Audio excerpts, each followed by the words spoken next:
Chapter 1. Compulsory Transmigration. Adorning my neck was a necklace styled after Captain America's shield, a modest piece resembling a coin, emblazoned with the iconic emblem of the hero. I sat down at my computer, imbued with a sense of pilgrimage, and watched the pirated version of Captain America, Civil War that I had downloaded online. Of course, I still intended to support the official release. TSK, a bunch of superheroes being outsmarted by an ordinary person. If it were me, I wouldn't be so foolish. I mused disdainfully from my godly perspective. DC films are far superior, I thought languidly, propping my head up with my hand as I navigated to the recently rebooted Man of Steel to indulge in nostalgia. Good grief. What a terrible media player clicking too fast caused it to freeze. After several rapid clicks, my aging computer faltered and the screen went unresponsive. Frustrated, I slammed my hand on the mouse, accidentally knocking over my water cup, which spilled onto the keyboard. Oh my heavens, what a disaster. Even drinking water has become a hassle, I lamented, preparing to flip the keyboard to drain the liquid when suddenly a cold, electronic voice emanated from the computer. Congratulations, host, you have been granted the opportunity to traverse the Marvel Cinematic Universe. The countdown for compulsory transmigration begins. 5, 4. Wait, what in the world? I froze momentarily, then saw the computer screen blaze with light, rendering me momentarily blinded. No way, is this really happening? Swoosh. Whoosh. Dizzy, my head is pounding, my stomach is cramping. Where am I? Gradually regaining my senses, I open my eyes to a vast expanse of white, suspended in a void, as though I were in a desolate realm. Greetings, host. Welcome to the Forever World. You may select any Marvel film of your choosing for your transmigration. Who's there? Transmigration? Are you joking? Why have you chosen me? I shouted in frustration. As a member of the new generation in the 21st century, I yearned for the fantastical myths depicted in films, yet I could not envisage abandoning everything I knew for that alien realm, which was fraught with peril. The sudden revelation was too much for me to comprehend. Host, please understand, it was not the system that selected you, it was you who chose the system. The cold electronic voice resonated again. He chose you? My mind went blank, utterly baffled. But with that statement, a surge of peculiar memories flooded into my consciousness, outside a certain high school. Sir, hello. This is our club's latest activity. Please take a look. A girl in cosplay attire intercepted me, holding a flyer. Activity? What activity? The young lady before him, whose appearance was rather pleasing, prompted him to respond with a smile, despite his initial bewilderment. He inquired about the nature of the event. Noticing his apparent interest in the club's activities, the young lady cheerfully elaborated. Well, sir, this is our latest endeavor at the Imaginative Pegasus Club. We are raising funds to create a 1:1 scale model of the 45 Malawian Kwacha's Iron Man suit, which will subsequently be auctioned off. All proceeds will be donated to the Red Cross to assist underprivileged children. Here is the flyer. She succinctly explained and extracted a single flyer from a bundle she had tucked away, presenting it to him. That sounds quite meaningful. So which Marvel hero do you aspire to be? He briefly perused the flyer, noting the final query regarding his willingness to contribute to the cause. Haha, that's splendid. Please fill out the flyer for me. I'll donate 200 yuan. Having received a promotion that day, he felt particularly generous and eager to accumulate some good karma. Sir, you must complete all the sections before you can proceed, she insisted with an unwavering demeanor. Ta-da? How vexing. All right, this is rather tedious. How much have you raised so far this afternoon? He asked, exasperated. Sir, you are our first benefactor. Her eyes sparkled with delight as she responded. It seemed that previous potential donors had been deterred by her persistent nature. He mused, as the form required completion of over 50 items, all cramped onto a single sheet. Of a daunting task indeed. Which Marvel hero do you wish to embody? He pondered. Superman, perhaps? Without hesitation, he penned the name. Oh my goodness. Sir, Superman is from DC, not Marvel. Didn't you know that? Her expression morphed into one of sheer horror as she gazed at his written choice. Good grief. Without some knowledge of Marvel, it's impossible to complete this flyer. This is hardly a flyer, it's more akin to a comprehensive Marvel trivia quiz. He thought, beads of sweat forming on his brow. However, entangled by the charm of the enchanting young lady, he reluctantly listened to her explanations while gradually filling out the flyer. This experience ultimately led him to watch every Marvel and DC film available, including secretly downloading a TC version of the currently screening Captain America, Civil War II. Familiarize himself. Returning to the present, he emerged from his reverie. What does my selection of you have to do with anything? He exclaimed, feeling a sense of frustration. This was his most recent encounter with the film world, and he could think of nothing else. Didn't that girl give you a necklace when you left that day? The electronic voice clarified. A necklace? He instinctively touched his chest and, indeed, found a miniature necklace fashioned in the shape of Captain America's shield from the movie, a charming keepsake, roughly the size of a 1 yuan coin and quite exquisite in its craftsmanship. That I asked this for real. Could it be? This left Mo Ming utterly speechless. It's not as if I had pledged my allegiance or deciphered some arcane code. With a sudden pop, I found myself here, thrust into this situation with an overwhelming sense of inevitability. Indeed, upon accepting this necklace, you have unwittingly chosen this system, granting you an extraordinary opportunity. The electronic voice finally exhibited a hint of emotional resonance. Nonsense. Who cares? Mo Ming exclaimed in frustration once more. Silence ensued. After a prolonged pause, Mo Ming composed himself and posed a crucial inquiry. May I know the origin of this system and the necklace? Due to insufficient host privileges, this information is inaccessible. Time is of the essence as the host prepares to enter the cinematic realm. It is important to note that this entry will be permanent, and the film world belongs to the cinematic version of the Marvel Universe. The host is granted one chance to randomly select the ability of a superhero. What? Permanent? No way back. Hey system, I refuse to go in. I refuse. Mo Ming shouted in panic. This is absurd. My vibrant life has yet to commence, and now everything is turned upside down. What if I end up as some random bystander? Surviving in a Marvel world as an ordinary Joe is inconceivable. Even if I could transform into a superhero, becoming someone like Dragonfly Man would be disastrous. I barely grasped the basics from my recent crash course, and the thought of entering a world so foreign is daunting. Moreover, despite the system's claim of a cinematic version, formidable entities like Thanos can still wreak havoc. And to make matters worse, Black Widow and the Hulk have become an item. This is unacceptable. I must remain rational. I cannot go. Host, greetings. I neglected to mention, you may refer to me as F. Given the current circumstances, there is no alternative. Since you have chosen this system, and most choices are inherently coercive, we are now on this path. Accept your fate.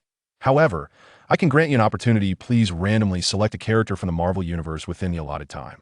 The countdown begins. 10, 5, 3, 2. Are you even counting down properly? Wait. I choose. Mo Ming's mind began to falter. No matter what I choose, it's a death sentence. The randomness implies that even if I select a superhero, it might be akin to a lottery. I must think of powerful names. Suddenly, Mo Ming recalled the first question from the promotional flyer. Which hero from Marvel do you wish to become? Yes, that's it. I choose Superman, Aquaman, Green Lantern, Batman, The Flash, Wonder Woman, Mo Ming declared with great confidence. But as soon as the words left his mouth, realization struck. Wait, something feels amiss. Did I just say that? What was that last one?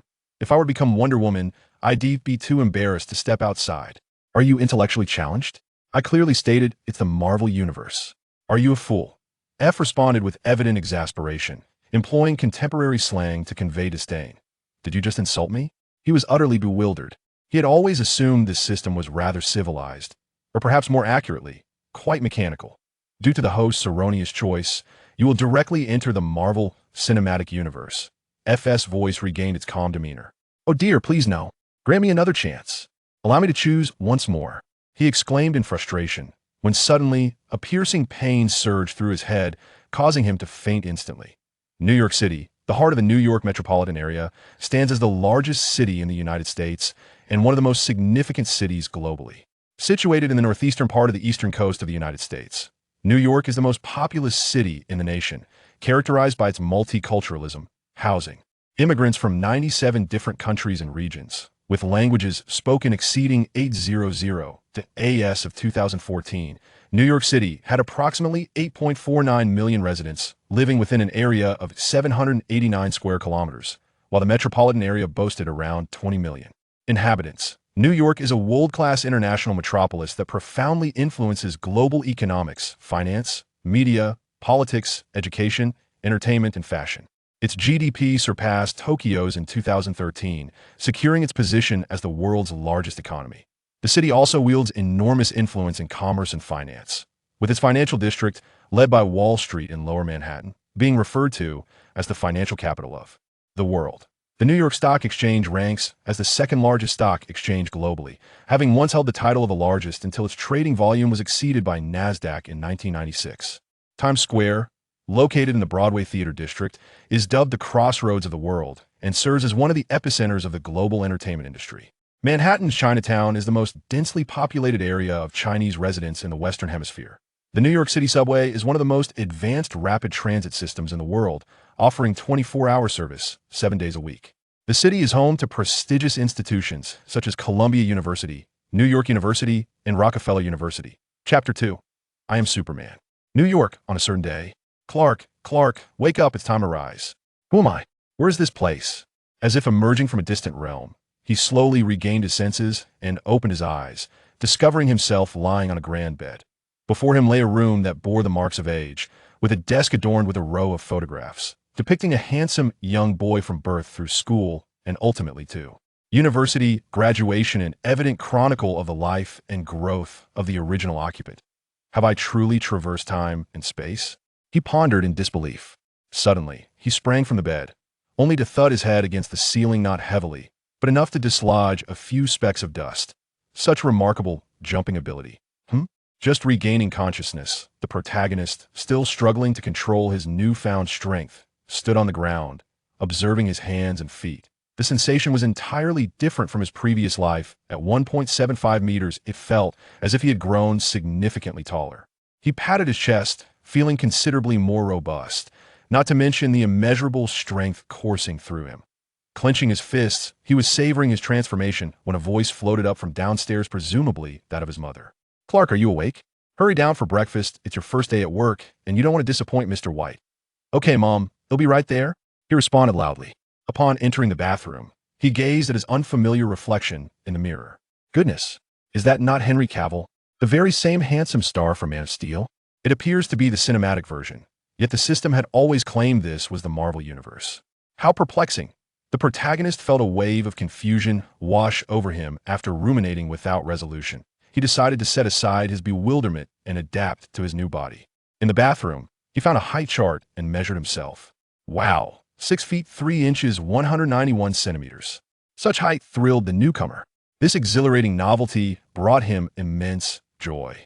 Standing on the electronic scale, he exclaimed, "Oh, 235 pounds, 107 kilograms.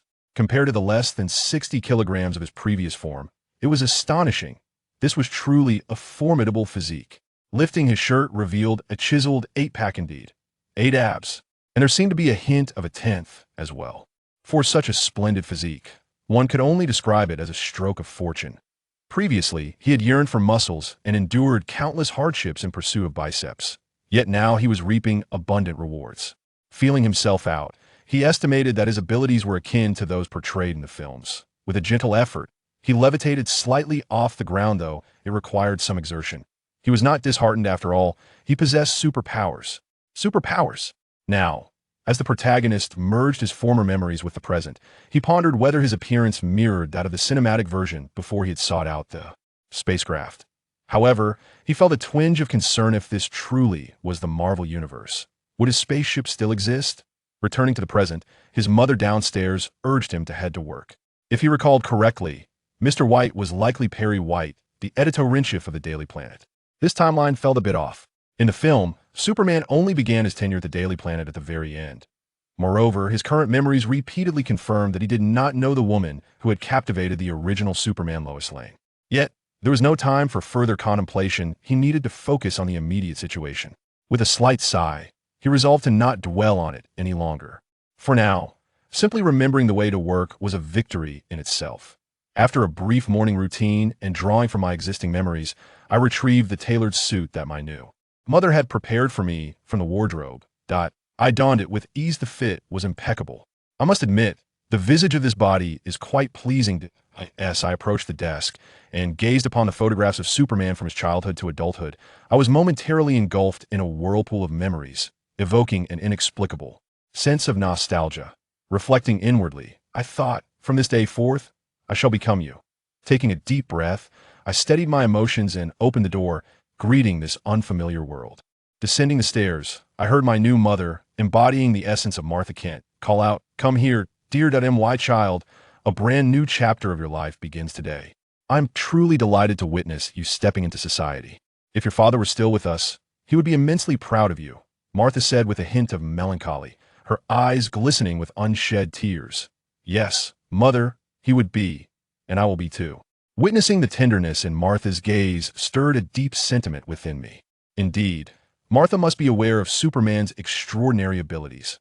Although this was our first meeting, there was no reason to reject this rare, familial bond. In this new realm, I am not merely Martha's new son, but shall also become the new Superman of this world. Perhaps I am not entirely prepared to embrace this unfamiliar existence. But I am here. No, I should be referred to as Clark Kent now. Clark's home is located in a suburban area not far from New York. Before my arrival, it mirrored the narrative of Man of Steel, where Clark's father tragically perished while rescuing a stranger during a storm. Such acts of heroism, though resulting from calamity, were honored, prompting the government to compensate the Kent family handsomely in an effort to promote selflessness. After considerable persuasion from officials, Martha accepted the compensation, which improved their farm life, allowed for its expansion, and even enabled them to acquire a horse. Overall, Clark's family now enjoys a modestly comfortable existence, though in the context of a capitalist nation like America, the term comfortable may not quite apply. At the base of the Daily Planet building, one imposing structure, Clark murmured, nearly losing his composure over parking as he stood before the edifice where he would soon work. Indeed, the buildings in the cinematic realm are astonishingly towering. Excuse me, pardon me, please make way, a woman clad in a tailored black suit hurriedly urged the crowd forward.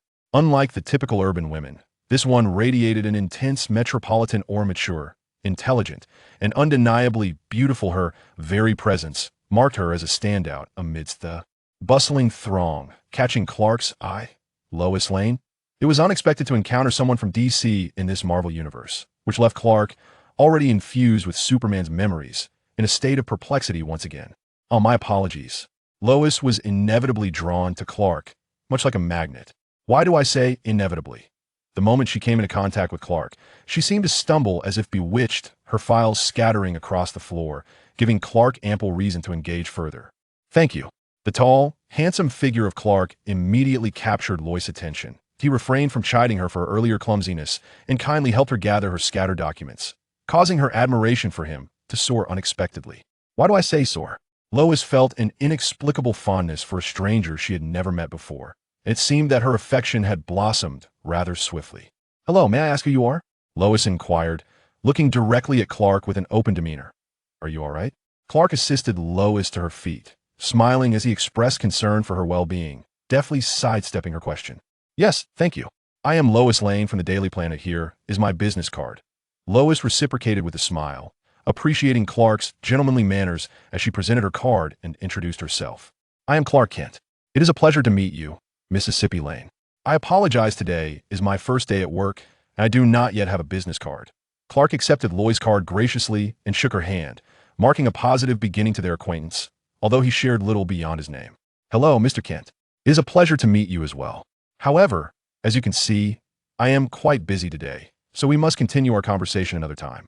Lois held a favorable impression of Clark, yet the demands of her work necessitated a brief conclusion to their first meeting, and she politely bid him farewell. I am equally pleased to meet you. Perhaps fate will bring us together again.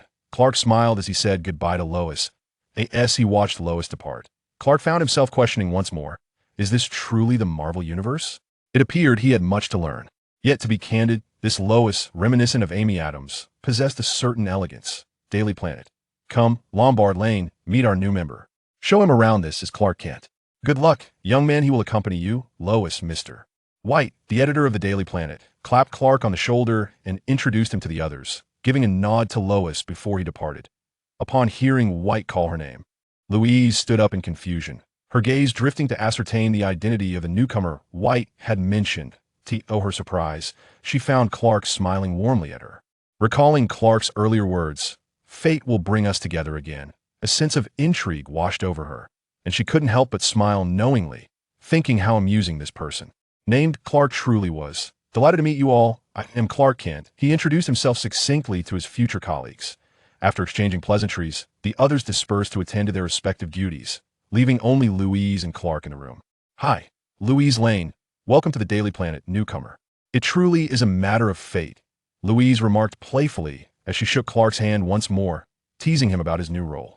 Huh, just a casual remark? Don't take it to heart. Hello, I am Clark Kent. A pleasure to meet you. However, I must apologize, I still have no business cards, Clark replied with a light-hearted smile. Reflecting on their initial encounter, he felt a sense of destiny. Was it inevitable that Louise Lane would always be intertwined with Superman, no matter the universe? Yet, who could have foreseen that after the New 52 reboot, Louise Lane would no longer be Superman's girlfriend? Truly, everything is subject to reboot. I am thrilled to be part of your team, Clark said, releasing Louise's hand and smiling once again. Chapter 3. Louise Lane. 3 months later, Clark had gradually acclimatized to his new surroundings and was slowly digesting his previous memories and experiences. The Captain America shield-shaped necklace he had worn before his journey did not accompany him to this world. Since awakening, he had not found any trace of the necklace, leaving him with a sense of perplexity and a tinge of melancholy. Perhaps it was the last remnant connecting him to his former life. The cold, electronic voice of F had also remained silent. If not for the memories of his past life, Clark might have begun to doubt whether he had ever belonged to this new world. The memories of 2 lives left him feeling a bit disoriented during moments of uncertainty. Over the course of these 3 months, Clark had gained a buffer to comprehend this unfamiliar Marvel universe. While it might be challenging for him to recognize other superheroes, the daily headlines featuring Tony Stark made it abundantly clear that he was indeed in the Marvel realm. In secret, Clark conducted further experiments on his extraordinary abilities, utilizing his family's expansive farm. With ample space and his superhuman perception, he was able to deepen his understanding of his powers without detection. The term movie version is no jest. His abilities closely resemble those depicted on screen, albeit sometimes falling short. Perhaps this discrepancy could be attributed to his relatively young age. After all, the superhuman prowess displayed during the epic battle between Superman and Zod occurred when Superman was 33, while Clark himself has yet to reach 30. Notable 3-year gap. When compared to the Silver Age of comic books, the cinematic version of his abilities pales in comparison. For instance, the legendary Super Sneeze, capable of obliterating an entire solar system, is beyond his current capabilities. Through a period of adjustment, training, and heightened awareness, Clark gradually became accustomed to flight, X-ray vision, telescopic vision, and heat vision, an array of fundamental superpowers inherent to his being. Although the potency of these abilities requires further enhancement, they have nonetheless kept him in a state of exhilaration for quite some time. Hi, Clark.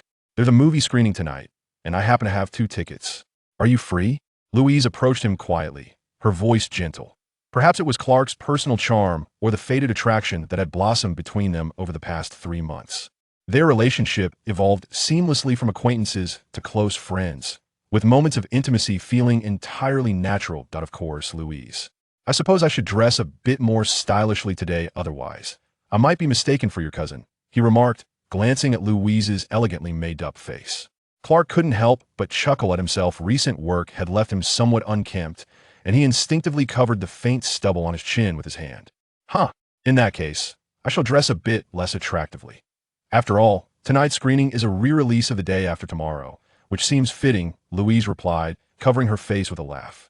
Unbeknownst to them, the sweet exchange between them felt remarkably effortless. On the streets of New York. The Day After Tomorrow is a disaster film? That explains its thematic relevance, Clark mused, initially believing it to be a romance or thriller. As he experienced his first disaster movie, he found the captivating storyline refreshing and intriguing. After the film, they made their way to a CAF, opting for an outdoor table to enjoy the splendid night view. They chose this particular CAF for its vantage point of the famed Stark Tower, and due to Stark Industries' influence, the area was dotted with numerous theme parks, creating an ideal environment for leisurely strolls amidst the Steel City while admiring the nightscape. Does this AF seem to lack popularity? Louise inquired, observing the sparse clientele within the establishment. That was because Iron Man had yet to make his appearance, Clark mused silently. Louise, of course, was oblivious to the fact that this place would soon become immensely popular, where patrons could sip coffee and engage in leisurely conversation while occasionally gazing up to witness Iron Man soaring through the skies, an enchanting sight that would ultimately render this CF a renowned landmark on the streets of New York. I've heard from others that the coffee here is quite exceptional. What do you prefer to drink? How about a cappuccino? Even in America, this delightful coffee concoction could captivate the taste buds of many women, leaving most who had tasted it reluctant to part with the experience. A cappuccino? All right, I shall trust your judgment, Louise responded, initially puzzled but ultimately choosing to believe Clark. From Louise's expression, it appeared she had yet to experience such a delightful brew. Through their interactions, Clark had discerned that Louise possessed a somewhat workaholic nature. Even during late-night work sessions, she would opt for a strong Americano. The distinction between a goddess and a neurotic was merely a matter of a single character, and in this context, neurotic referred to Louise's intense dedication and seriousness towards her work and various pursuits. Afterward, they summoned a waiter and ordered 2 cappuccinos. As they awaited their beverages, the two, having discussed films extensively, fell into a comfortable silence, which, however, bore a hint of awkwardness. To alleviate this brief discomfort, Clark casually perused a newspaper placed on the table for entertainment. The CAF had thoughtfully provided the latest edition, featuring a headline about Tony Stark reporting that he had won the Summit Award but failed to attend the ceremony, leading to claims of his arrogance. Isn't this the plot from the beginning of Iron Man? Clark recalled this vividly. He had not anticipated entering the film's narrative so swiftly. He thought to himself that in just 36 hours, Tony would face his first major crisis, being kidnapped by terrorists, a harrowing experience that would ultimately transform him into one of Marvel's most significant superheroes. Iron Man contemplating this, Clark found himself less concerned about the impending misfortunes awaiting Tony Stark. Instead, he realized he had yet to acquire his Superman suit, lacking the realization of his own role in this unfolding saga. Most importantly, Tony would not meet his demise. This experience would serve as a pivotal turning point in his journey to becoming Iron Man, a milestone encounter. Moreover, it would be quite amusing to see a billionaire face some hardship. Hey, as an employee of the Planet Daily, what are your thoughts on the Hornets newspaper? Louise remarked, covering the contents of the paper with her hand, taking on an air of principled lecturing towards Clark. The Daily Bugle. Is that not the place where Spider-Man eventually finds employment? I pondered why the newspaper continually disparaged Tony Stark. Reflecting on the Spider-Man films, the Daily Bugle consistently defamed Spider-Man, portraying him as a pest to the citizens of New York. Ironically, the very photographs used to headline these stories were captured by none other than Peter Parker himself. It seems the Daily Bugle disparages those who achieve fame, perpetuating a contrarian narrative that has been its hallmark for years. Clark felt a sense of relief wash over him. All right, I shall refrain from reading it, as you command, Your Majesty Elizabeth. Clark found amusement in Lois' principled jest, likening her to Queen Elizabeth of Britain. Thankfully, this world still boasted a Britain, with its queen sharing the same name. He smiled faintly, closed the newspaper, and set it aside.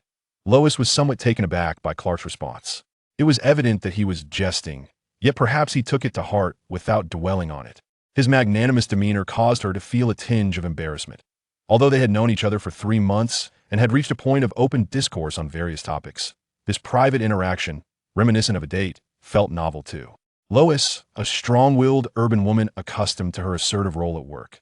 For the first time, she experienced a hint of shyness, and this rare outing, far removed from the bustling city life and her monotonous routine, offered her an unprecedented sensation. Lois appeared poised to express something when Clark, attentively listening, awaited her words. Good afternoon, here are your cappuccinos. The waiter approached, inadvertently interrupting Lois. With a professional smile, he set down 2 cups of cappuccino and departed. Glancing at the cappuccino she had never tasted, coupled with the interruption of her thoughts, Lois felt her initial enthusiasm dissipate. Setting aside her complicated emotions, she picked up the cappuccino and took a gentle sip. This is delightful. Initially, she merely sampled it, but soon she indulged, taking a hearty gulp, her satisfaction evident as she spoke, her demeanor transformed into one of innocent charm. Look at you. This is not the Lois I usually see, Clark observed as Lois, embodying childlike glee, had the frothy milk of her cappuccino adorning her lips. Naturally, he reached out to wipe the corner of her mouth. Lois froze momentarily, allowing Clark to tend to her with tender care. Although their exchanges had grown increasingly intimate, this gesture was distinctly one reserved for lovers, causing her to blush. Yet, unable to reject Clark's affection, Lois chose to remain silent. Clark, caught in a moment of hesitation, did not dwell on his thoughts until his fingers inadvertently brushed against her moist lips. The electric sensation that surged through his fingertips elicited a hint of embarrassment, or perhaps it was more accurate to describe it as shyness. He quickly withdrew his hand, lowering his gaze, and picked up his cappuccino to sip from it discreetly. Would this appear overly sentimental? After all, I am not a child. With this thought in mind, Clark boldly lifted his head, and as he met the unmistakably shy gaze of Louise, his own expression radiated even more confidence. "Am I to be intimidated by you?" With a self-assured smile, Clark opened his mouth and said, "Louise, I—" Chapter 4. Spaceship in Antarctica. The sudden ringing of Clark's phone startled him. Could there truly be a signal here? This was his immediate thought. It is often cumbersome to retrieve a phone in the biting cold of winter, primarily due to the layers of clothing one wears. However, for Clark, clad only in a shirt and casual trousers, this was not an inconvenience. Despite being in Antarctica, his recent experiences had rendered such conditions almost trivial. "Hello, yes. This is Clark. I apologize for not being in touch for a month. There is a reason, and I will explain upon my return. I am safe and well. Please do not be upset. All right, I promise, I will make it up to you. Do not worry. Oh, and I miss you." It was only natural that such tender words were directed towards Louise. Indeed, following their date, although there had been an awkward period, the atmosphere between them had undeniably shifted. In summary, during this unspoken period, Clark had successfully won over Louise, the urban goddess, stirring profound emotions within him, a soul who had lived two lives. Now, regarding the poor signal here, it was unexpected, and the notion that he could receive a phone call in such a desolate place had never crossed his mind. After nearly a month of silence, upon turning his phone back on, he was met with a flurry of missed calls from Louise. Feeling a surge of guilt, he wished to return and offer her a perfect explanation. Yet, shortly after powering on his device, it rang again. He had previously mentioned his absence for a while, but a month had passed unnoticed, and that duration was indeed lengthy enough to cause some discontent within Louise, who had only recently confirmed their relationship. Fortunately, she was quite understanding. Upon hearing Clark's voice and confirming his safety, any misunderstandings could wait until his return, which caused Clark a slight headache. The question remained, why had he suddenly ventured out for a month, and how had he ended up in such a remote place as Antarctica? The answer was simple. He was in search of the Kryptonian spaceship. Logically, if his traversal had inadvertently brought elements like Martha, the Daily Planet, and Louise Lane, none of which belonged to the Marvel Universe, into this world, it stood to reason that the Superman suit and spaceship, which were intimately connected to him, would also be present. Thus, Clark embarked on this expedition, a quest for discovery. The journey of exploration began when Clark stumbled upon a news article about Tony Stark, awakening his realization that the narrative of the Marvel Universe was about to unfold. While the Marvel realm appeared to be a dazzling spectacle, it was fraught with peril. Clark, endowed with superhuman abilities and the memories of 2 lifetimes, resolved not to lead a mundane existence. Having long been destined for greatness, he saw no reason to retreat or fear this world. Reflecting on his initial reluctance to embrace this new reality, where he might become a mere side character, he now regarded his fortune with a sense of gratitude. However, this quest was not without its challenges. Despite possessing extraordinary powers, Clark often felt the limitations of his strength. He struggled to adapt to prolonged flight, which, strictly speaking, resembled more of a long-distance leap. Yet, as he soared and sprinted, continuously pushing against his boundaries, the knowledge of his past lives and familiarity with cinematic narratives guided him. Ultimately, he found himself in Antarctica, where, after a month of endeavor, it seemed entirely natural for him to traverse the frozen continent clad only in a shirt and casual trousers. Throughout this journey, Clark harbored concerns about potential exhaustion or depletion of energy. Yet, under the nurturing rays of the sun, these exertions invigorated him in unprecedented ways. The solar energy washed over his being, stimulating his cells and subtly hinting at an evolution towards a more indomitable form. Through adaptation and rigorous training, Clark experienced both qualitative and quantitative enhancements in his superhuman abilities, facilitating his overall transformation. Interestingly, this expedition included an unexpected twist. Recalling that the spacecraft's landing site was in the Arctic, Clark initially ventured there. Upon finding nothing in the Arctic, he refused to abandon his quest. The chaotic timeline suggested that he should first become Superman before working at the Daily Planet, leading him to contemplate the butterfly effect. Embracing a contrarian approach, Clark turned southward towards Antarctica. Upon setting foot on the icy continent, he felt a profound connection for the first time as a Kryptonian. In his relentless search, he focused on an iceberg, and as he approached, the sensation intensified. His heat vision surged forth, and despite the discomfort it caused, Clark harnessed this newfound power to its fullest extent. He carved a passage through the iceberg, the intense heat rapidly melting the ice. Fortunately, after a month of honing his abilities, he was equipped to overcome the ancient glacier that would have otherwise obstructed his path. After a considerable duration, he continued his endeavor. Within the ice mountain lies a hidden realm. Enshrined within this ancient glacier is a colossal spacecraft. Clark gazed in astonishment at this magnificent entity, marveling at the serendipity of finding himself in this extraordinary Marvel universe, where one could encounter a vessel of cosmic proportions, previously relegated to the realms of film and literature. In that instant, as a Kryptonian, Clark felt the surge of his Kryptonian blood coursing through him for the very first time, igniting an exhilarating rush of emotion. This was a spacecraft that had traversed the cosmos from Krypton 100 millennia ago. Clark meticulously circled the spacecraft, taking in its sleek, silver-black exterior, its aerodynamic design exuding a sense of advanced technology. However, after an exhaustive examination, he found himself perplexed. Where was the entrance? The recursive diagnostic procedure had concluded, and the navigation team confirmed that all systems were operational. As Clark continued his search for an entry point, he inadvertently made contact with the spacecraft, which, after 10,000 years of silence, sprang to life. A beam of blue light emanated from the apex, illuminating Clark's figure. Before he could fully comprehend the situation, the spacecraft began to articulate highly technical terminology, leaving him bewildered. Upon detecting Clark's Kryptonian lineage, the spacecraft authenticated his identity with a resounding click, and the biological chamber door swung open, silently welcoming him. The profound aura emanating from within the chamber invigorated Clark with a sense of solemnity. Suppressing his excitement, he ambled through the interior of the spacecraft. To his surprise, there was no holographic projection of his biological father. Instead, a nebulous silver liquid metal robot approached him. Perhaps a consequence of Clark lacking the necessary key. "Welcome back, son of Krypton," the cold metallic voice resonated, the robot kneeling in a reverential posture to honor Clark's arrival. "Do you recognize me?" Clark inquired, taken aback.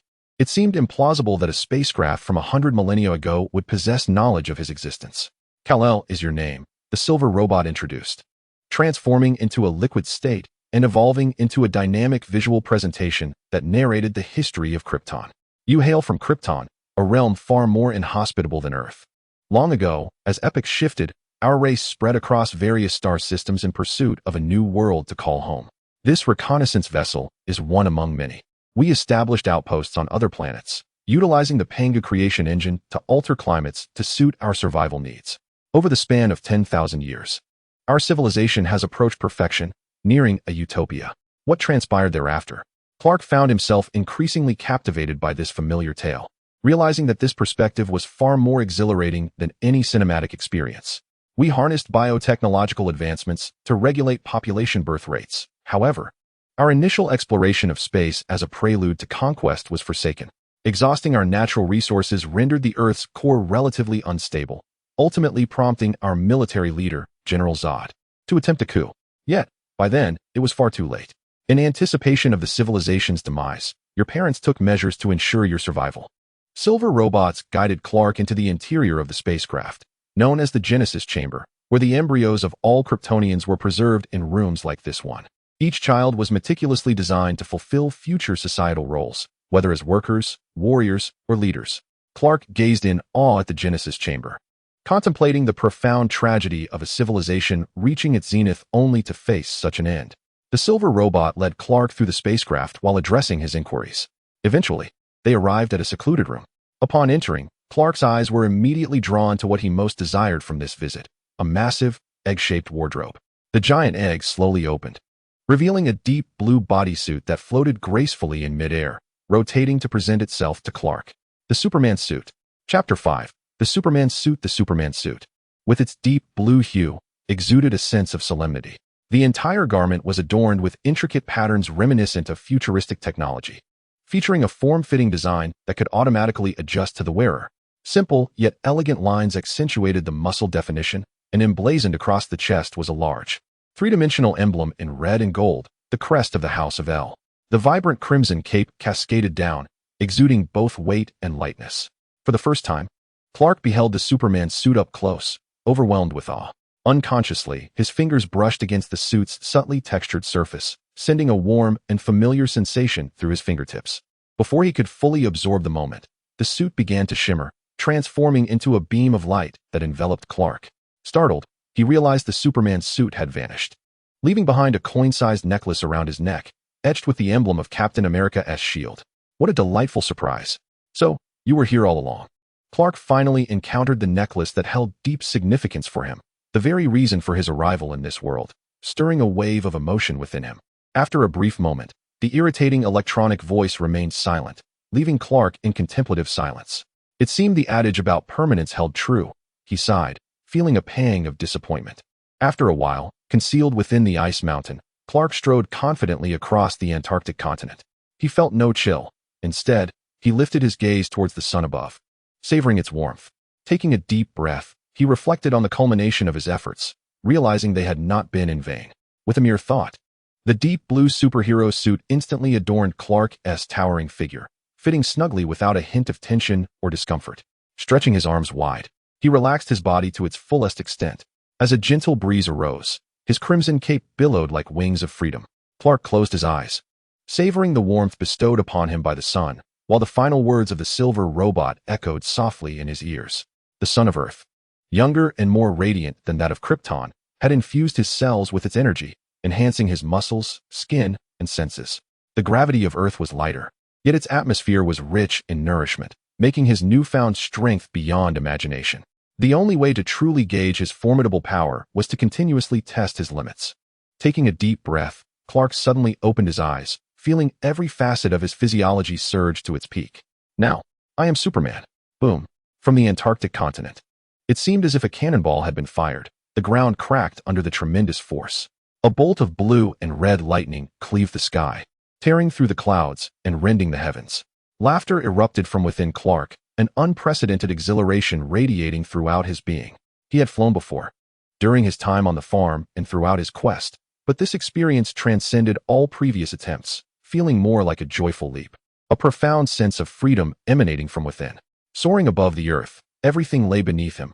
Gazing up at the sky, the azure expanse and fluffy clouds felt remarkably close. Every sensory experience heightened Clark's awareness, the sheer intensity of his powers reshaping his very essence, instilling a newfound confidence within him, far beyond who he had been in his past life. Clark closed his eyes, immersing himself in this sensation of liberation. However, as he relaxed further, he seemed to lose touch with that feeling. Gradually, a profound sense of weightlessness enveloped him. In a sudden panic, he opened his eyes and flailed his limbs, realizing the peril of plummeting from such heights. Yet, in his frantic state, he felt no propulsion of flight. Instead, he glided downward toward a looming iceberg. Boom. Clark's steel body collided with the iceberg, shattering it to pieces as he crashed through, crashing heavily onto the ground and creating a massive crater, akin to a meteorite striking the earth, with wisps of white smoke rising from the friction with the air.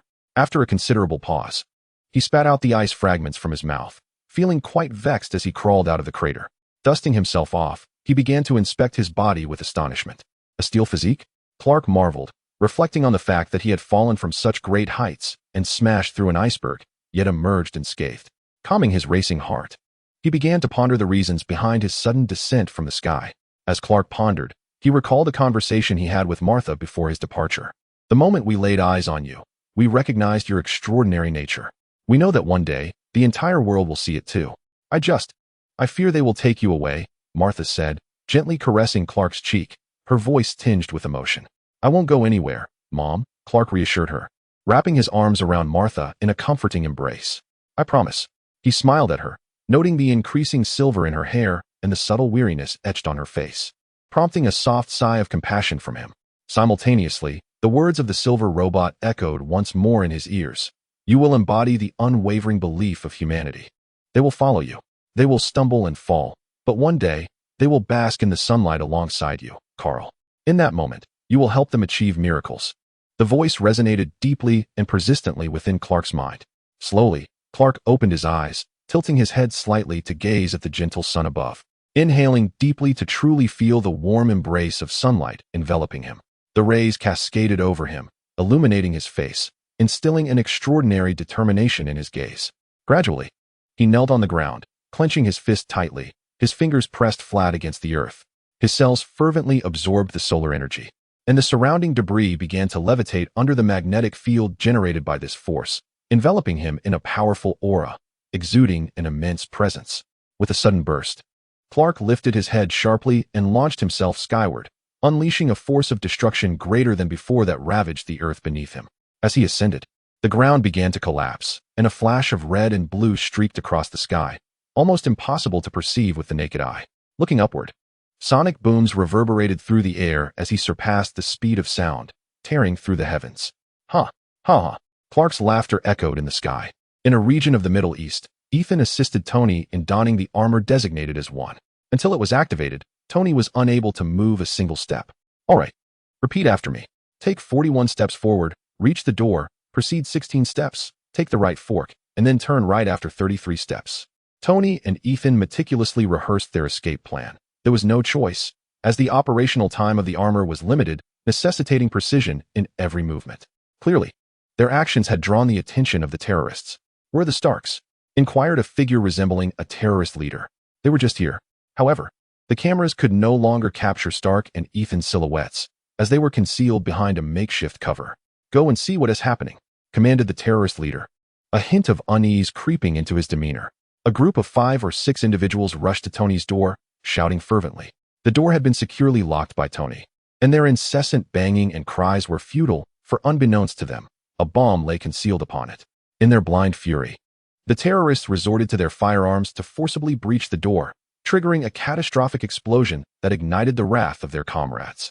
I will buy you some time, Ethan declared, witnessing the blast, fully aware that a multitude of terrorists would soon descend upon them, compelling him to take action. No, proceed as planned. No, Ethan. Tony's gaze was fixed on the progress bar of the activation, which stood at a mere 51%, leaving him immobile within the confines of the suit, powerless to thwart Ethan's intentions.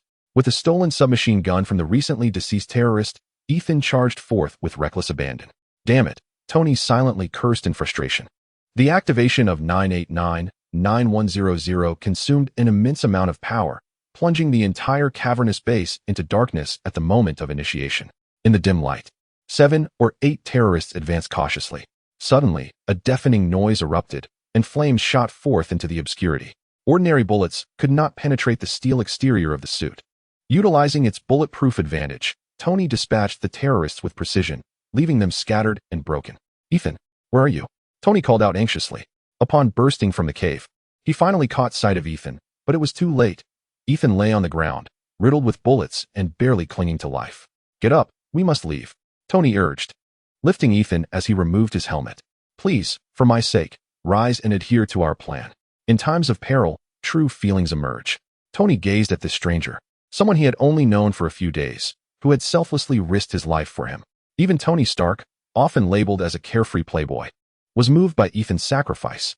This was indeed my plan, Stark. Ethan's breath grew increasingly shallow, his intervals of inhalation erratic. You must rise. You still need to see your family, Tony implored, his voice rising in urgency. My family is gone. I will soon join them, Stark, Ethan replied, mustering a faint smile, a semblance of peace washing over him. Do not worry. I have no ties left, Ethan spoke, as if to reassure both Tony and himself. Thank you for saving my life, Tony said earnestly, gripping Ethan's hand tightly. Then cherish it. Do not squander your life. Just as Ethan began to close his eyes, he caught sight of something out of the corner of his eye. Suddenly, he turned over, struggling to shout, "Watch out." A rocket was launched towards Tony. Caught off guard, he donned his mask at the swiftest pace possible, but despite his efforts, he was violently propelled away by the explosion, while Ethan met a grim fate. Ethan, damn it. This is disastrous. The energy transfer line has been severed. Tony was jolted, feeling unwell, and hastily removed his helmet, violently spitting blood onto the ground. He struggled to rise, turning to sit on the ground, where he conducted a cursory examination of his suit, discovering that the energy transfer line had been severed, rendering him unable to control it. The once life-saving suit had now become a cumbersome burden due to its weight and complexity.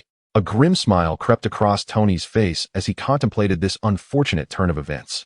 After the explosion, a group of terrorists armed with guns began to converge outside the cave, their dark muzzles aimed menacingly at Tony. Farewell, Pepper, he thought, his expression calm yet tinged with a hint of regret. Suddenly, a tremendous and thunderous crash resounded as a red and blue figure plummeted from the sky, crashing through the cave like a heavy artillery shell, leaving a web of cracks in the ground and causing the entire cave to shake, filling it with dust and debris. What is happening? What is happening? Damn it! All the terrorists, gripped by fear, stared at the unexpected upheaval before them, paralyzed by shock. As the smoke began to clear, a vague silhouette emerged, further intensifying their terror. a mere mortal had breached the cave? The terrorists hesitated, unwilling to act rashly. As the smoke dissipated entirely, a figure in red and gold appeared before them. The crimson cloak billowed without wind, and the towering red and blue silhouette gradually came into focus. "Greetings," Clark's confident visage emerged, his handsome smile instilling a sense of dread among the terrorists, akin to a devil's grin. Glancing sideways at the injured Tony seated on the ground, he pondered whether this was the future great superhero, Iron Man. Wait, wasn't there another person coming? He mused, scanning the surroundings, but finding no sign of the other individual. With a subtle sigh, he lamented his late arrival, realizing he had not managed to save everyone. Clark's sudden descent, reminiscent of a deity descending from the heavens, incited unprecedented panic among the terrorists present. This was no ordinary person. He had smashed through the cave. A few of the terrified terrorists babbled incoherently in a language Clark could not comprehend, their madness manifesting in frantic cries, vaguely invoking divine protection. "Fire! Shoot!" bellowed one terrorist, who appeared to be the leader, summoning the courage to shout. When fear escalates to its zenith, it often morphs into rage, and Clark had pushed this leader's fury to its limit. His extraordinary entrance had shattered the terrorists' understanding of reality and physics. Under his command, they instinctively obeyed, executing their orders like mindless soldiers. Bang, bang, bang. The triggers were pulled, and bullets whizzed from the barrels, hurtling toward Clark in a dense swarm. "Be careful." Tony, who had been observing from a distance, appeared remarkably composed. At his level of understanding, he was acutely aware that this world harbored some extraordinary phenomena, including the existence of mutants, beings seemingly cursed by God. In that moment, another shocking event transpired. Bullets struck Clark as if they were hitting steel, producing sounds akin to metallic clashing. The bullets impacted his body, yet despite the immense force and inertia attempting to distort him, gravity merely allowed them to fall away, unable to pierce his skin even the slightest bit. "Such bullets could not harm my ironclad physique," Clark mused, glancing at the spots where the bullets had struck, a smirk curling his lips, radiating disdain. With a scoff, he propelled himself forward with force akin to that of a cannonball, unleashing an astonishing aura. The terrorists screamed in terror, as if they were condemned to hell. In an instant, Clark was upon one of them, delivering a downward punch. The terrorist was driven into the ground with the force of a hydraulic pile driver, colliding violently with the earth. His body, deprived of bones, transformed into a mere puddle of flesh, the speed of the impact so great that the blood had no time to spill, only seeping out slowly after the initial force had dissipated. One by one, the terrorists met similar fates. You may ponder whether a terrorist deserves death. Such a question is utterly foolish. Tony felt no sympathy for these fiends. The brutal death of Ethan ignited a fierce desire within him to personally exact vengeance upon these monsters. Questions about Clark's sudden appearance or his immunity to bullets were cast aside. They had killed Ethan. Tony shouted in fury. If not now, when would he seek revenge? Taking advantage of the distraction as his men fired upon Clark, the apparent leader of the terrorists slipped outside the cave, urging his comrades to aim their weapons at the entrance and bombard it. Kill them! Kill them! Grenades, rocket launchers, and mortars were unleashed in a relentless assault. The cave could no longer withstand the barrage and ultimately collapsed.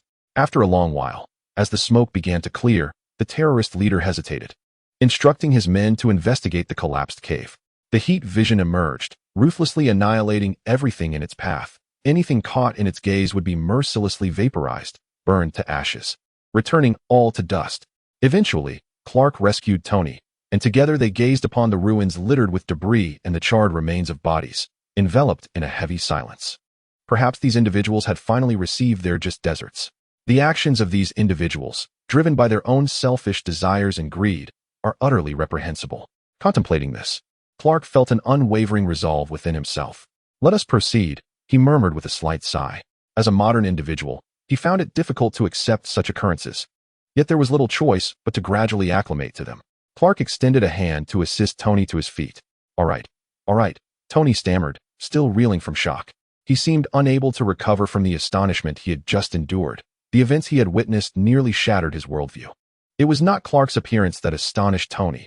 He was already aware of the existence of beings akin to mutants and other extraordinary phenomena, such as Captain America and other superheroes from his father's era. Therefore, Tony was somewhat prepared to accept a superpowered individual like Clark. What truly unsettled him was the harrowing transition between life and death, compounded by the painful realization that the weapons wielded by the terrorists were products of Stark Industries. The fact that these terrorists were using his own creations against him left Tony in a state of profound shock and disbelief. Clark glanced at the collapsed cave and then turned back, using his heat vision to scan the rubble, confirming that it could collapse no further. "Let this serve as Ethan's grave," he remarked slowly. That was his name, wasn't it? This sentiment elicited a resigned and sorrowful sigh from Tony, who nodded wordlessly in agreement. Subsequently, Clark took to the skies with Tony in tow. This only deepened Tony's awe of Clark, the ability to fly, to emit lasers, and to be impervious to bullets. Such an array of superhuman abilities was astonishing. In midair, Clark looked down at Tony, reflecting on the tumultuous journey of the past few days. After donning the Superman suit, Clark had initially felt elated upon returning to New York. After earnestly apologizing to Lois and receiving her forgiveness, he had managed to restore a semblance of normalcy. However, one day, while watching the news, he learned of a retrospective report indicating that Tony had been missing for nearly 3 months after being captured, a fate that befell him just 36 hours after he failed to collect the Pinnacle Award. Clark had been keen to learn more about this news, but Tony still had not returned. The thought gnawed at him. Could the Marvel Universe truly be considered such without Iron Man?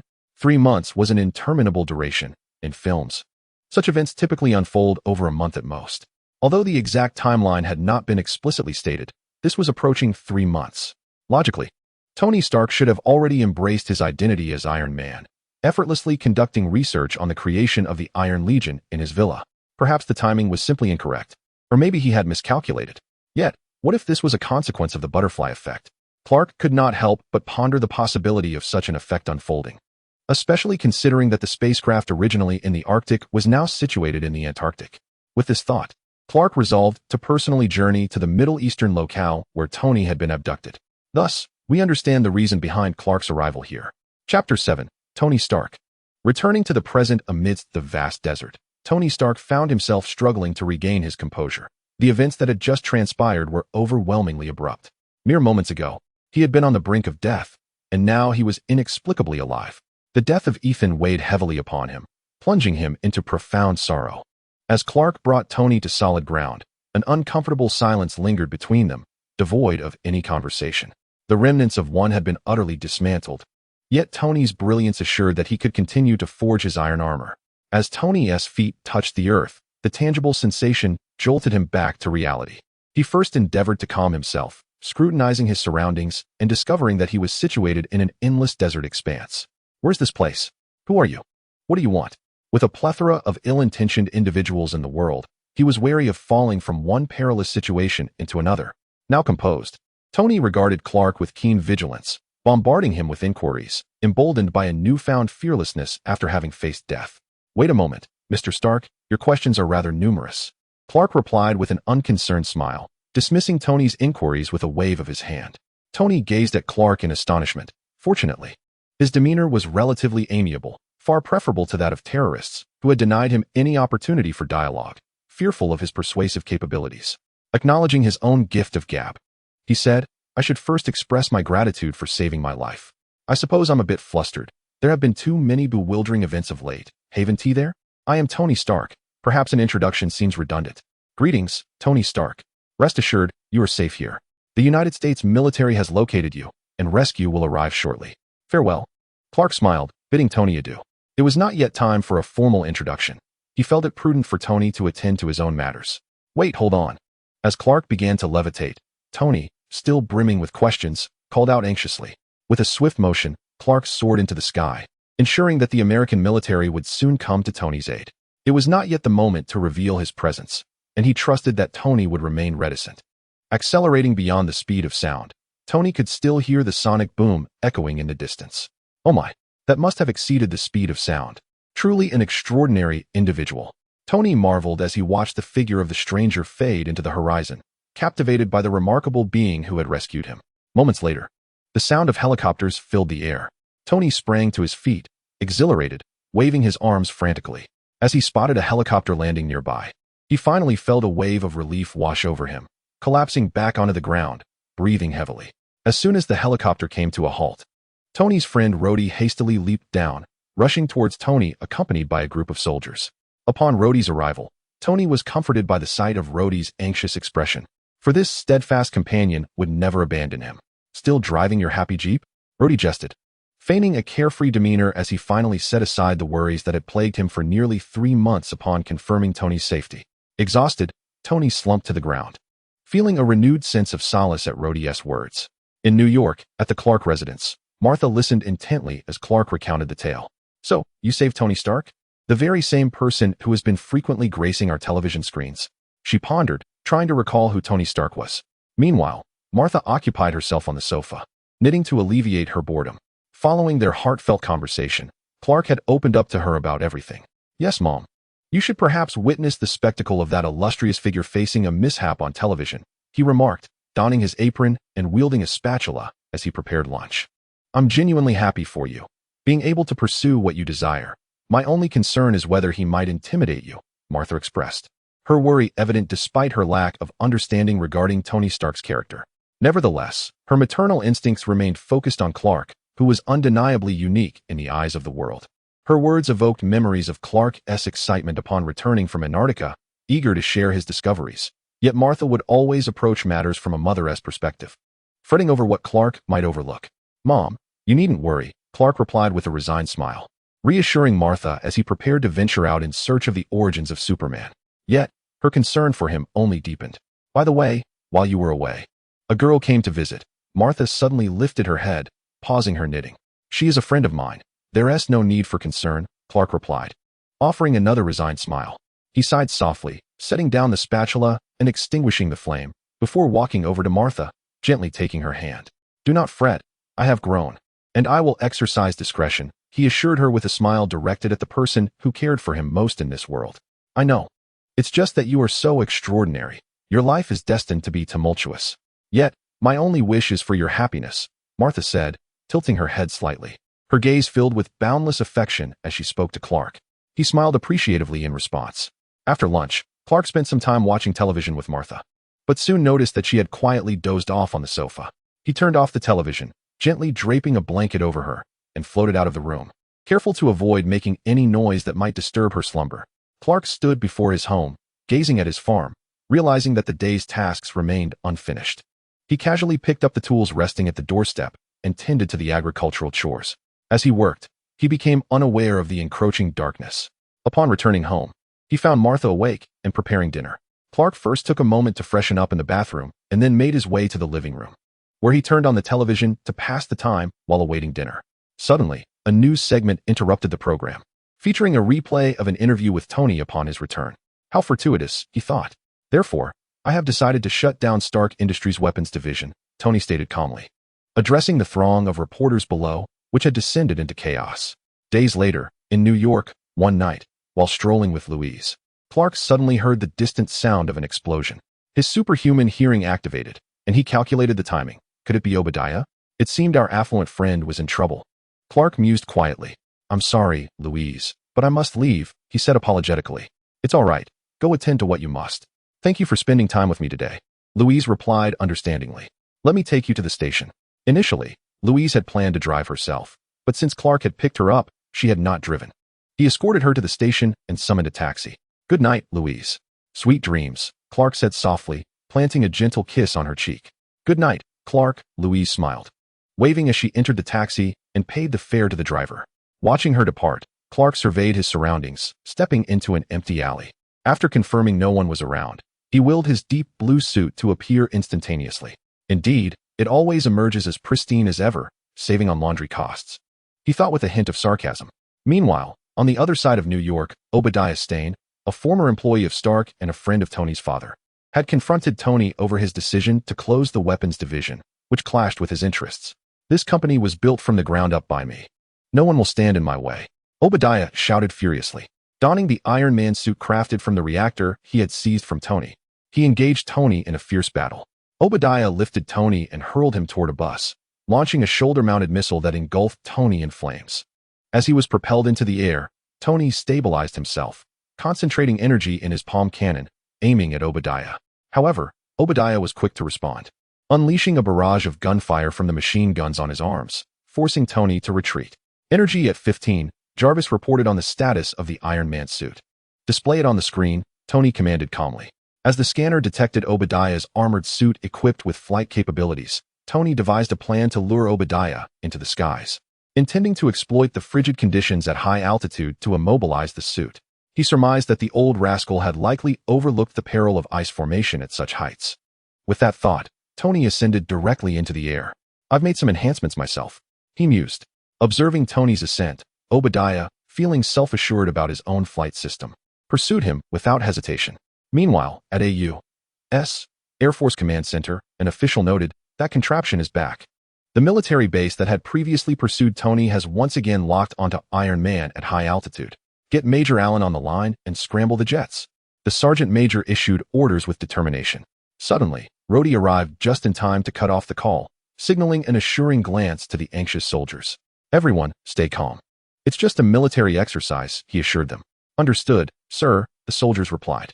Chapter 8. Obadiah, New York, Night Sky. "Mr. Stark, energy levels are down to 13, Jarvis reported, assessing the status of the armored suit. "Proceed," Tony responded, glancing back at Obadiah. He resolved to take a risk.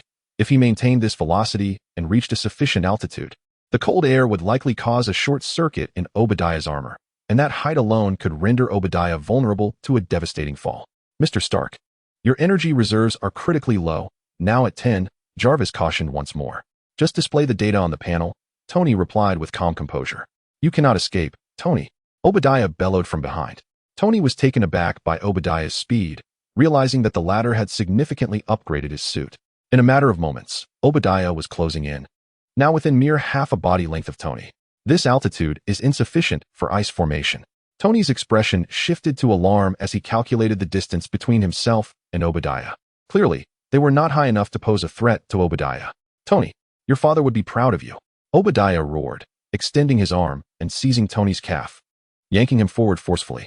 "I once trusted you completely, supported you," Obadiah exclaimed, ripping off Tony's helmet, his voice heavy with disappointment. "Please, you're not my father," Tony retorted, equally frustrated, feeling the thinning air at high altitude affecting him. "Our company was built by your father and me.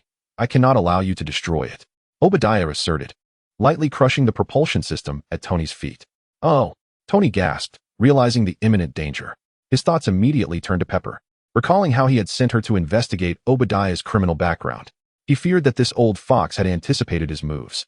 If he were to perish here, it was likely that Pepper would not escape unscathed either. "Please convey my regards to your father." Obadiah let out a cold snort, his voice rendered even more frigid by the steel armor encasing him. With a casual flick of his wrist, he cast Tony downward. "Farewell," he declared, devoid of any sentiment as he watched Tony plummet rapidly. Jarvis. "Contact Pepper." As he descended, Tony's immediate thought was to reach out to Pepper, fervently hoping she was safe at that very moment. Beep, beep, beep. Mr. Stark, unable to connect. Jarvis. Despite being an advanced AI, conveyed a tone of resignation. The thrusters had malfunctioned, and energy reserves were nearly depleted. It appeared that this day would mark the end for Tony Stark. Resigned, he closed his eyes, awaiting the inevitable embrace of death as he continued to fall. Thud, thud, thud. A gentle force tapped against Tony's helmet, startling him awake. He opened his eyes, only to discover that he was still soaring through the sky, with nothing around him. It hadn't felt like a bird had collided with him. Just then, a voice echoed from behind him. "Did you miss me?" The teasing tone resonated. Tony turned abruptly, realizing that Clark was descending alongside him, matching his speed. While Tony was in freefall, Clark appeared to glide effortlessly downward. "We're mere meters away from kissing the earth. My friend, your timing is impeccable." Tony emphasized the word timing, though it was merely his habitual banter. It was clear that he was overjoyed. Clark extended his arms forward, catching Tony with a flawless princess carry. "You can't blame me. I canceled a date with my girlfriend to assist you. At the very least, I needed to see her to the station. I've got to maintain some semblance of boyfriend duty." Clark recounted his predicament with a tone of exasperation, clearly pressed for time. "You've saved me once again, and I scarcely know how to express my gratitude." After being rescued from the precipice of death, Tony felt a wave of sincerity wash over him as he articulated his appreciation. "Well, I must set you down now. This is rather awkward." Clark was taken aback by Tony's unexpected expression, yet he recognized that remaining in the princess carry for too long might become uncomfortable. "Put me down," Tony exclaimed, clearly flustered by Clark's display of affection. It was understandable. As one of the most notorious playboys in the Marvel Universe, how could he possibly accept such a humorous scenario? As soon as Clark touched down, Tony leaped from his arms, deliberately stepping back to maintain some distance. Boom. Obadiah landed shortly after. His fury ignited upon witnessing someone catch Tony midair. If Tony survived this night, Obadiah's meticulously crafted plans would crumble. After all the scheming and plotting, Obadiah could not allow this to happen. "Who are you?" Obadiah demanded in a low voice. Obadiah is indeed among the upper echelons of society and possesses a certain awareness of extraordinary individuals like Clark, despite the fact that ordinary people rarely encounter such beings. To someone like Obadiah, the existence of such individuals is no longer a novelty. Thus, he is not astonished by Clark's display of superhuman abilities. On the contrary, Obadiah firmly believes that as long as he can sever Clark's head, no matter how formidable the powers of such a being may be, they will be rendered powerless. "Me? Your nemesis," Clark proclaimed with an air of arrogance, taking a couple of steps forward, puffing out his chest, placing his hands on his hips, and raising his chin defiantly. Seeking death, Obadiah felt as though he were being mocked. Suddenly, he raised his arm, activating a mechanism that revealed a submachine gun. With a swift motion, bullets whizzed through the air, raining down upon Clark. Yet, Clark remained unmoved, maintaining his stance as the lethal projectile struck him, producing a cacophony of sounds akin to firecrackers. The bullets ricocheted off him like mere beans. In a matter of moments, the gun momentarily ceased fire due to its rapid rotation, but Clark continued to stand, seemingly unfazed. Before Obadiah, nearby, Tony regarded the scene with a look that conveyed disbelief, as if to say, "Are you out of your mind?" "What?" Obadiah exclaimed in shock, staring at Clark, who was unscathed. He hastily gathered his composure, prompting himself to remain calm. What kind of attire was Clark wearing? Was it the latest in bulletproof technology? Obadiah attributed the incident to Clark's skin-tight blue suit. Clark brushed off the dust from his chest, which remained pristine and gleaming, and couldn't help but chuckle at Obadiah's expense. "You know, this is a steel body." With confidence, Clark pounded his chest and stood before Obadiah with arms wide open, fully aware of his own formidable strength and self-assurance. "No. How long have I toiled for this? I cannot allow an unknown, insignificant figure like you to thwart my plans." Obadiah shouted, a hint of madness in his voice. They stood in an open area adjacent to a highway, and Obadiah rushed onto the road, seizing a nearby vehicle to hurl it at Clark. "Madman!" Clark gasped, extending his arms to catch the car effortlessly. Inside, a high-pitched scream was heard, indicating that the driver had been thoroughly startled. Upon releasing the car, Clark discovered it contained a family of 4, clearly enjoying a day of familial bliss. As soon as the vehicle was set down, the panicked driver instinctively slammed on the accelerator, a reflexive action, no doubt. Fortunately, Clark was quick to react, firmly gripping the front of the car. Despite the engine roaring and tires screeching, the vehicle could not advance an inch. The driver, unable to vent his frustration due to Clark's firm hold, gradually calmed down and eased off the gas pedal. Seeing that the car was no longer moving, Clark released his grip, patted the vehicle, and with a grand gesture, indicated for the car to sway gently before driving away. In an endeavor to deal with this unfortunate family, some time was wasted, nevertheless. Tony had no intention of letting Obadiah escape. As Obadiah rushed forward, Tony followed closely, engaging him in a fierce struggle. Victory was uncertain, but he could certainly buy some time. "You're doomed," Clark declared, manipulating his fingers, which crackled ominously as he strode purposefully toward Obadiah. In a flash of lightning, Clark forcibly extracted Obadiah from his steel armor, rendering him unconscious nearby. Although Obadiah posed a formidable challenge for Tony, he was, in comparison to Clark, merely a fool manipulating metallic toys. Just as Clark dealt with Obadiah, Agent Coulson from S.H.I.E.L.D. arrived, escorting Pepper to safety.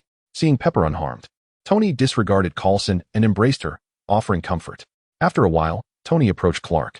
"Let me formally introduce myself, my friend. I am Tony Stark." Filled with gratitude for the 2 times Clark had saved him, Tony was deeply moved. "Hello, I am Clark Kent." "A pleasure to meet you, Iron Man," Clark replied, smiling and extending his hand naturally. "Iron Man, a splendid moniker." "Well then, a pleasure to meet you, Superman." Tony grasped Clark's hand, dismissing the notion of their first encounter, feeling only a sense of camaraderie and mutual appreciation. "Are you two bestowing nicknames upon each other? Superheroes?" Pepper remarked with amusement from the side. "Greetings, sir. I am Agent Coulson of S.H.I.E.L.D. Coulson hurriedly introduced himself. "Hello, Agent Coulson. However, this is not an opportune moment for introductions. Farewell." Clark interjected with a smile, waving goodbye. To the astonishment of the onlookers, he ascended into the sky, soaring away from the scene. "My goodness, is he flying?" Pepper gasped, covering her mouth in disbelief. Coulson sighed, watching the vanishing figure with a sense of resignation. Tony, however, was unfazed. He embraced Pepper, exhaling deeply, relieved that the night had finally come to an end. Chapter 9. Iron Man. The following day, at Stark Tower, Clark arrived at Tony's invitation to meet. So, this is the 1982 law fight? I find drinking to be a waste. I am immune to alcohol, Clark remarked, swirling the red wine in his glass. Possessing a physique far beyond the ordinary, Clark was entirely immune to the effects of alcohol, rendering even the finest wine a mere extravagance. Quality over quantity, my friend. Yet, you are certainly missing out on some exquisite experiences. Even seemingly useless luxuries are the fruit of humanity's extraordinary intellect and labor, Tony mused, deeply enchanted by the aroma of the wine. He first inhaled its bouquet and then savored a delicate sip. Clark cast a glance at the now barren desk, cluttered with disheveled, empty bottles of wine, and chuckled helplessly, attempting to savor the red wine in his glass once more. Are you certain you will attend the press conference in this state? You appear rather lively, he mused, contemplating the impending event, though Tony seemed vibrant and far from intoxicated. Just then, Pepper approached. After exchanging pleasantries with her, she began discussing the specifics of the conference with Tony. He first reassured her, alleviating her concerns about any potentially embarrassing questions from reporters regarding last night's events, then encouraged her to handle the press. For me, your questions are not an issue. While they may intoxicate me, they also somewhat dull the pain. Tony sighed with a hint of resignation, his hand inadvertently brushing over the arc reactor in his chest. You should not be so pessimistic, Tony. A more optimistic outlook is warranted. After all, this device saved your life, did it not? Clark rose and stepped closer to Tony, gently tapping the reactor with his finger. Saved my life. Your perspective is rather peculiar, Tony remarked, invigorated by Clark's unique viewpoint, instinctively smiling. Those were words you once shared with Bruce Banner, Clark noted, slightly embarrassed by the evident encouragement he had provided, deliberately averting his gaze from Tony's. Your extraordinary abilities and enigmatic presence are utterly unfathomable to me. Forgive my curiosity. I cannot help but wonder, what manner of being are you? Tony inquired, having pondered the question before deciding to voice it. After all, encountering someone with such remarkable powers, shrouded in an intricate mystery, would evoke a sense of apprehension in anyone. Me? Clark chuckled softly, strolling towards the floor-to-ceiling windows of Stark Tower, gazing out at the myriad structures below, feeling an exhilarating sense of superiority over the cityscape of New York. In the blink of an eye, without your awareness, you too have been gazing at the sky, fixated on the sun. Upon regaining my senses, I discovered that the sun no longer blinded me. The sun? I can wear sunglasses, Tony replied, leaning against the desk, arms crossed. You see, even atop Stark Tower, I must look up to behold the sky, Clark remarked calmly, turning to meet Tony's gaze. Humanity has learned to soar. Do you fear that? Tony regarded Clark while pouring himself another glass from the bottle. This world craves superheroes. I lived a mundane existence for 30 years, yet everything has transformed overnight. Now, residing in this world, I cannot evade it. However, this world is not yet prepared. What do you think? Clark raised his glass in a toast to Tony. I firmly believe this world is filled with the extraordinary, Tony mused. Can you imagine the reaction of the people on this planet if they were to learn of such beings existing beyond our realm? Clark smiled at Tony with a hint of self-deprecation. It utterly defies scientific explanation. Even with mutants, I am reluctant to engage in such matters. Tony nodded in agreement. Huh, mutants? No, I am an alien, Clark chuckled. Sometimes, when one speaks the truth, others may not believe it. Perhaps this could elucidate everything. Tony, surprisingly, found some merit in this explanation. Are you familiar with Bruce Banner? Clark suddenly inquired. Banner? I have read his unparalleled papers on positron collisions. He is indeed an extraordinary individual, though he seems to have vanished of late, Tony replied, his tone imbued with the camaraderie of fellow scientists. A few years back, an accident occurred during an experiment, granting him a power capable of annihilating the world, Clark explained. A power to destroy the world? Tony was taken aback by this revelation. This world is indeed rich in marvels. My appearance today to save you can only be deemed a coincidence, Clark remarked with a calm smile. I prefer not to dwell excessively on the future. For now, I must focus on the present, as this feeling is rather unsettling. Tony tapped the arc reactor embedded in his chest, speaking with resignation. He then produced a small box containing a thin circular communication device. This is my most advanced communicator. Simply attach it behind your ear for instant contact, Tony elaborated. Tony faced the looming danger of palladium poisoning, while thermal vision could assist him momentarily. It would hinder his chances of discovering new elements. He silently observed Tony's progress as he accepted the gift. You must be facing quite a bit of trouble lately. Yesterday's Agent Coulson was indeed from S-H-I-E-L-D, wasn't he? That day, Agent Coulson witnessed me firsthand. S-H-I-E-L-D. Good heavens, the last thing I desire is to engage with politics. The Homeland Strategic Defense, Attack, and Logistics Agency has approached me several times already. After my press conference today, I suspect they will come knocking even more frequently, Tony exclaimed, gulping down his wine in one swift motion. You actually managed to remember such a lengthy name. Huh. Do you plan to publicly reveal yourself as Iron Man? Clark laughed. Iron Man. That name has a nice ring to it. But I am more than just that. I am a genius, a billionaire, a playboy, and a philanthropist, Tony chuckled heartily. Indeed. A playboy, Clark nodded in agreement, finishing his wine. With a mere thought, his deep blue Superman suit materialized around him. Oh, goodness, how marvelous. Is this some form of compression technology or magic? Tony exclaimed, delighting in the spectacle of this technology. I am unable to provide an answer at this moment. Clark remarked helplessly, shaking his head. He stepped onto the balcony and waved at Tony. Tony, we had a delightful conversation today. Farewell. With that, Clark soared into the sky. Oh, how enviable that ability is, Tony chuckled resignedly. At that moment, Pepper entered, glancing at the 2 empty wine glasses and several discarded bottles on the table. Happy just informed me that everything is ready for the press conference. Pepper tidied up briefly. Happy, a friend of Tony's, also managed his security and acted as his chauffeur. Tony nodded, casually tousling his hair. Shall we take the stage? Pepper picked up Tony's suit, assisting him in getting dressed. Truth be told, the title of Iron Man is rather splendid. I never conceived of such an idea. Tony gazed at Pepper with affection. You are not Iron Man. Pepper replied with a shy smile. I am. You are not. Fine, suit yourself. Once Tony donned his suit, he looked at Pepper. You know, if I were Iron Man, my girlfriend, aware of my identity, would undoubtedly feel both elated and anxious, eventually leading to her own ruin. Yet, this internal struggle would only deepen her love for me. You haven't forgotten that night, have you? Which night? Pepper asked seriously, adjusting Tony's collar. The one after we danced and ran to the rooftop, where you handed me that drink, leaving me to wait all night. Ah, that night? Yes, Tony replied, a hint of embarrassment creeping into his smile. Is there anything else? Pepper inquired, a playful glint in her eye. No, nothing at all, Tony said awkwardly as he stepped out. Tony's friend Rhodey was delivering a speech. Now, Mr. Stark will make a statement. He will not be taking questions from the press. Thank you. It had been quite some time since the last press conference, and I had almost forgotten how to speak. I suppose I shall read from the script, Tony thought as he cleared his throat and glanced at the reporters below. There are allegations suggesting my involvement in last night's highway incident. Excuse me, Mr. Stark, do you truly believe we will take your word for it? One of your bodyguards mysteriously appeared, and you were interrupted by a beautiful reporter. I understand this sounds rather fantastical, Tony retorted, cutting her off. You may certainly question the official statement, but do not make baseless accusations or insinuate that I am a superhero. My rationale is somewhat muddled. I never claimed you were a superhero, the reporter replied calmly. Didn't you? It certainly sounds too far-fetched, Tony responded, maintaining his composure. Everyone looked at Tony, seemingly awaiting his personal response rather than an official declaration. I am not cut out to be a hero. I possess numerous flaws and have caused considerable chaos. Tony spoke somewhat to himself. Beside him, Rhodey could no longer bear to watch and gently whispered into Tony's ear, urging him to stick to the script.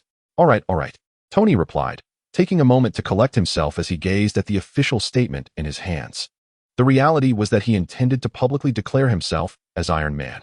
He recalled Clark's earlier retort. Yes, Clark. Perhaps the world is not ready to accept you, or perhaps you are not ready.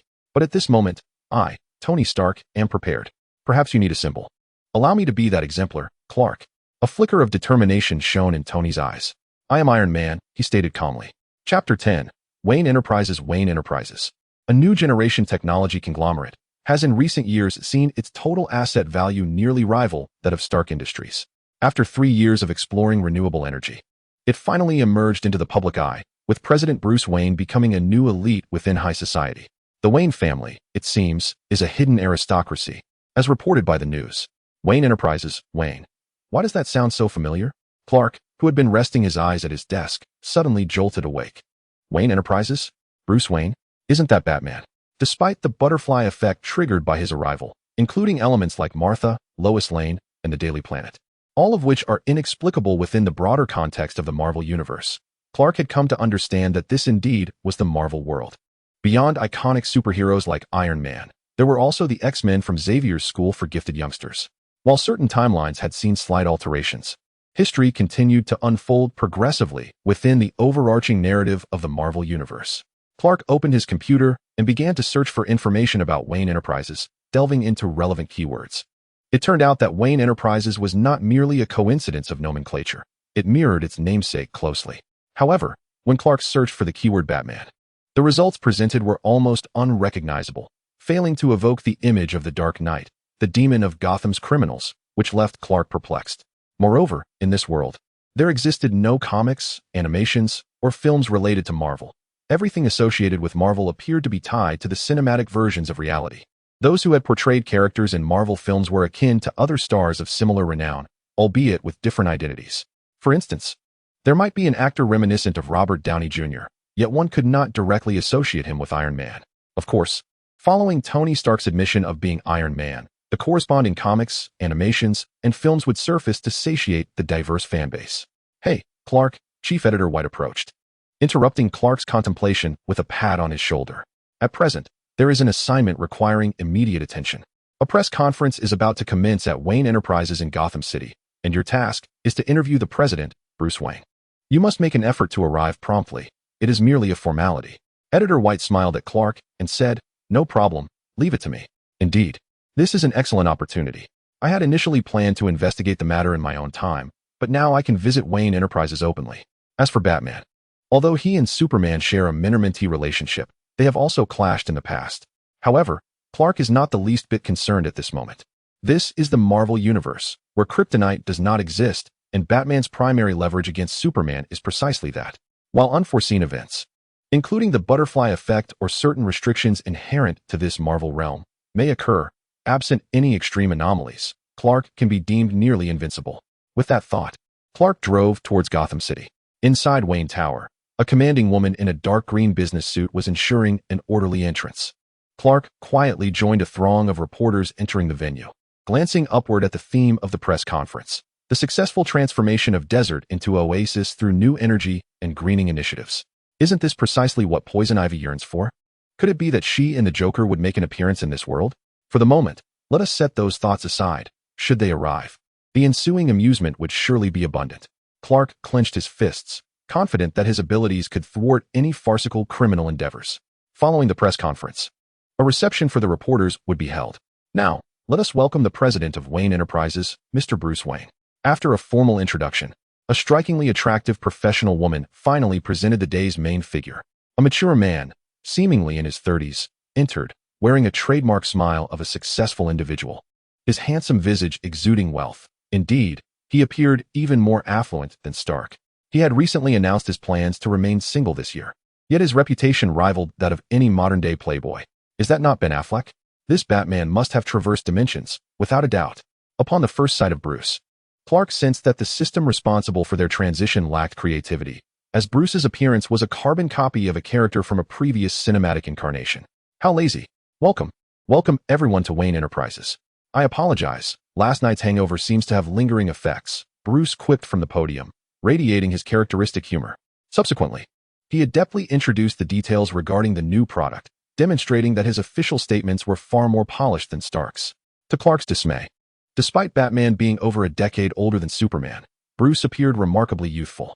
Contemplating such trivialities, he reached the question-and-answer segment. After signaling with a raised hand, and under Bruce's visibly astonished gaze, Clark rose to his feet. Look at your surprised expression. It seems you must be quite youthful compared to this 30-something gentleman before you. Clearing his throat, he continued, "Good evening, Mr. Wayne. I am Clark Kent, a reporter from the Daily Planet. May I ask, do you enjoy movies?" This inquiry left the audience perplexed. However, to everyone's astonishment, Bruce appeared rather eager to announce, "Mr. Kent, could you come to my office? I would be happy to grant you a private interview." Though Clark was merely a journalist, both he and Bruce possessed striking good looks. The reporters, whose very existence thrived on gossip, began to speculate wildly, envisioning enticing headlines. Observing the astonished expressions of those below, Bruce wore a look of relief and shrugged. "Thank you all for coming. The reception will commence shortly." In Bruce's office, Clark remarked, "Is this appropriate? While everyone else is downstairs savoring your exquisite wines, you are here with me. Gazing at Bruce's impressive wine collection, he thought, "My heavens, does a wine cabinet need to be nearly 5 meters high?" Bruce appeared somewhat exhilarated.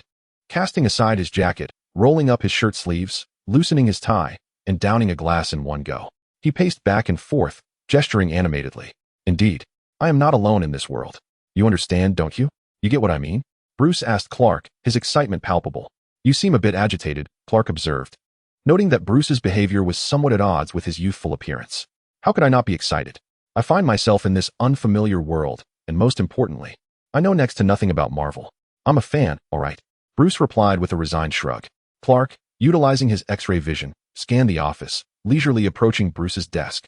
He pressed an unmistakably bat-shaped button, causing a massive bookshelf along the west wall to rotate, revealing the exact Dark Knight gear from Batman v Superman, along with rows of exquisite Batman-specific weaponry. "My goodness, is that a gun loaded with bullets?" he wondered, clearly seeing that the bullets contained gunpowder, not smoke or flash rounds. Wasn't he Batman known for his no-kill rule? "What is your name?" Clark inquired, curiously studying Bruce. "Oh, Buddy Mark. That was my name before I arrived here," Bruce acknowledged, increasingly resonating with Clark's sense of belonging to a shared world. Strangely enough, Clark mused, expressing a sense of nostalgia for that name. "How long has it been? I had almost forgotten this name."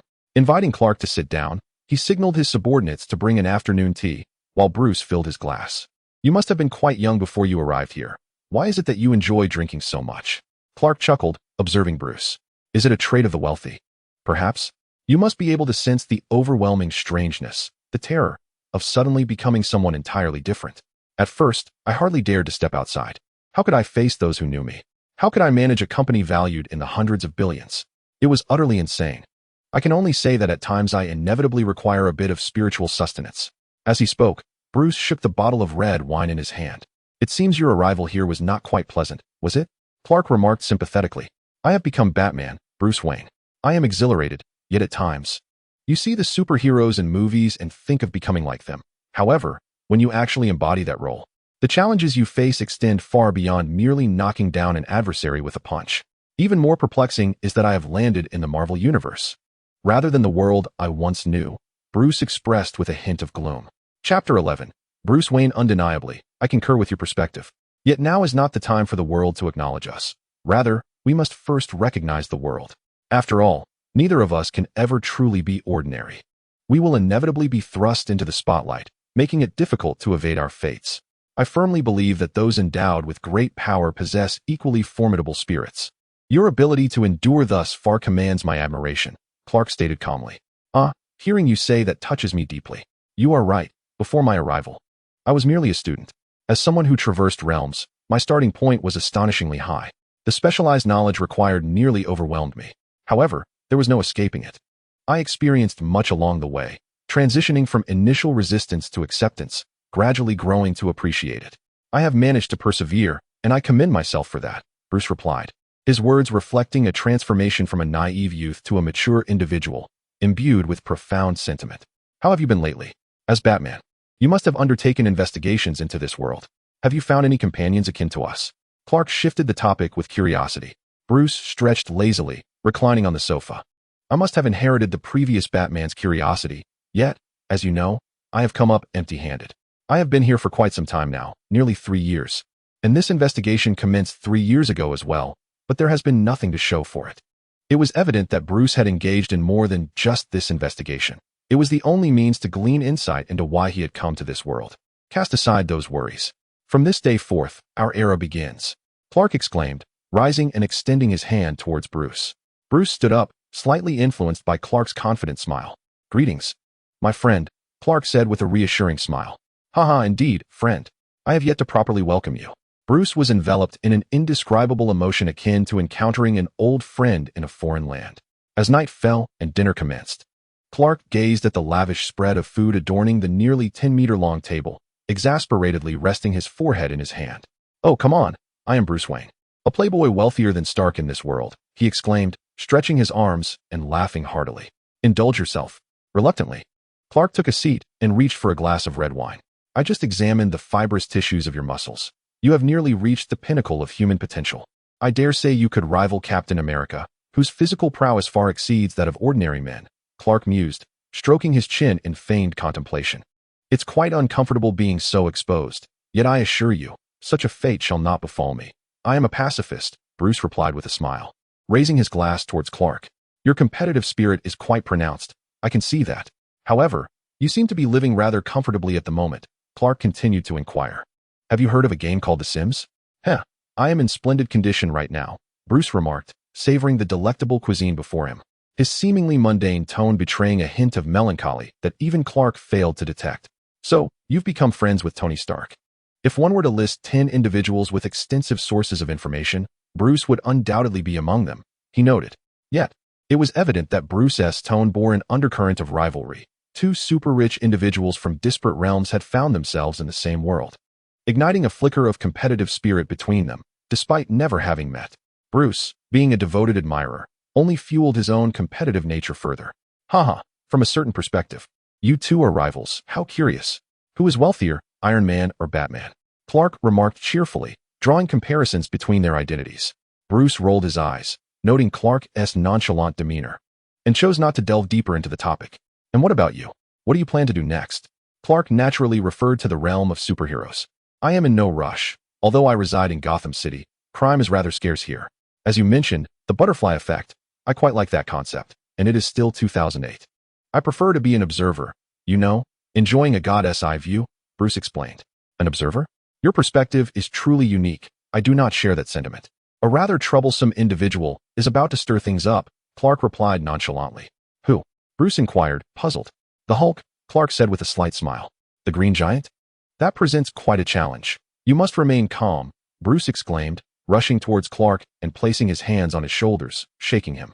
After all, even as a fan, he had heard of the Hulk's formidable reputation. Your concerns are unwarranted, Clark dismissed, waving Bruce off. Since Clark learned that this young man was once a mere student, he began to refer to himself as bro. However, in this Marvel universe, Clark is actually 10 months older than Bruce. Ah, Emma at long last. The pretentiousness has subsided after an entire day. Bruce pretended to wipe the sweat from his forehead. The two exchanged glances and burst into hearty laughter. Oh, Master Wayne. Master Kent, shall we indulge in some dessert after our meal? Alfred entered with a serving tray. Can I express my astonishment at how strikingly handsome this Alfred, who bears a striking resemblance to Stark, is? He exudes a rich, mature charm that would captivate countless young ladies enamored with older men, Clark thought mischievously. By the time they departed from Wayne Enterprises, night had fallen. As Clark drove home, he recalled Bruce's parting words. My friend, I know you are Superman, endowed with unparalleled abilities, but you are also aware of the inevitable conclusion. Let the events in Harlem unfold as they will. Excessive interference in this world is unpredictable. One day, seated in his home, Clark pondered deeply. Perhaps the Harlem incident, which might transpire in a few months or even half a year, had sparked a revelation within him. It was time. Clark slowly levitated into the air. With a mere thought, his dark blue suit enveloped his body, showcasing his streamlined, muscular physique. The futuristic, sci-fi patterns on his suit seemed to shimmer with silvery luminescence, and the emblem on his chest boldly declared his identity as Superman. His red cape billowed gracefully, defying the absence of wind. He gently floated to his doorstep, gazing up at the clear blue sky. He reached out, grasping at the sun, feeling the source of his power. A slight smile crept upon his lips as he raised his hands skyward and soared into the heavens, producing a sonic boom as he breached the speed of sound. Ascending into the cosmos, he beheld the Earth he cherished, activating his super hearing to listen intently. Somewhere in the world, a space shuttle generated 750,000 tons of thrust during its launch. Meanwhile, the beautiful flight attendant aboard the Boeing 777 was addressing the dozens of reporters on this extraordinary flight, introducing a space mission involving the shuttle that had been tested numerous times. Among them was Louise from the Planet Daily, who raised her hand to pose the first question of the interview. If this launch is so significant, why aren't other media allowed to cover it? Can we hold a press conference after the launch instead, Ms. Ryan? The flight attendant responded with a professional smile and continued her presentation. We will ascend to an altitude of 40,000 feet. The shuttle will separate and initiate the first liquid fuel propulsion system. Once the shuttle enters the stratosphere, it will activate the second booster, entering the mesosphere at a gravitational force of 4. The official briefing was the most tedious part, coupled with the human reporting. Sighing, Clark realized he had taken leave again, unaware of the scandal that had erupted between him and Bruce Wayne of Wayne Enterprises just days prior. How infuriating. He would need to have a serious talk with Bruce later. Ryan mused, feeling utterly bored. At a certain aerospace base, preparations were underway for a launch set to occur in 1 minute, with the system announcing readiness for separation. The tension among the aerospace personnel was palpable as they intently monitored the data displayed on the large screen. Despite having conducted numerous tests, this marked the inaugural operation involving the physical craft. The countdown commenced, 3 minutes remaining. An authoritative figure issued a directive, emphasizing that any minor detail related to aerospace could precipitate catastrophic failures and accidents, necessitating utmost caution. Vital signs were stable, crew conditions satisfactory, and shuttle instruments functioning properly, ready for launch. A multitude of aerospace researchers reported the latest data one by one. "Houston, we are receiving orders," announced the astronauts aboard the shuttle, ascending to 40,000 feet. The captain of the passenger aircraft also received the command to elevate the plane to the same altitude.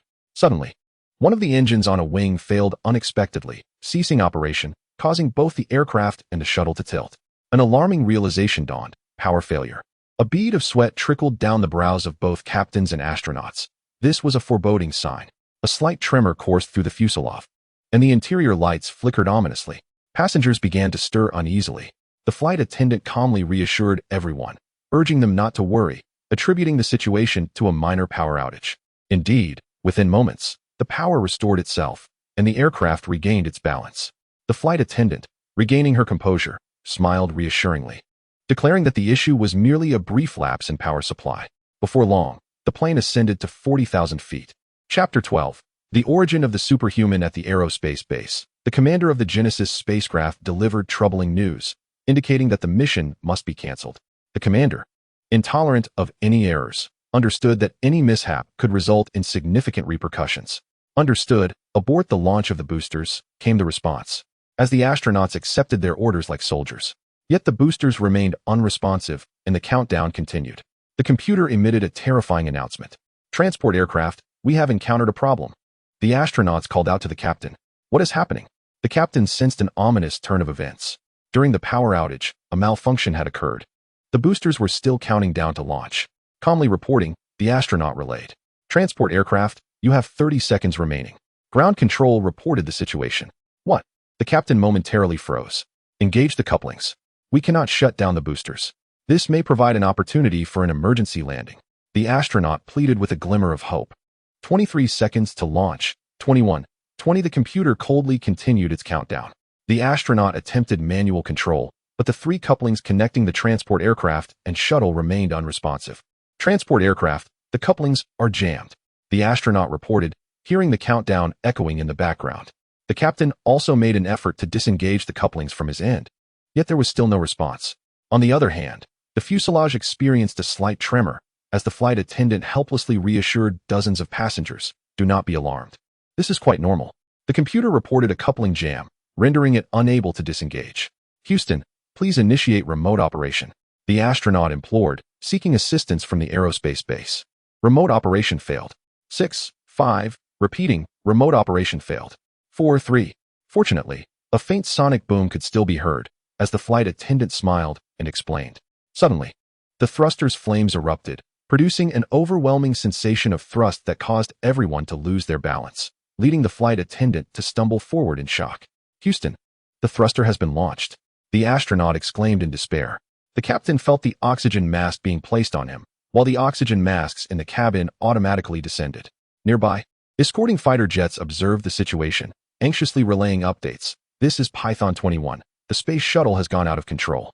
The controller urgently commanded, "Attention all units. Switch to emergency communication channel." Inside the aerospace base, the commander issued frantic orders. The space shuttle, with its attached aircraft, soared at breakneck speed, pursued helplessly by 2 escorting fighter jets. No. The cabin was engulfed in chaos, as everyone scrambled to fasten their seatbelts and desperately reach for the oxygen masks. The New York Planet Daily Radio reported breaking news from Washington, D.C. All television broadcasts shifted to the news channel. "We have just received the latest report. The maiden flight of the Genesis space shuttle has encountered a critical emergency mid-air. The shuttle is unable to separate from the aircraft, both hurtling towards space at high velocity. At a certain location, a base of S.H.I.E.L.D. A furious one-eyed man clad in a black military coat shouted, "Damn it! Who leaked this information?" This man was Nick Fury, the director of S.H.I.E.L.D. Sir, all major news outlets are now equipped with telescopes and other advanced technology. A poised woman approached, handing a stack of documents to Fury. This composed woman was Maria Hill, a level 9 agent of S.H.I.E.L.D. Damn it. Who do we have on hand right now? Sigh. Let us notify Iron Man.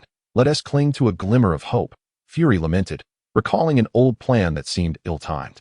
I've already called. He rejected the call. Hill replied calmly, seemingly unfazed by the gravity of the situation. Then we must leave it to fate and pray to God, Fury mused, feeling powerless in the face of such a monumental disaster. At a villa, Tony's residence, Jarvis informed him, Sir, Mr. Fury just called. Tony, lounging in the sun in the nude, appeared utterly relaxed. However, signs of palladium poisoning were evident around the arc reactor embedded in his chest, providing a rationale for his indulgence. Ever since Fury's unsolicited midnight visit, Tony's fondness for S.H.I.E.L.D. had waned considerably. I didn't hear it, did I? Jarvis, and I am not an ordinary person. Appointments are required to see me. Please fetch me some cucumber slices, he replied dismissively. Tony couldn't even be bothered to change the cucumber slices resting on his eyes. Yes, sir. Wayne Enterprises. Are you referring to Master Kent? Alfred listened with a hint of surprise as Bruce recounted the news on television. Alfred's unwavering loyalty was precisely why Bruce felt inclined to share everything with him, though he chose to withhold details of his time-traveling experiences, as sharing them seemed futile. Indeed, Alfred, a new hero will emerge in this world. By the way, could you fetch me a martini? Oh, how delightful. This world still has its 360s. Bruce's gaze remained fixated on another television screen, his fingers relentlessly tapping the buttons of his game controller. Yes, sir. Alfred dutifully retreated. Sister, how do we handle this? Alfred, have the tech department send up a game guide. Also, contact the studio that developed this game. I need to have a serious discussion with them, Bruce bellowed. Yes, sir, came Alfred's voice from a distance. Shuttle Houston, we require assistance. Came a voice. Checks in progress, please hold. A cacophony of chaotic and meaningless sounds filled the air, slowly revealing the panic and fear of all aboard. Could someone help me up? Louise cried, having been thrown against the seat while assisting another person. The aircraft tilted sharply, transforming the once stable cabin into a tumultuous roller coaster ride. 5 seconds until second booster ignition came the message from the aviation base. As Louise struggled to crawl back to her seat, a powerful thrust sent her flying backward, crashing against the safety door. The force rendered her immobile, while the shuttle surged toward space at near supersonic speeds. Warning! Warning! An unsettling voice echoed within the aircraft. What is that? A signal appeared on the radar of Python 21, indicating an unidentified flying object approaching. The screen displayed an alert for an unknown craft nearing them. The ground-based Space Center also received this signal and reported urgently. An unidentified flying object is coming from the north. Received, confirmed Python 21. It's moving swiftly, the Space Center cautioned.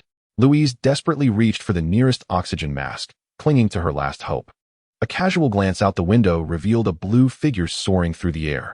What is happening? Louise wondered in astonishment. Clark arrived at supersonic speed, standing atop the aircraft, his hands bracing against the shuttle. Every muscle in his body tensed as he lifted upward, effortlessly severing 3 couplings and elevating the entire shuttle into space. Meanwhile, the transport plane, having lost its ability to fly due to the flames from the previous booster, suffered a fiery tail. The rear of the aircraft blazed, and after a moment of weightlessness, it was pulled downwards by Earth's gravity. Thanks to that brief moment of weightlessness, Louise managed to return to her seat and fasten her seatbelt. The crowd erupted in terrified cries. Oh God! Clark, farewell, Louise thought despairingly. Clark glanced at the transport aircraft below, confirming the shuttle had entered orbit, and swiftly dove down, grasping the wing. Meanwhile, Louise caught sight of that blue figure through the window. What could it be? She pondered in astonishment. The immense force tore the entire wing apart. Damn it, Clark thought indignantly, shaking off the remnants of the wing and incinerating them with his heat vision, hoping not to harm anyone. Instantly, he broke into supersonic speed, creating a thunderous sonic boom as he surged to the front of the plane, which was now spiraling down like a colossal pillar. I can do this, Clark smiled confidently, bracing himself against the entire aircraft. The tremendous resistance caused severe deformation, and the passengers inside had the safety belt inventor to thank for their safety. Home run. In a nearby stadium, a baseball game was unfolding, and a player had just executed a perfect home run, drawing everyone's gaze skyward. The cheers transformed into screams in an instant. Oh my God, that SA plane. Thousands of fans instinctively sank into despair. But the camera tracking the high-speed ball locked onto a red and blue figure on the electronic screen. Is it a plane? A bird? A person? It's a person. Gasps of astonishment echoed as everyone marveled at the existence of such a being, someone who was catching the aircraft with their hands. In the moment just before landing, Clark securely caught the plane, gently placing it down on the field. He let out a soft sigh and thought, I still need to practice. It was his first attempt with such a heavy object. The sound of the aircraft touching down was surprisingly soft, and before the gaze of the crowd and the large screen, the red and blue figure floated gracefully in front of the plane's door. Extending his hands forward, Clark effortlessly tore down the thick safety door as if it were mere paper, causing the safety cushion to inflate. He stepped into the aircraft, flashing a gentle smile amidst the astonished stares. Is everyone all right?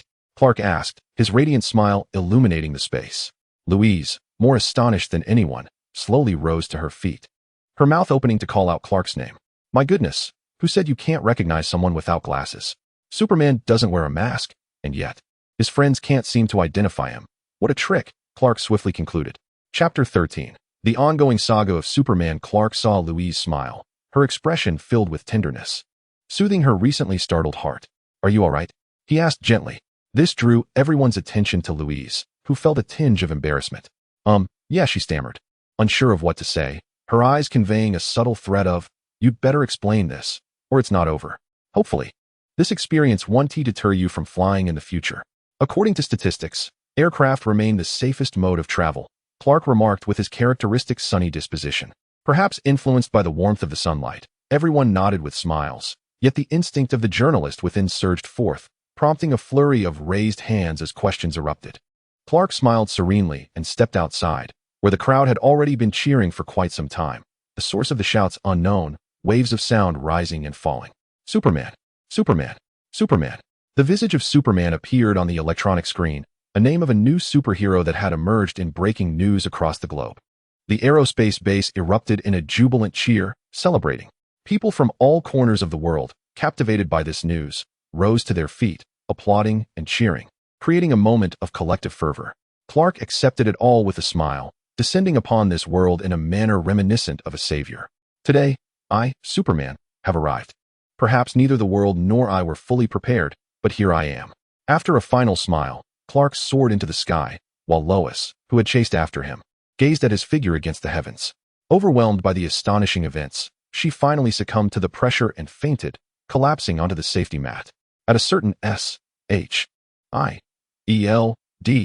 base, Fury stared incredulously at the latest report in his hands. What did you say? A super strong flying man saved those people? They call him Superman. Hill replied coolly, handing Fury a photograph. Superman? For what reason? Is it because of his emblem on his chest? Fury regarded the photograph with a sense of familiarity. You know, Commander Hill, I seem to recall someone we haven't yet visited. Are you referring to that incident with Tony? Hill raised an eyebrow. Let us discuss it later. Perhaps that plan can be expedited, Fury replied with a faint smile. Hill's lips curled slightly, acknowledging that S.H.I.E.L.D. had become too weakened. Now, heed my command.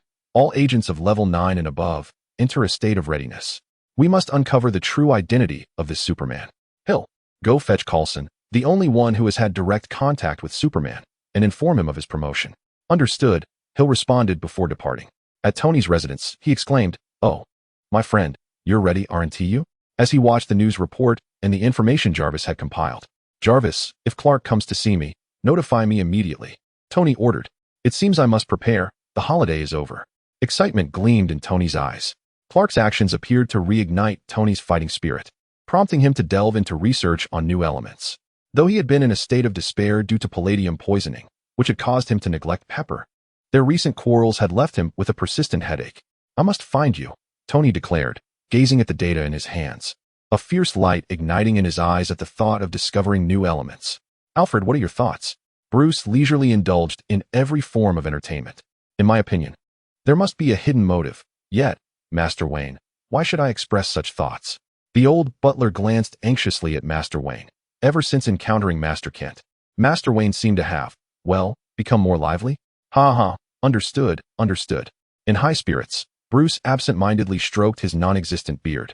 Rising from his seat, He stretched widely, exclaiming, time to work. Alfred, has the shipment of vibranium arrived?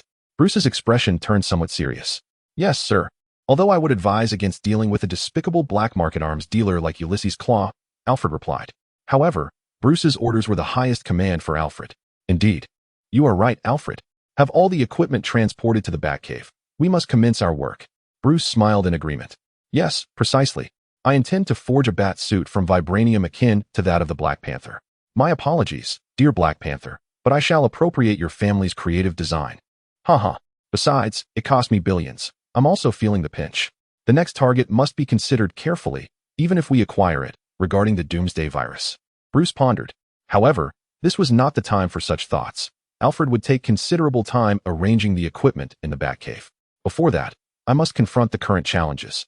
It is time to face the final hurdle. Bruce calmly powered on the gaming console, awaiting its startup. Alfred, you rascal, who allowed you to complete the game? Returning to reality, the sudden appearance of Superman, akin to a savior, captured the attention of many ordinary citizens. The Planet Daily proclaimed, "Listen up, everyone. I want to know everything, all of it. Olsen, I need his photographs. No, the most sensational ones. Is the name confirmed? Let us call him Superman." Yes, Superman. In the sports section, they questioned how the plane was transported out of the stadium. In the travel section, they wondered where Superman had flown off to. Did he save someone and then head off on vacation?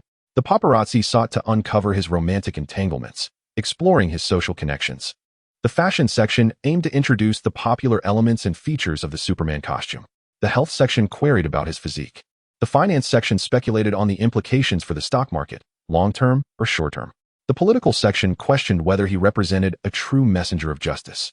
The lifestyle section simply noted, "Let us write about the birth of Superman." Editor White, like a machine gun, incessantly issued commands. When White finished speaking, everyone stared at him in stunned silence. He, exasperated, shouted again, "Get to work." Such occurrences unfolded within every newsroom, and the prevailing sentiment was clear.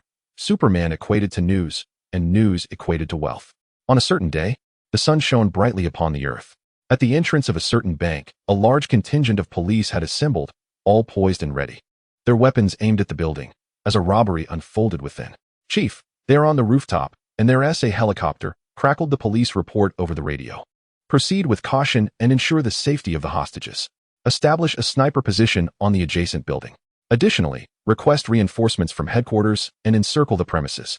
Obtain the schematics of the nearby sewer systems to prevent any diversionary tactics," the police chief calmly commanded. On the rooftop, dozens of officers had unexpectedly reached the top without encountering any resistance, standing merely a door away from the robbers. "Captain, is it too easy for us to have made it up here?" a young officer questioned incredulously. You naive boy, being a police officer entails taking risks. Besides, we have numbers on our side. Sometimes, we must take the plunge," the veteran officer encouraged, kicking open the rooftop door. "Freeze. Raise your hands." The veteran officer began to shout, but before he could finish, the young officer, panic-stricken, grabbed his radio and exclaimed, "Damn it. They have heavy weaponry. I repeat, they have heavy weaponry." "What?" The chief on the ground was taken aback by the report. Before the dozens of officers stood a massive, fixed Gatling gun. Its dark bullet holes ominously reminiscent of death's scythe. The masked robbers had awaited this moment, their fingers poised over the trigger, prepared to unleash a torrent of bullets upon the officers. Rat-tat-tat. The merciless gunfire erupted, spewing 5,000 rounds per minute, leaving the officers with no option but to shut their eyes and brace for demise. Suddenly, a blue figure appeared, thwarting their fatal encounter with death. The bullets struck Clark, barely affecting him, merely brushing off as if tickling him, ricocheting and taking down several robbers in the process. Clark steadily advanced towards the gunman. The Gatling gun ceased its relentless fire. Despite the apparent impossibility, the masked robber, refusing to accept fate, drew his handgun and approached Clark, aiming directly at his eyes.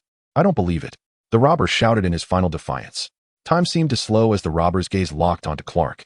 The bullet collided with Clark's eyes, akin to striking the world's most unyielding metal, flattening into a disc that fell to the ground. Both Clark and the robber lowered their eyes to observe the bullet. Clark lifted his gaze, a faint smile playing at the corners of his mouth, laced with mockery. "Damn it, what a sudden shot. You startled me. Say goodbye. Today, the crime rate across all of New York is 0, a staggering figure indeed. At an astonishing pace, Superman relentlessly eradicated crime worldwide. As reporters arrived at the scenes of criminal activity already subdued by Superman, they began their live coverage. The crime rate across New York has been actively declining, with a chemical plant fire extinguished in a single breath. Another report from a journalist. The heroes saving the world. What we witness now are a group of bank robbers who have already confirmed their surrender. The journalist reports the truth. Chapter 14. The ongoing saga of Superman on a certain day. Superhero. Following Iron Man, a new talent emerges. The hero who saved a Boeing 777 has extinguished a city fire today. Are the heroic deeds of recent days truly for the people? Everyone calls him Superman, the new hero of the world. Where did he come from? Does God truly exist? And is he in America? From Japan to the New York Times, to the Herald. Every newspaper across the globe reports the same story, the same individual, the newly arrived hero, Superman. His recent rescues have solidified his positive image, ensuring that no innocent lives have been lost. The perfection of his rescues, one must admit, maintaining such an endeavor over time is somewhat taxing. So tell me, sir, is there anything I can assist you with? Clark landed before a police officer engaged in a gunfight, unfazed by the bullets whizzing past. The officer, who appeared to hold a captain's rank, widened his eyes in astonishment, eager to rise and shake Superman's hand, but a bullet zipped past his ear, causing him to duck quickly, crouching and looking up at Superman. Hello, Superman. There is heavy firepower across the way, and we have a female colleague who is injured and unable to be rescued. Following the officer's pointed direction, indeed, a female officer was crouched behind a police car, seemingly wounded in the leg, evading a hail of bullets. Clark walked over as if traversing level ground, gently tapping the injured officer, and in her astonished gaze, inquired about her condition. Ma'am, are you all right? Oh, my God, I thought I was going to die here today. Thank you. Who are you? The female officer expressed her profound gratitude to Clark. You may call me Superman. With that, he swept the female officer into his arms, shielding her from the robber's bullets as he moved toward the police. Come on, at a height of 6 feet and 3 inches. Am I to be thwarted by a woman? Boss, this is bad. The one over there seems to be Superman. One of the robbers, in a panic, reported to the gang leader. What? Damn it. Don't be afraid. Shoot him. I don't believe he is truly impervious to bullets. Bring out that guy. The gang leader barked orders from within the vault. Yes, boss. One of the robbers, upon receiving the command, retrieved an 821, commonly known as the Barrett, 50 caliber. I'm going to tear you in half. He set up the Barrett, aiming it at Clark. Bang! The deafening sound of the gun fired, as the bullet hurtled toward Clark. Just as the bullet was about to strike Clark, a whoosh ensued, and both the projectile and Clark vanished into thin air. The robbers halted their gunfire in astonishment, their faces twisted in fear as they shouted in unison, Where is he? Where is he? Rising to their feet, they scanned their surroundings. Are you looking for this? A chilling voice emanated from behind them. The robbers, unable to believe their eyes, gradually turned around, only to find Clark holding a Barrett bullet, their vision plunging into darkness in unison. In a mere second, he had dispatched 7 or 8 of the robbers, of course. This was merely a fraction of a second in the realm of human perception, as they could not fathom a speed beyond their comprehension. Respond. Is it done? The leader of the thieves inside the vault, unnerved by the eerie calm, incessantly called out for his subordinates. Damn it! Though disbelief clouded his mind, he knew deep down that his men were finished. He hurried to the vault door, hastily shutting the imposing metal barrier he had worked so hard to open. Cursed fate. I never expected this would cost me my life. Silence. A terrifying silence enveloped him as the robber leader contemplated fleeing the vault, experiencing an unprecedented sense of dread. Suddenly, he witnessed an unfathomable sight. The door, the metal door, which could withstand even a tank assault, was melting away. An otherworldly figure strode in, his eyes glowing with fiery heat vision, radiating a menacing light that sparked a fleeting notion of reverence in the thief's mind. But survival was paramount. He raised the remote control in his hand. Stop, Superman. I hold a remote detonator for a spring-loaded bomb. I've already pressed the button. The moment my thumb leaves it, all the hostages outside. Boom. The leader mimicked the sound of an explosion. You will load up the $160 million for me and fly me away from here. Now? Goodness. Why does this scenario feel so familiar? I sensed something odd since I rescued that female officer. A casual glance revealed, goodness. Which vault contains a metallic lamp? I am Superman, not Hancock. But alas, I apologize. What are you doing? Didn't you hear me? What are you doing, you scoundrel? I said, you're back. Superman, are you unharmed? The police, witnessing Clark emerge unscathed, rushed forward with concern. Take this, don't let go. He tossed a severed hand holding the bomb's remote control to the officer. Well, It's an effective method, albeit rather grotesque. Amidst the cheers chanting Superman's name, Clark ascended into the sky. Chapter 15. The three great powers of the world at Tony's residence by the seaside. Tony Stark, Clark Kent, and Bruce Wayne savored fine wine and grilled delicacies. Look, the whole world is talking about you, superstar. However, your methods are quite innovative. A chainsaw killer. Tony joyfully sipped his chilled cocktail, gesturing towards the holographic display projected by Jarvis. Today he was in high spirits, following Clark's influence. He had made significant progress in discovering new elements. Although the palladium poisoning crisis remained unresolved, at least Tony felt considerably better than in recent years. Do you think I would willingly saw off someone's hand? Clark retorted, rolling his eyes. Bruce, what kind of look is that? Is such candidness truly necessary? Bruce ignored Clark, instead gazing at Tony with a hint of exasperation. Indeed, the three of them were clad only in loose swim trunks, and even Alfred donned a simple elder's swimsuit, exuding a distinctly paternal charm while basking in the sun. If a group of young ladies were to arrive, they would undoubtedly be captivated by the trio's athletic physiques.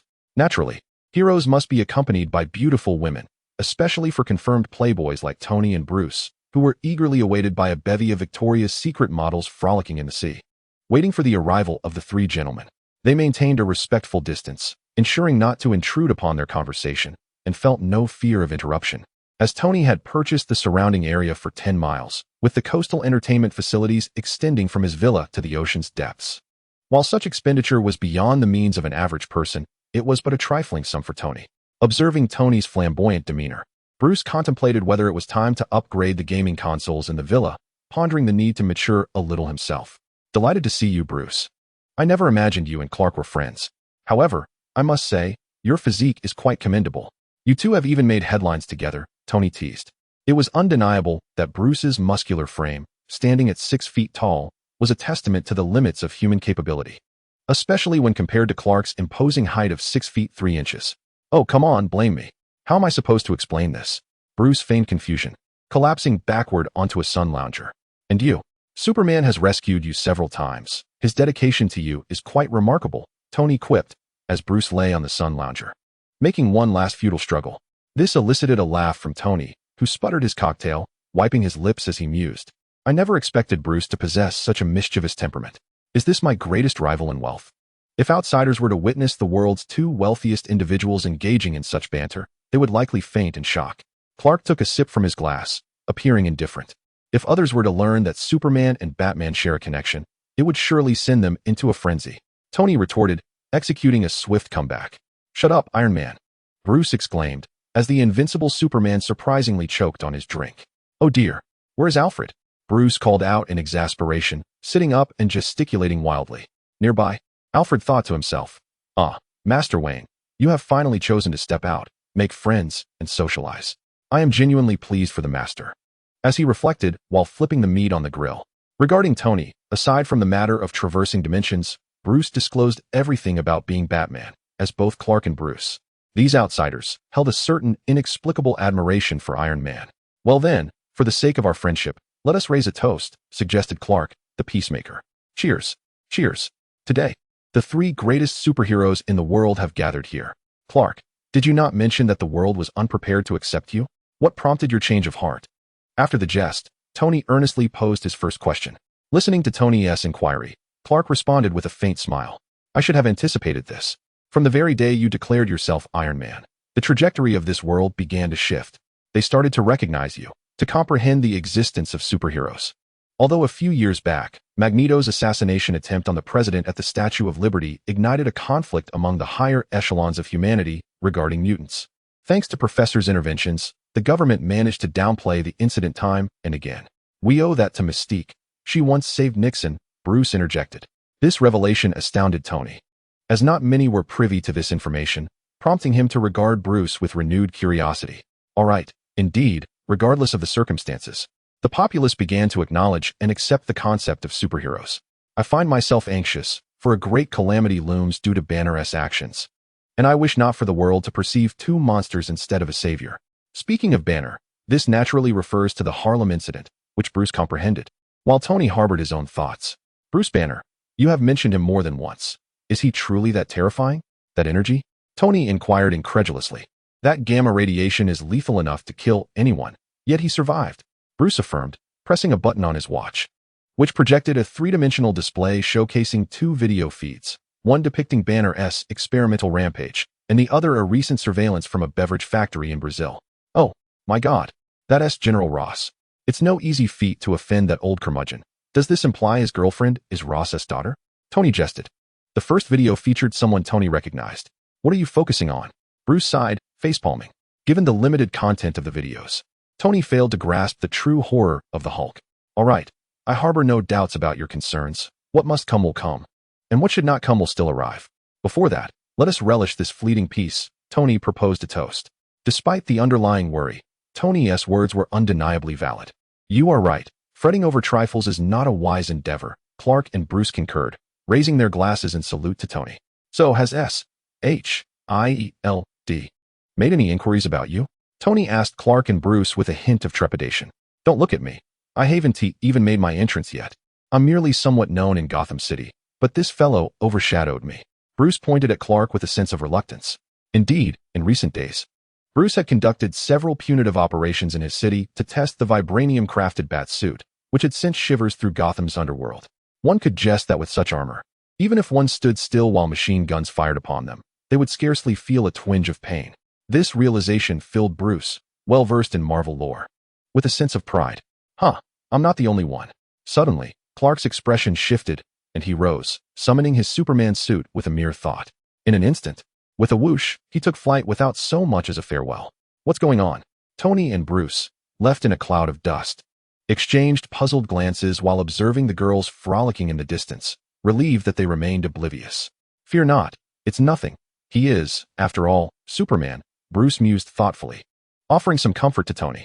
All right, you're right, Tony replied, casting a glance at the retreating figure before lowering his head momentarily.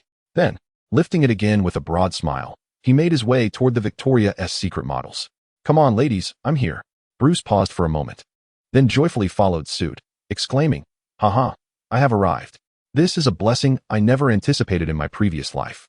If Clark were here, he would surely be infuriated to the point of hemorrhaging. Meanwhile, in the suburbs of New York, a black SUV came to a halt outside the Kent residence. An unwelcome visitor for Martha. After knocking on the door, she saw Martha approach.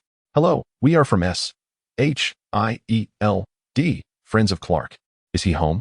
Nick Fury, recognizing Superman's significance, took it upon himself to visit personally alongside Hill. Clark? Oh, that boy has gone to a friend's house. Martha explained with a hint of confusion as she opened the door. The family dog barked incessantly, causing Martha, now of a certain age, a degree of irritation. All right, Crypto. Enough of that, she chided as she ushered the dog away. May I come in and wait for him? Fury asked bluntly. That might not be possible. Clark has not yet returned, Martha replied with a hint of stubbornness, attempting to close the door. With a swift motion, Fury wedged his foot in the doorway and shouted. Clark Kent, I know you're in there. I'm Nick Fury, director of S.H.I.E.L.D., and I need you to come out. I have something of great importance to discuss. Clark, come out. Fury's abruptness irritated Martha, who pushed against him in an attempt to remove his foot from the door, while Hill instinctively grasped her hand to prevent her from pushing Fury. Though she did not exert much force, Martha, an ordinary woman, still experienced a considerable fright. This revelation struck Hill. Despite Superman's immense power, his mother was as unremarkable as any other. Stand down, Agent Hill, Fury commanded. Yes, Director, she replied. Hill felt a twinge of anxiety, for she was about to confront what could potentially be the most formidable being on the planet. This awareness tightened her nerves with every passing moment. Indeed, Superman's recent actions had bewildered any ordinary individual, appearing almost fantastical, akin to scenes from novels or films. As they perused the news, this extraordinary phenomenon captured the attention of numerous factions and government officials alike. What do you intend to do? Martha inquired, her displeasure evident. As the kind-hearted Martha hesitated to reject the two individuals before her. You would do well to cooperate. We need to speak with Clark, Fury replied, a hint of impatience creeping into his tone. Chapter 16. S.H.I.E.L.D. Suddenly, an explosive sound reverberated at the entrance, the unmistakable arrival of Clark, who had hurried back from Tony's. He landed with the force of a cannonball, cracking the ground beneath him and sending a cloud of dust into the air, obscuring his visage. Only his eyes, suffused with thermal vision, were visible, glowing like rubies ignited by an unquenchable flame. Stay away from Martha. Clark's voice, deep and resonant, carried an air of authority that reverberated within Fury and Hill's minds. The absence of maternal love and familial bonds weighed heavily on him. Initially reluctant to enter this world due to his parents' circumstances, he found solace only in Martha, whose voice mirrored that of his biological mother. He resolved to ensure Martha's safety and happiness, even if it meant never discovering the secrets of immortality or other wondrous artifacts. However, Shild's reckless actions had now crossed his threshold of tolerance. As Clark took a deliberate step forward, an oppressive silence enveloped Fury and Hill, the atmosphere thick with tension. The palpable hostility struck them like a thunderclap. Oh, God, Fury thought, instinctively reaching for his sidearm, a reflexive gesture that was, to Clark, the ultimate provocation. In an instant, he was upon them, the force of his rapid approach immobilizing them. Their firearms, now in Clark's possession, were crushed effortlessly with a mere squeeze. In that moment, a single thought echoed in their minds: death. Teetering on the brink of despair, they seemed to hear a voice from the heavens. "Oh, Clark, you're back. Are these two your friends?" Martha inquired, peeking around the door. Her words, like a gentle spring breeze, dissipated the earlier tension. As Fury and Hill regained their composure, they wiped the cold sweat from their brows. Regarding Clark's arrival, it is not the first time he has faced such a situation before fully mastering his powers. After each instance of admonishment, he is tasked with tilling the soil or performing corresponding agricultural duties to compensate for the damaged land.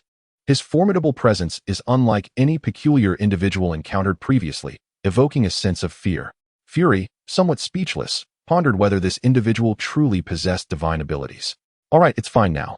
Come in," Martha said, her anxiety alleviated upon seeing her beloved son return.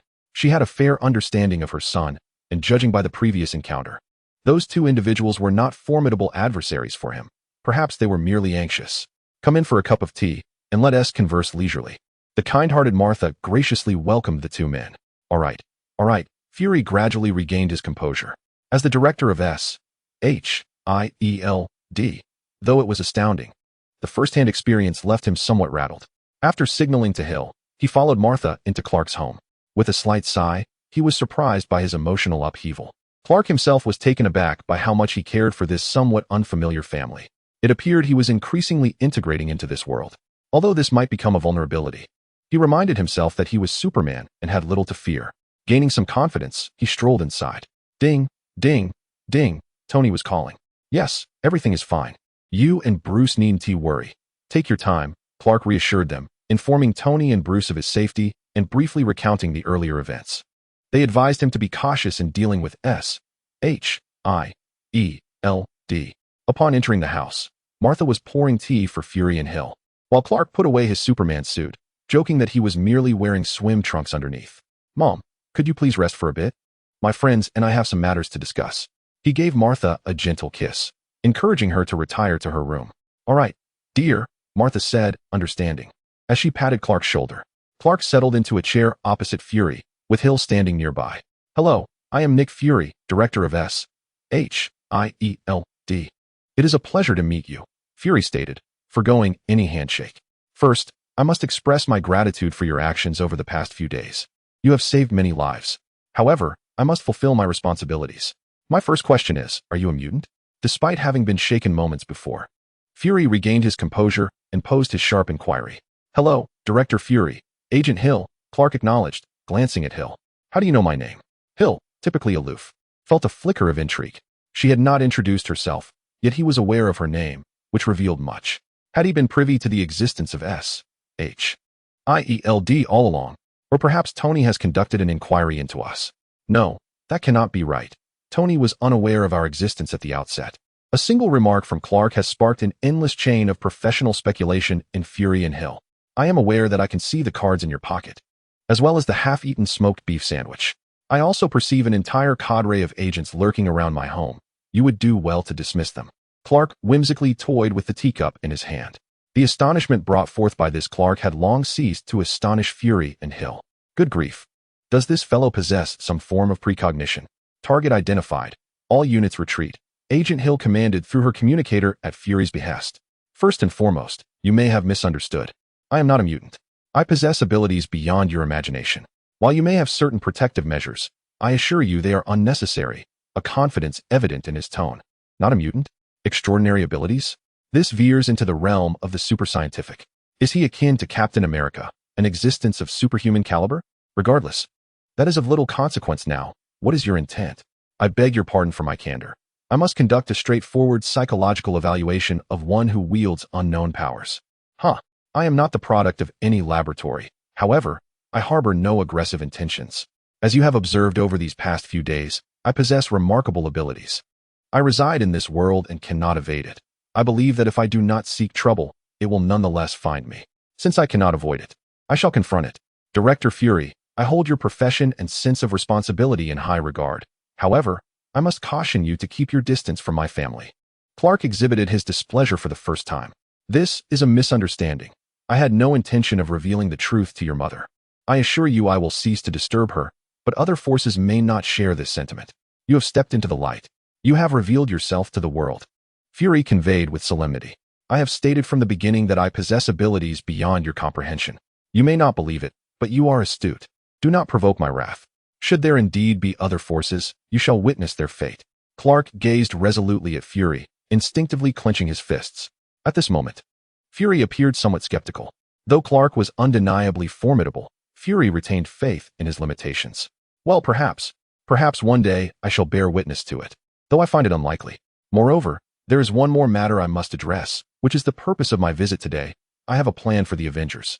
Before I divulge the details, would you be willing to join SHIELD? Or, shall I say, join the Avengers? Fury inquired tentatively. I would be willing. I anticipated your refusal. I have already faced rejection from Tony. What did you say? The abrupt response left Fury momentarily speechless. Once his thoughts returned, he stood in astonishment, while Hill beside him wore an equally bewildered expression. Our dialogue has never reached this level of amicability until now. The rhythm feels amiss. Oh, Director Fury, there is no need for such astonishment. Allow me to express that I inhabit this world, and with my capabilities comes a sense of responsibility. By joining the Avengers, I am merely accountable for my actions. I harbor no intention of placing myself above the law. If I am to join, then so be it. After all, this is a narrative, and I might as well seize the opportunity to emerge as the foremost participant. It is prudent to fulfill my obligations while ensuring the peace of mind for these individuals, including the government. Why not? The thoughts of a reclusive individual surged forth. Well, I must admit, I did not anticipate our conversation to progress so swiftly. Welcome aboard, Fury responded, achieving his objective and inadvertently instilling a sense of frustration within him, akin to a powerful force that cannot be unleashed. Nevertheless, the outcome was not unfavorable, as Fury graciously extended his hand to Clark. Though misunderstandings have transpired between us, I sincerely hope we can maintain a pleasant collaboration, Fury remarked. May the world know peace, Clark mused internally, feeling disdainful of the sentiment. This is the Marvel universe we reside in. The notion of world peace seems far-fetched. May the world know peace, Fury promptly echoed, his expression betraying a serious demeanor. This is SHIELD's communicator. We shall reach out when necessary or when you require assistance. Hill presented a hawk emblazoned SHIELD badge into Clark's palm. Thank you. Despite the prior unpleasantness, Clark moderated his demeanor and spoke courteously. Think nothing of it. Hill regarded Clark with a puzzled expression, questioning the sudden shift in his demeanor, but she followed Fury without further contemplation. Mother, I am stepping out for a moment, he called out to Martha upstairs. Chapter 17. The Hulk, Tony, and Bruce are likely reveling in their endeavors. It would be futile for me to join them now. Alas, I must seek out Louise. Confrontations must be faced. After making a call to the Planet Daily, I learned from a colleague that Louise had gone to Culver University in Virginia. Thanks to her assistance, I had secured a long-term position in external reporting. Otherwise, I would have faced dismissal long ago. Wait, Culver University in Virginia? Emma. Isn't that the site where the Hulk went berserk? Considering the timeline, it seems about the right moment for Banner to seek out his previous research materials and inadvertently encounter his girlfriend, Betty Ross. With this thought, I abandoned the notion of a mundane trip and hurriedly flew toward Culver University. Damn it, why didn't he reach out to me? What could he possibly be doing at Culver University? It cannot be an interview with Betty, can it? I recall her having gained some notoriety for her work in cellular biology. But now, to conduct an interview? At Culver University, military vehicles encircled the campus, startling the privileged students who were accustomed to such normalcy. Non-combat personnel were hurriedly escorted out, rendering the school a forbidden zone. Meanwhile, the subject of this pursuit, Bruce Banner stood on the campus lawn with his girlfriend, Betty Ross, as they observed the encroaching special forces. "What is happening?" Betty exclaimed in alarm. "They have arrived." Banner, unwilling to see Betty harmed, grasped her and urged, "Betty, stay as far away from me as possible. Quickly go." Banner, "No." To avoid overlapping with the essence of Bruce Wayne, one must consistently refer to the Green Giant as Hulk or Banner. "Stop arguing with me, just go. Hurry." Banner forcefully shoved Betty aside and dashed towards the school, acutely aware of who was pursuing him. General Ross would not harm his own daughter. Military jeeps roared in, careening recklessly. In 3 minutes, the sniper would be in position, who had acted without authorization. General Ross was clearly displeased with such a conspicuous pursuit. He fled towards the 270-degree angle. Suddenly, a fleet-footed soldier emerged. This was Emil Blonsky, the professional military man who had been thoroughly bested by the Hulk in Brazil. "Blonsky." "Not yet." General Ross commanded over the radio. Blonsky, clenching his fists, halted the soldiers chasing Banner, disregarding Ross's orders. "Watch this, it's going to be entertaining." Blonsky grinned with fervor. Meanwhile, Betty instinctively pursued a command vehicle. Banner had already burst into the school, racing towards the library. As he entered, a piercing scream echoed. His abrupt intrusion startled the patrons within, and he collided with a woman. Quick on his feet, he steadied her, offering a sincere apology before sprinting off. The woman he had bumped into was none other than Louise, who, having failed to find Betty for an interview earlier that day, had come to the library for solace. Frustrated by Clark's extraordinary display and his days of neglect, she had ventured out for news only to be nearly knocked over in the university library. Shortly thereafter, the following special forces shocked Louise even further. Observing everyone rush to the second floor, she stealthily trailed them, driven by her journalistic integrity and disregard for danger. Banner reached a corner on the second floor, retrieving a disk containing all experimental data concerning his transformation from his pocket. He glanced at it, took a deep breath, and swallowed it hastily. Betty intercepted an armored vehicle. "Stop! Stop! I know you're inside." Betty sensed that her father was within that very vehicle. "General, I beg you." She pleaded helplessly from outside to her father, General Ross. "Dad." Seeing her father's unresponsive demeanor, Betty shouted in desperation. "Ah, she truly is my daughter," General Ross sighed, reluctantly opening the armored vehicle door and stepping out. Betty, filled with hope, turned to her father for assistance. "Dad, please, stop. You don't understand the situation, Betty." Ross replied, a hint of helplessness etched on his aging face. "Yes, there." A soldier nearby reported Banner's condition loudly from the campus lawn. They could clearly see him on the second-floor bridge. Target on the bridge came the frantic reports from all soldiers relaying the latest developments. Banner rushed into a bridge constructed entirely of glass, only to discover that soldiers guarded both entrances. Louise was halted at the staircase on the second floor. "Do not enter. Do not enter." General Ross hastily commanded through his walkie-talkie. The soldiers firmly blocked the doors, trapping Banner within the bridge. The soldiers inside reported to General Ross, while others converged from all directions, surrounding the structure. "Let me in. I am a reporter for the Planet Daily," Louise pleaded with one of the soldiers at the staircase. "Please leave, miss. This is not a performance," the soldier retorted, his tone somewhat brusque. Seeing her pleas falling on deaf ears, Louise cast a glance and swiftly turned away. "Fire 2 tear gas canisters." General Ross commanded again. 2 soldiers rushed onto the lawn, armed with grenade launchers, and discharged 2 canisters into the bridge, engulfing it in a thick haze. "Oh no," Banner thought in alarm. He darted around, but the soldiers remained resolutely at the doors. Hastily, he removed his shirt to cover his mouth and nose, yet the tear gas was overwhelmingly potent. Witnessing Banner's agonizing struggle within the bridge, Betty could not bear it and sprinted towards him. "Bring her back." General Ross, fixated on Banner, instinctively ordered. 2 soldiers hurried after her. One was abruptly struck to the ground by Betty's elbow, but the other tackled her down. The fallen soldier quickly joined in, helping to restrain Betty. Pressed against the glass of the bridge, Banner saw Betty being subdued and desperately wished to call her name, but the suffocating gas swiftly enveloped him. A brief silence fell over the battlefield. As the smoke drew everyone's gaze, Louise dashed onto the campus lawn, capturing photographs from this angle, just in time to see Betty, subdued by soldiers, staring blankly at the bridge. Everyone's attention was captivated by Banner, leaving Louise unnoticed as she turned to gaze at the bridge she had just been prevented from ascending. Suddenly, a hand slammed against the tempered glass of the bridge, causing it to crack like a spider's web. Before the onlookers, the cracks visibly expanded at an alarming rate. "Come on, Banner," Bronsky thought from outside, the warrior's instincts surging within him. Amid the smoke, An astonishing sound of impact resonated, leaving the two soldiers who had just discharged the tear gas bewildered, utterly unaware of the unfolding situation.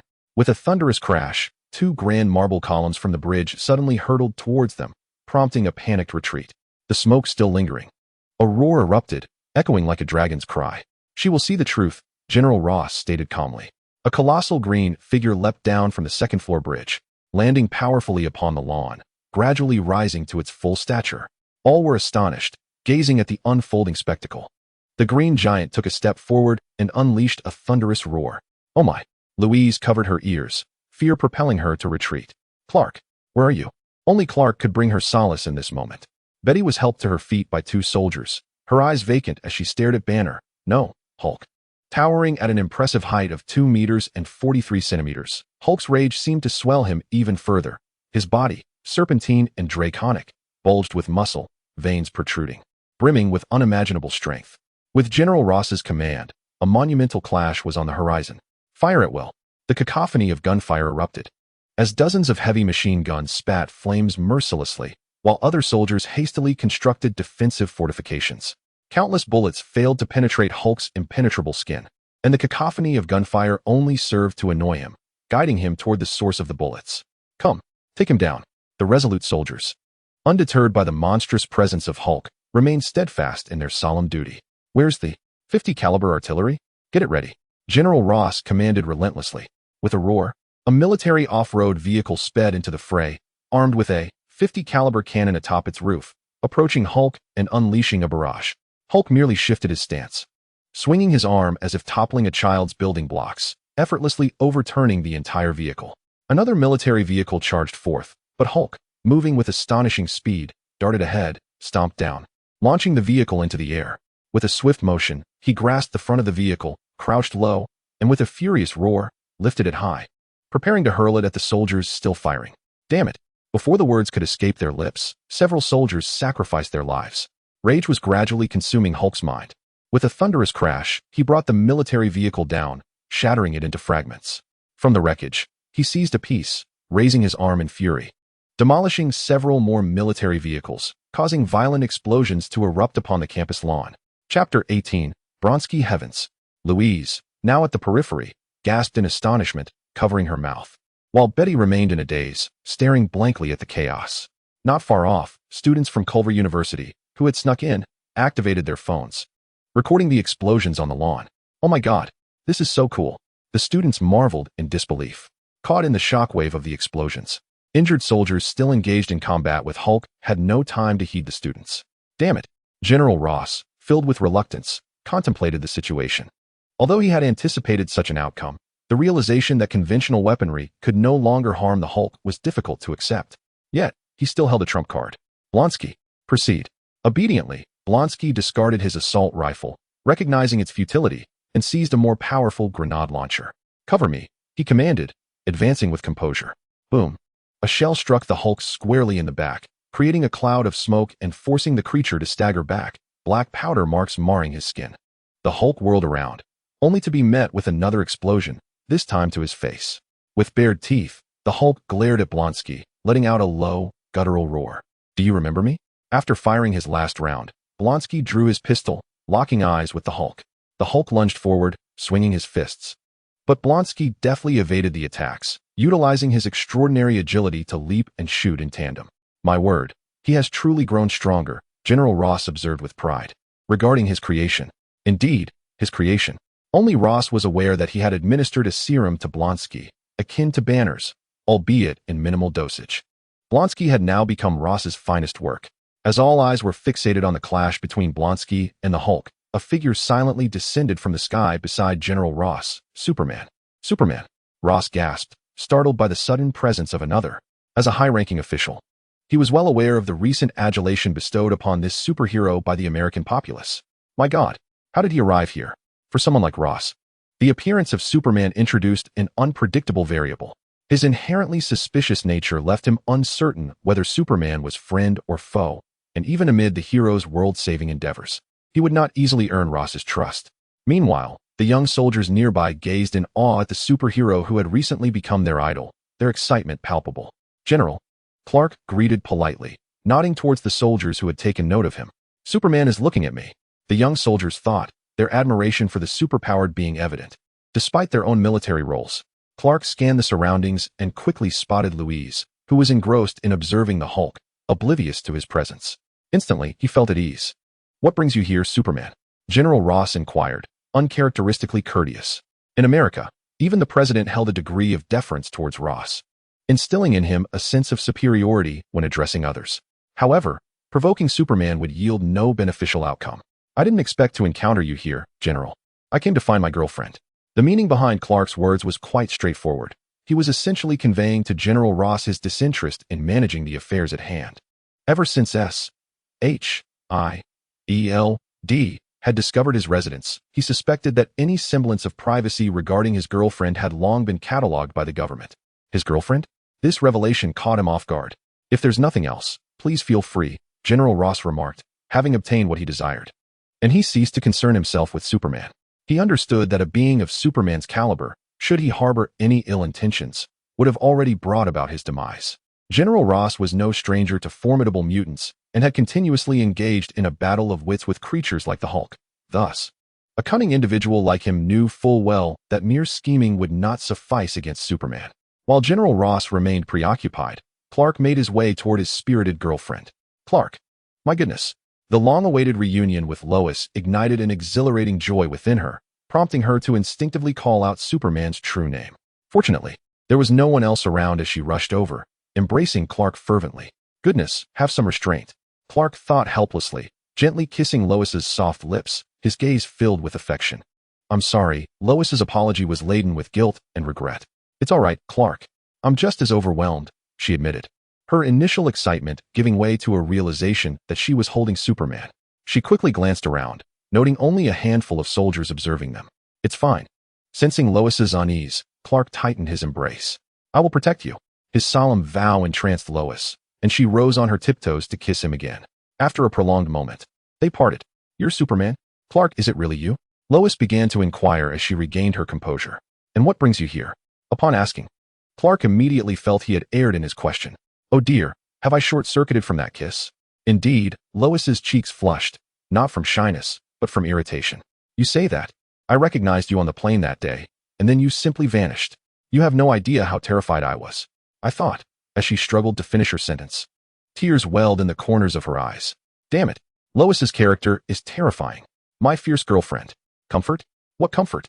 Without a second thought, Clark leaned in for another kiss, igniting a whirlwind of emotions. Meanwhile, lead him to the sonic cannon. Having narrowly evaded several lethal attacks from the Hulk, Blonsky heard General Ross's command. He pivoted and dashed away as if propelled by the wind, firing one last shot as he ran.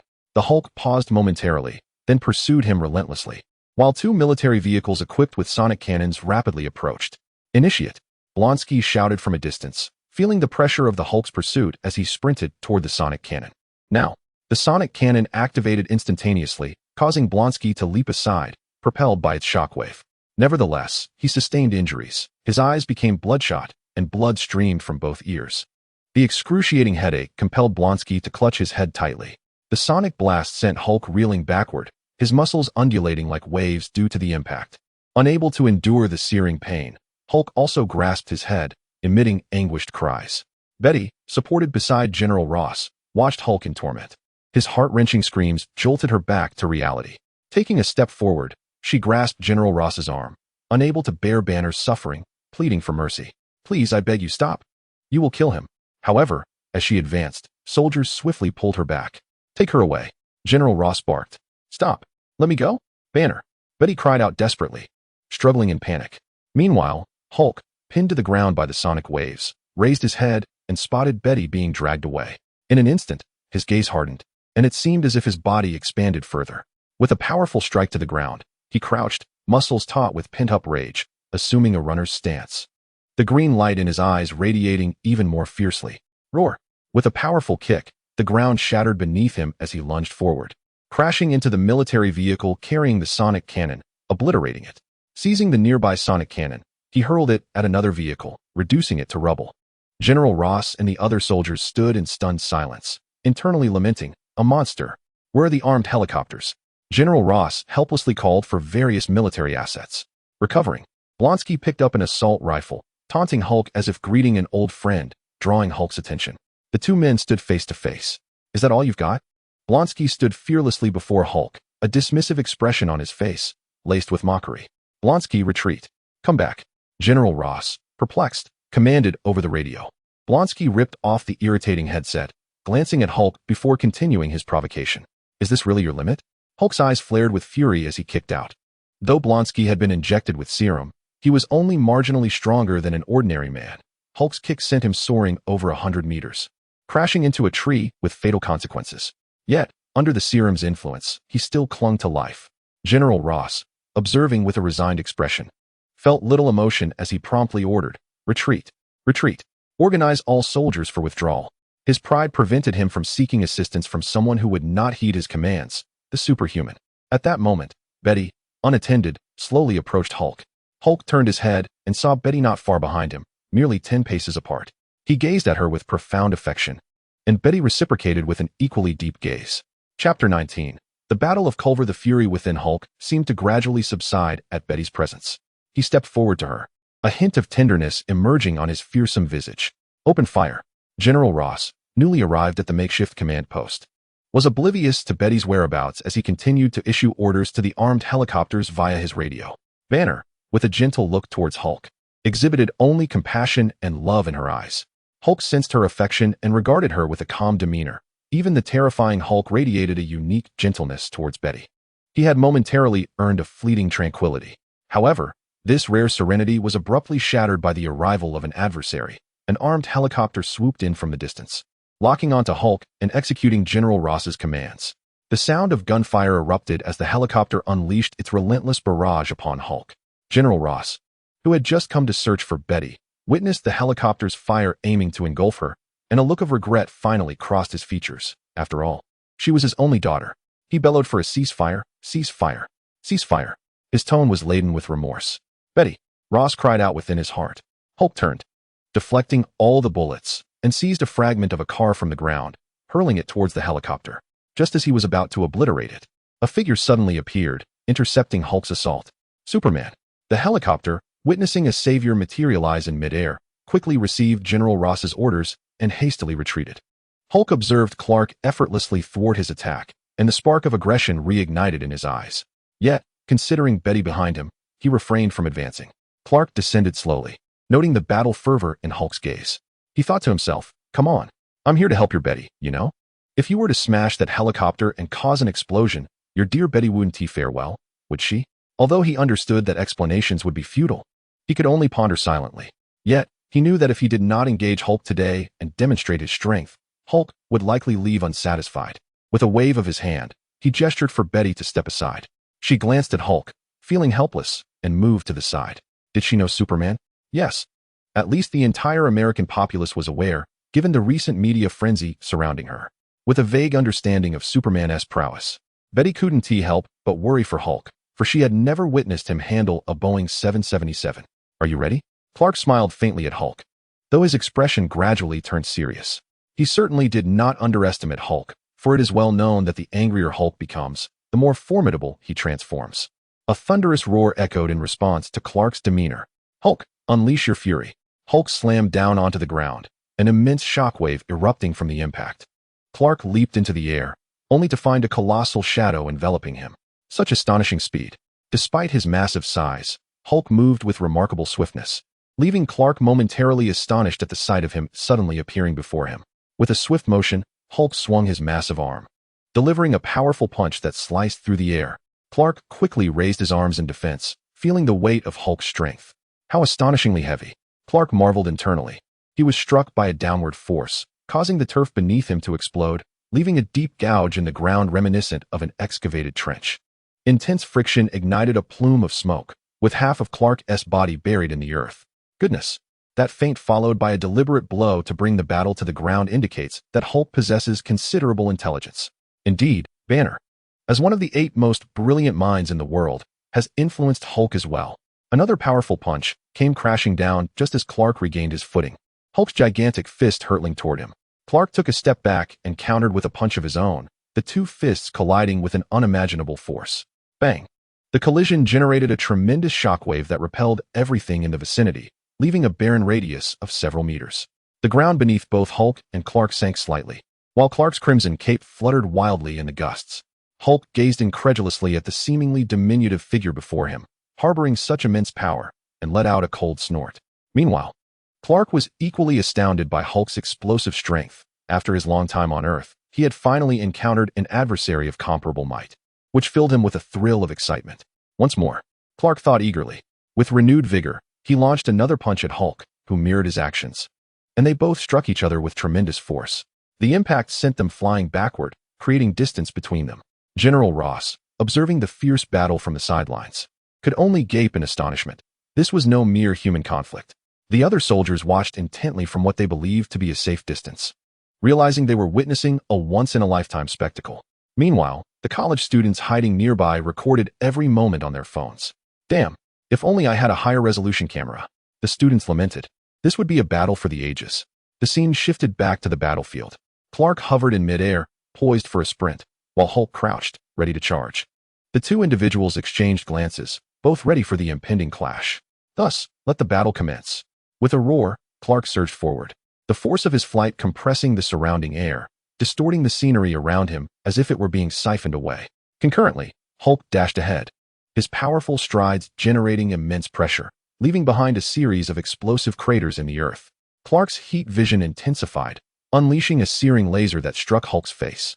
Seizing the moment while Hulk squinted in discomfort, Clark tensed every muscle in his body, curling himself into a compact form, and propelled himself like a cannonball into Hulk, causing him to stagger. Taking advantage of the opportunity, Clark unleashed a flurry of punches upon Hulk's face while suspended in midair. Alas, Hulk's towering stature rendered Clark at a disadvantage. Grasping Hulk's hair, Clark delivered a knee strike to Hulk's chin. Enduring the relentless assault, Hulk gritted his teeth and roared, withstanding Clark's barrage of attacks. In a swift motion, he seized Clark's ankle. Oh no, am I about to be thrown around like Loki? That would be embarrassing. Just then, Hulk turned sharply, directing his heat vision at the ground, which softened under the intense heat, making it feel as though he had slammed Clark onto a cloud of cotton candy. Taking advantage of Hulk's momentary distraction, Clark retaliated with another blast of heat vision, striking Hulk's hand. The pain caused Hulk to loosen his grip, and Clark swiftly broke free, delivering a kick that toppled Hulk. With a quick leap backward, they created distance between one another, and Clark took a moment to catch his breath. This is utterly unscientific. The mutated gamma rays are astonishingly powerful. Clark was acutely aware of his own physical condition. At this point, even a direct hit from a missile would leave him unscathed. To his surprise, Hulk's punches were so formidable that they caused him pain. Even now, his chest throbbed with discomfort from the earlier confrontation. Observing Hulk's ability to regulate his strength during the battle with the Special Forces, Clark realized he needed to approach this encounter with greater seriousness. Otherwise, he would be the one to suffer. Pressing a hand against his chest, he performed a simple stretching motion, twisting his neck to ease his muscles. He glanced across at Hulk, who had risen and was glaring intently at him. With a mighty shout, he expelled the dust and debris clinging to him. Gathering his resolve, his expression turned serious. Suspended in midair, he balanced himself, and a streak of red and blue lightning shot forth, accelerating faster and faster. Gradually, he became a blur, nearly imperceptible to the naked eye, with only the gusts of wind betraying his presence. Hulk narrowed his eyes, scanning the surroundings and amplifying his senses, slowly attuning himself to the shifts in his environment. Bang! With a resounding crash, Clark, his eyes ablaze from the intensity of his heat vision, suddenly appeared before Hulk. He unleashed a powerful punch, combining his own strength with the immense inertia generated from his recent flight, striking Hulk with the force of a hammer, leaving a noticeable imprint on Hulk's chest. With a splatter, Hulk expelled a stream of green blood. Yet, Clark did not relent. He seized Hulk's robust arm, akin to an elephant's trunk, and with a thunderous shout, hurled Hulk into the sky. After much anticipation, the heat vision finally erupted, shooting forth a thick beam of red laser, twice as wide as usual, which detonated spectacularly in the heavens. The fierce explosion inflicted excruciating pain upon Clark's eyes, compelling him to shield them with his hands, letting out a cry of anguish. As the smoke lingered in the sky, an enormous figure fortuitously crashed into the teaching building of Culver University, causing the entire structure to begin its collapse. Fortunately, the students had long since evacuated. Otherwise, the downfall of a building would have claimed numerous lives. Hulk's back was singed by the heat vision, the skin appearing as if it had been seared off. At that moment, the gamma rays surged forth, visibly mending Hulk's wounds, yet the debris from the collapsing building buried him entirely. Banner. No. Betty, unable to restrain herself, dashed towards the perilous Hulk. Chapter 20. A date Clark. Similarly, Lois rushed towards the crouching Clark, supporting him as she inquired about his condition. Are you all right, Clark? My goodness. Your eyes? Lois gazed in astonishment at Clark's eyes, the surrounding veins remaining engorged from the heat vision, giving him an unsettling appearance. I'm fine, Lois. I'll be all right shortly, Clark reassured her, covering one eye, enduring the pain while trying to calm Lois's frantic worry. Good heavens. That was my first time using such powerful heat vision. I didn't realize it would take such a toll. Last time in Antarctica, I only sustained my heat vision without exerting it at this intensity. Thankfully, my superhuman constitution is gradually healing my eyes and body. Banner, where are you? Answer me. Please. Betty cried out desperately, leaning against the rubble that concealed Hulk. Betty. Once again, General Ross, unable to catch Betty, anxiously called out his daughter's name, ready to summon soldiers to bring her back. With a sudden roar, Hulk emerged from the rubble, having almost fully recovered in such a short span of time. Banner. Betty exclaimed in delight. Emma, I'm coming. Was Betty's voice imbued with some sort of enhancement? Did it possess the rare healing effect characteristic of the Marvel Universe? This was truly infuriating. No, I must have Lois rally me as well. Just as she turned to discuss with Lois, a massive chunk of debris came crashing down. What is happening? Is this some kind of tantrum? In a flurry, Clark enveloped Louise in his embrace, momentarily burying both himself and her beneath the rubble. General Ross, from a distance, gazed at Hulk as he buried Superman and then hurriedly took Betty into his arms, his anxious voice calling out in frustration. Emerging from the debris, Clark looked down at the unscathed Louise in his arms, feeling a sense of relief. Turning back, he noticed that Hulk had long since departed. Although still within the range of his super hearing and farsight, he thought, what does it matter? I have done enough today. Any further action might cast me as the villain. General Ross, I apologize. However, I am confident that Betty will be fine. We must proceed with our duties, Clark mused, wishing to distance himself from someone like General Ross. Yet, he recognized the tangled relationship Ross had with Tony's weapon dealings within the military and felt a modicum of obligation. Tony, are you aware of the consideration I am extending? After offering comfort to Louise, he approached General Ross slowly. It's all right, I understand. Nevertheless, I must thank you today, Superman, Ross replied, his tone laced with a father's remorse for his daughter, his eyes reflecting profound despondency. Everything will be fine, General. I shall take my leave now, Clark said, nodding respectfully before taking Louise's hand and departing amidst the gaze of those who admired him. Watching the retreating figure of Superman, General Ross then glanced at the ruins where his daughter had stood moments ago, closing his eyes in contemplation. After a lengthy pause, he let out a heavy sigh. Regroup. Let us return, he instructed his aide quietly. Yes, General, came the reply. Clark and Louise strolled away leisurely. Indeed, it was a leisurely pace. Clark had not changed out of his costume and remained in his Superman attire. Let it not be forgotten that beneath it, he was merely clad in swim trunks. Today, he intended to let the world know that Louise Lane was his beloved. Holding Louise's hand as they walked through the streets, Clark found himself disheartened by the chaos wrought by the disaster at Culver University, which had sent the surrounding populace fleeing in panic, transforming the once vibrant streets into desolate silence. This abrupt change dampened Louise's spirits, who had initially been eager to showcase their relationship. With a sigh, Clark noticed the disappointment etched across Louise's face and understood that failing to satisfy her today would likely incite a tempest of emotions. Louise, he gently called out. Yet, Louise seemed either unheeding or petulantly indifferent, ignoring Clark. Frustrated, he raised his voice slightly. Louise. HM. Louise responded, lifting her head, clearly having not heard him. Which country do you favor? Clark inquired, his question somewhat unconventional. Which country? The United States, France, or Britain would do. India and Egypt are also appealing. Oh, China would be even better, Louise replied, engaging with him. Suddenly halting, Clark stood face to face with Louise, taking her hands in his. Do you like me? As Clark posed the question, a faint blush crept across his cheeks. In an instant, Louise's face flushed crimson, akin to a ripe tomato, as she lowered her head. You are incorrigible. How dare you strike first? Louise suddenly lifted her gaze, resembling an irate kitten, letting out a small yowl before hastily averting her eyes once more. Well, having gradually acclimated to Louise's temperament, which was at odds with her usual demeanor, Clark merely smiled gently. Step on my foot, he instructed, guiding Louise. Though bewildered, she complied. Removing her high heels, clutching them in her hands, and delicately placing her feet atop Clark's. Clark embraced Louise tightly, leaning down to plant a kiss upon her forehead. "Feel the wind, feel my love," he murmured, and with that, he began to ascend gently into the sky with Louise.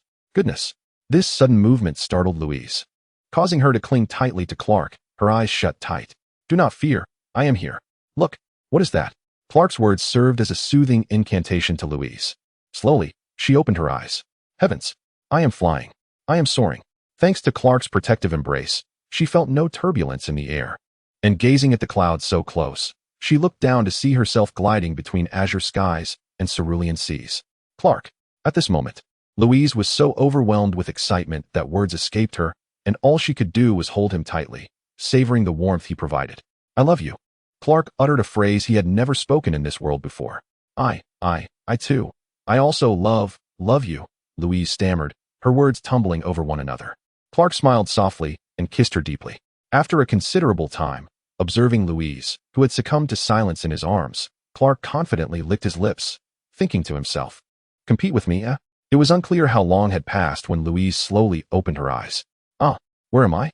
The first sight that greeted her was Clark sitting before her, and instantly, she felt a wave of reassurance. Clark! Her spirits lifted, but after a moment, she realized something was amiss. Glancing around, confusion enveloped her. Wait a moment. What is happening? Louise stared in shock at her surroundings. She found herself seated at a quaint CAF on the street, at a small round table adorned with casual decor. A cup of cappuccino that Clark had ordered placed before her. The storefronts around her displayed characters she did not recognize, and throngs of people encircled her, wielding smartphones and cameras, chattering animatedly. However, she could not comprehend a single word they uttered, and the people around her bore a striking resemblance to one another. With dark hair and yellow skin, speaking in a language she soon realized was Chinese, specifically Cantonese. As a journalist, Louise finally recalled the most challenging language in the world. Those characters must be traditional Chinese. Am I in Hong Kong? Goodness! What is happening? Why am I here? Just moments ago, I was in Virginia. Glancing at the watch on her wrist, only half an hour had passed since she exited from Culver University. Why were these individuals taking photographs of her? Even if they were foreigners with golden hair and fair skin, such appearances were not uncommon in Hong Kong, a global financial hub. It was only when the somewhat slow-witted Louise noticed that Clark, unabashedly clad in his Superman costume, was sipping coffee while occasionally adjusting his red cape, which seemed incongruous for a towering figure of 6 feet 3 inches squeezed into a small chair. "I can't believe it. 2.5 liters of blood. Clark. Oh, Louise, you're awake?" Clark observed her with a playful glint in his eyes. Flustered, Louise quickly grabbed the menu on the table to shield her face. Back at Culver, she had been quite exhilarated at the thought of going on a date with Superman, but now, having regained her composure, she felt an overwhelming sense of embarrassment wash over her. Little did she know, every movement she made was drawing the attention of the surrounding photographers. Peeking from behind the menu, she cast a resentful glance at Clark, her little nose scrunched up in discontent. "Haha, Louise, you need not fret. I've borrowed a little gadget from Tony that prevents any camera from clearly capturing your face." No longer teasing her, Clark softly revealed the truth to Louise, pointing to the necklace she wore around her neck. As Clark had mentioned, this necklace could block any photographic device, automatically sensing and obscuring her features with a three-dimensional image that altered her facial characteristics.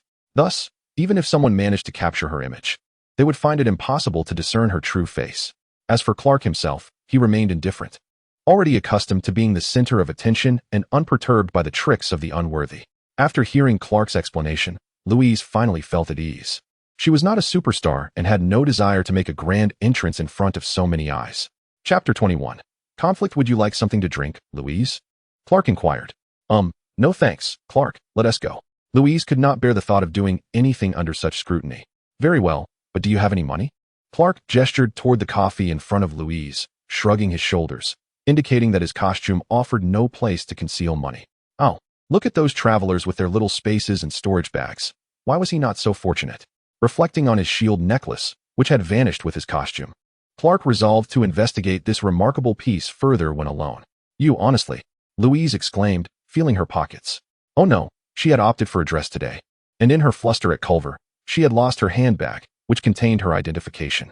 A small shriek escaped her lips, prompting a flurry of camera clicks from those nearby. Impulsive one, look beside you. Clark pointed, revealing a handbag forgotten by Louise on the chair next to her. Oh, thank goodness, God bless. Louise picked up the money, summoned the waiter, and prepared to settle the bill, but her fluent American English left the waiter momentarily bewildered. The waiter, a handsome young man, was engrossed in promoting the new coffee for the upcoming season when he was startled by Clark's sudden appearance. In his astonishment, he felt fortunate about the day's serendipity, imagining that his CAF's business would surely flourish. However, as the blonde beauty beckoned him, he found himself at a loss, inadvertently inquiring about Clark in Chinese. Sir, what is this? She wishes to pay. Just tell me how much. Louise stared in surprise as Clark responded in fluent Cantonese, but then again, he was Superman. Mastering a language should be effortless for him. Little did Louise realize that the Superman before her had traversed from another world. Sir, I have a request. The waiter's tone was somewhat anxious. No problem. Go ahead. Clark smiled reassuringly at him. May I take a photo with you? The waiter asked, a hint of hope in his voice. Haha, it would be my honor. After the waiter requested a picture, a growing crowd began to gather, eager for their own snapshots. Suddenly, a fleet of black armored vehicles and police cars surged through the throng, encircling the CAF. A tactical team disembarked from the armored vehicles, forming a perimeter, yet they did not draw their weapons against Clark. He remained composed, reflecting. Indeed, being so conspicuous has its drawbacks. Clark. Louise looked at him with a touch of anxiety. It's fine. Don't worry, I have everything under control. From the lead police vehicle emerged a figure clad in a black uniform, appearing to be in his 50s, likely the one in charge. Another officer approached him. Deputy Director. After a salute, he was about to report when the man addressed as Deputy Director gestured for silence. Yes. Standing by, he complied, stepping aside. The Deputy Director, accompanied by several officers, approached Clark directly, studying him for a long moment. Greetings, Mr. Superman. Is that how Americans refer to you? An assistant policewoman nearby prepared to translate, but Clark interjected. Hello, Deputy Director Li Guohua, he greeted politely. However, Deputy Director Li was taken aback twice.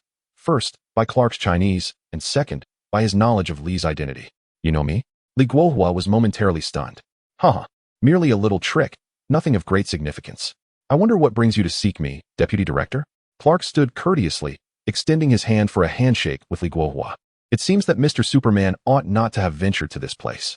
Our Hong Kong, vast and abundant, welcomes his presence. However, merely an hour ago, his actions in Virginia appeared far from those of a law-abiding citizen, having devastated the teaching building of Culver University. One cannot fathom the means by which Mr.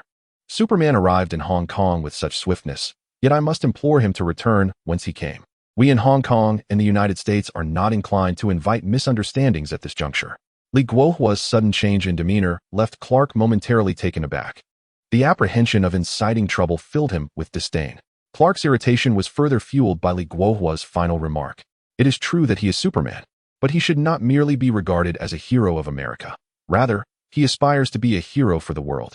The possibility that he might offend the United States and elicit such sycophantic words from Li Guohua made Clark regard the man with contempt, a slight furrow forming on his brow.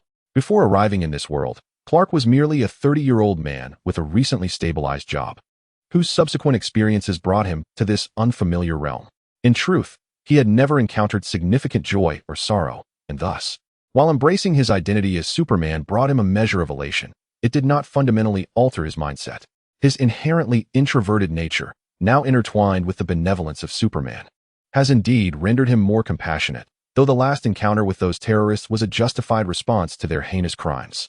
At times, however, the omnipotence of Superman might lead him to take certain matters for granted.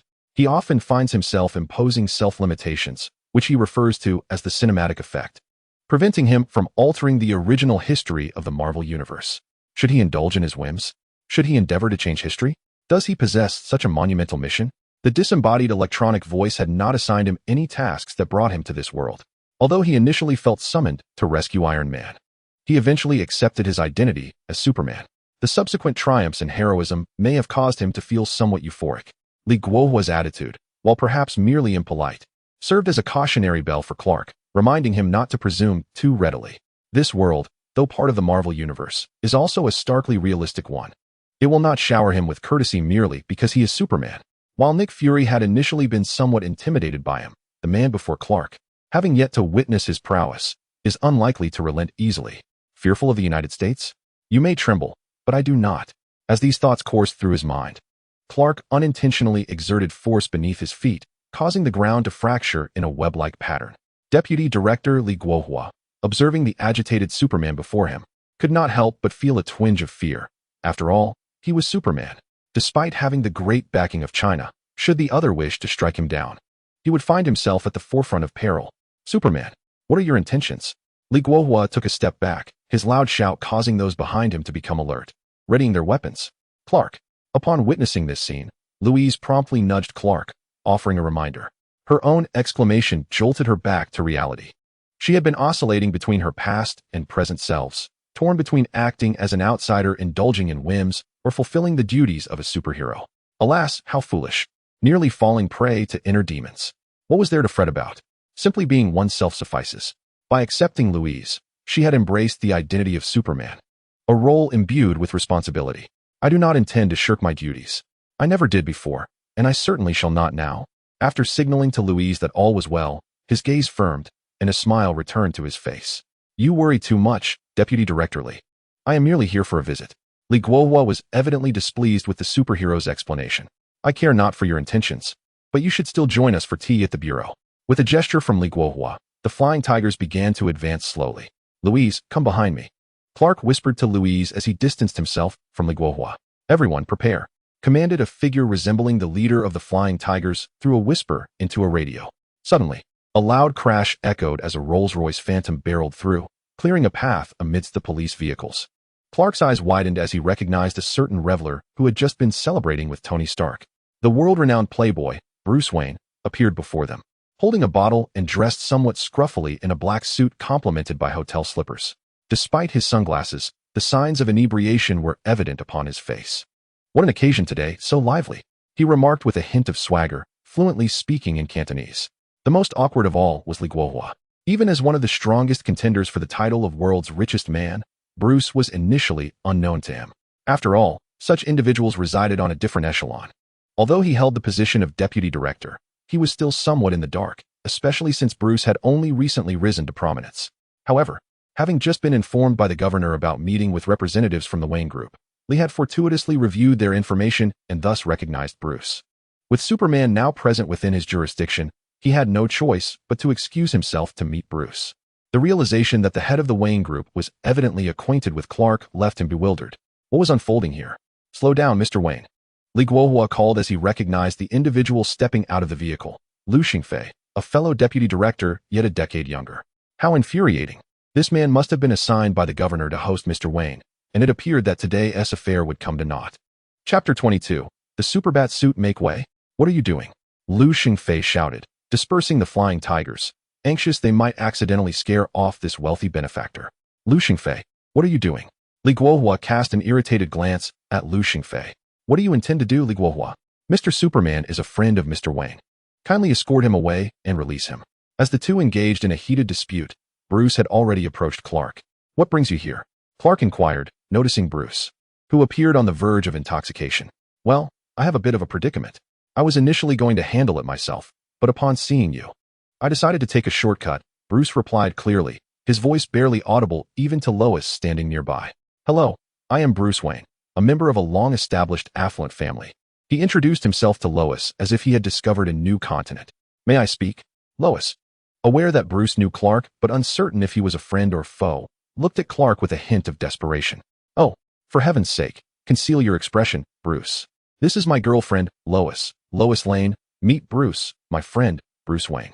Hello, I am Lois Lane, Lois greeted politely. Hello, I am Bruce Wayne, Bruce nodded formally. Suddenly, Bruce received a phone call from his pocket. All right, no need for arrangements. I have assistants, he remarked, then turned to Clark and asked, You're free, right? Clark glanced at Lois, contemplating. I need to take Lois back to New York. I can arrange a luxurious first-class cabin, or you can stay in Hong Kong tonight. It's all on me. Bruce quickly interjected. No, Clark, you go ahead. I can't stay here today. My mother will worry, Lois said with an understanding smile. Very well. As you wish, Clark nodded. What about over there? He pointed toward Li Guohua and Lu Xingfei, still embroiled in their argument. Rest assured, I will manage it. It seems rather troublesome, but, well, politics, you know, Bruce replied with a self-satisfied grin. Meanwhile, Alfred drove up in another Rolls-Royce Phantom. Hey, what do you mean by crashing into the police car? Clark exclaimed, taken aback. Wow, being wealthy is quite the advantage. As night fell, at a hotel, Bruce said, all right. Thank you. You have helped me, and I will express my gratitude on behalf of my family. Consider it a deed repaid. Upon hanging up, Bruce, having bathed, appeared remarkably refreshed. Lois had already boarded the plane, heading toward her warm home. Bruce made a gesture of flying, sliding into the chair opposite Clark. Clark had also changed back into his suit, which, admittedly, was newly purchased. There was no choice. He had come directly from Tony's seaside party and had been wearing swim trunks all along. There was simply no time to change. The tone you had earlier seemed oddly familiar. It reminded me of The Godfather. Are you saying you have troubles? What kind of troubles? Clark pondered over the lavish array of food before him, contemplating which dish to choose. The troubles of an ordinary man, a fellow who was an accountant, yet held the fortune of an entire crime lord in Gotham City. He was from Hong Kong, which is why I hastily traveled there after receiving information from Tony's residence. This night, I must apprehend him and return him to the Gotham City police station. His surname is Liu? Clark inquired tentatively. How do you know? Noticing Bruce's expression, Clark slapped his forehead. Indeed, he hadn't seen Batman Begins 2, The Dark Knight. It appeared I possessed more knowledge than he did, Clark thought with a sense of pride. It's nothing. After all, I'm not Superman. Can Superman read minds? Are you aware of what transpired today? I feel like the Hong Kong police's actions are a bit overly sensitive this time. Clark had an inkling that his recent arrival in Hong Kong shouldn't have caused such discomfort for the local police. Politics, Bruce remarked dismissively. You're evading my question. You know, Bruce, I can gauge your heartbeat to detect if you're lying, Clark said somewhat discontentedly. Well, you've left me speechless. All right, the information may not be entirely accurate, but you should recognize this name. Hydra. Hydra? Clark's eyebrows raised in disbelief. Although Hydra made its cinematic appearance later, it had always existed within the Marvel Universe. Akin to a centipede that refuses to die. That's why I say, politics, Bruce replied before falling silent, clearly uninterested in political crime. However, Clark, once you return to the United States, you must exercise some restraint. Your recent heroic deeds have embarrassed the upper echelons of the American police and have encroached upon many interests. Just one individual I know. Mentioning his name will make it clear, Kingpin. Bruce tossed his coat onto a nearby chair. Kingpin? Clark was not particularly surprised. Kingpin is a supervillain in the Marvel Universe, initially introduced within Spider-Man's adversarial circle. Shortly after his introduction, he became Daredevil's arch-nemesis and has frequently clashed with the Punisher. In recent years, he has gradually transitioned into Daredevil's foe rather than Spider-Man's. Most importantly, any of my actions could potentially offend Kingpin's empire, whether dismantling a drug lab, thwarting a smuggling operation, or capturing gang members. Nearly 40 of criminal activities in the United States can be traced back to Kingpin. Consequently, Kingpin has always been relentless against superhumans. My goodness, does this man possess superhuman strength? Clark remarked as he examined the documents Bruce had handed over, coupled with his prior knowledge. He realized Kingpin's abilities were indeed formidable. Nevertheless, I've managed to keep a lid on things. As long as you remain low-key for a while, it will suffice. Even superheroes require rest, do they not? Bruce said with a smile. Superheroes indeed? Clark gazed into the wine glass, observing the reflection of himself, and let out a soft sigh. Was this merely a game that transcended time, or a responsibility he was destined to fulfill? After allowing his mind to wander aimlessly throughout the day, Clark concluded that he should simply be himself. I have never regarded myself as a superhero. My sole desire is to protect my family and friends. Bruce, thank you for your assistance. Although I could fly directly to America, find Jean, and eliminate him in an instant, this matter is not resolved merely by taking his life. The complexities of this world are not so easily navigated. As the saying goes, to kill one of me, there are countless others. This applies to both the virtuous and the malevolent alike. No worries, you are Superman. Just shine like the sun during the day. I am Batman, the Knight of Darkness. Bruce took a sip of red wine. What troubles you? Clark looked out at the darkening sky. In conversing with you, I nearly forgot. You know, I am now Gotham City's Batman. I have accepted Commissioner Gordon's request to apprehend an accountant named Lou, and I must depart now. Commissioner Gordon? Clark's eyelids fluttered. What is the matter? Bruce inquired, puzzled. He has a daughter, did you know? Clark pressed on. What? Brothers are brothers. Are you trying to steal my thunder? Bruce exclaimed, suddenly blushing. No, that is not what I meant. What is his daughter's name? What are you implying? You're overthinking it.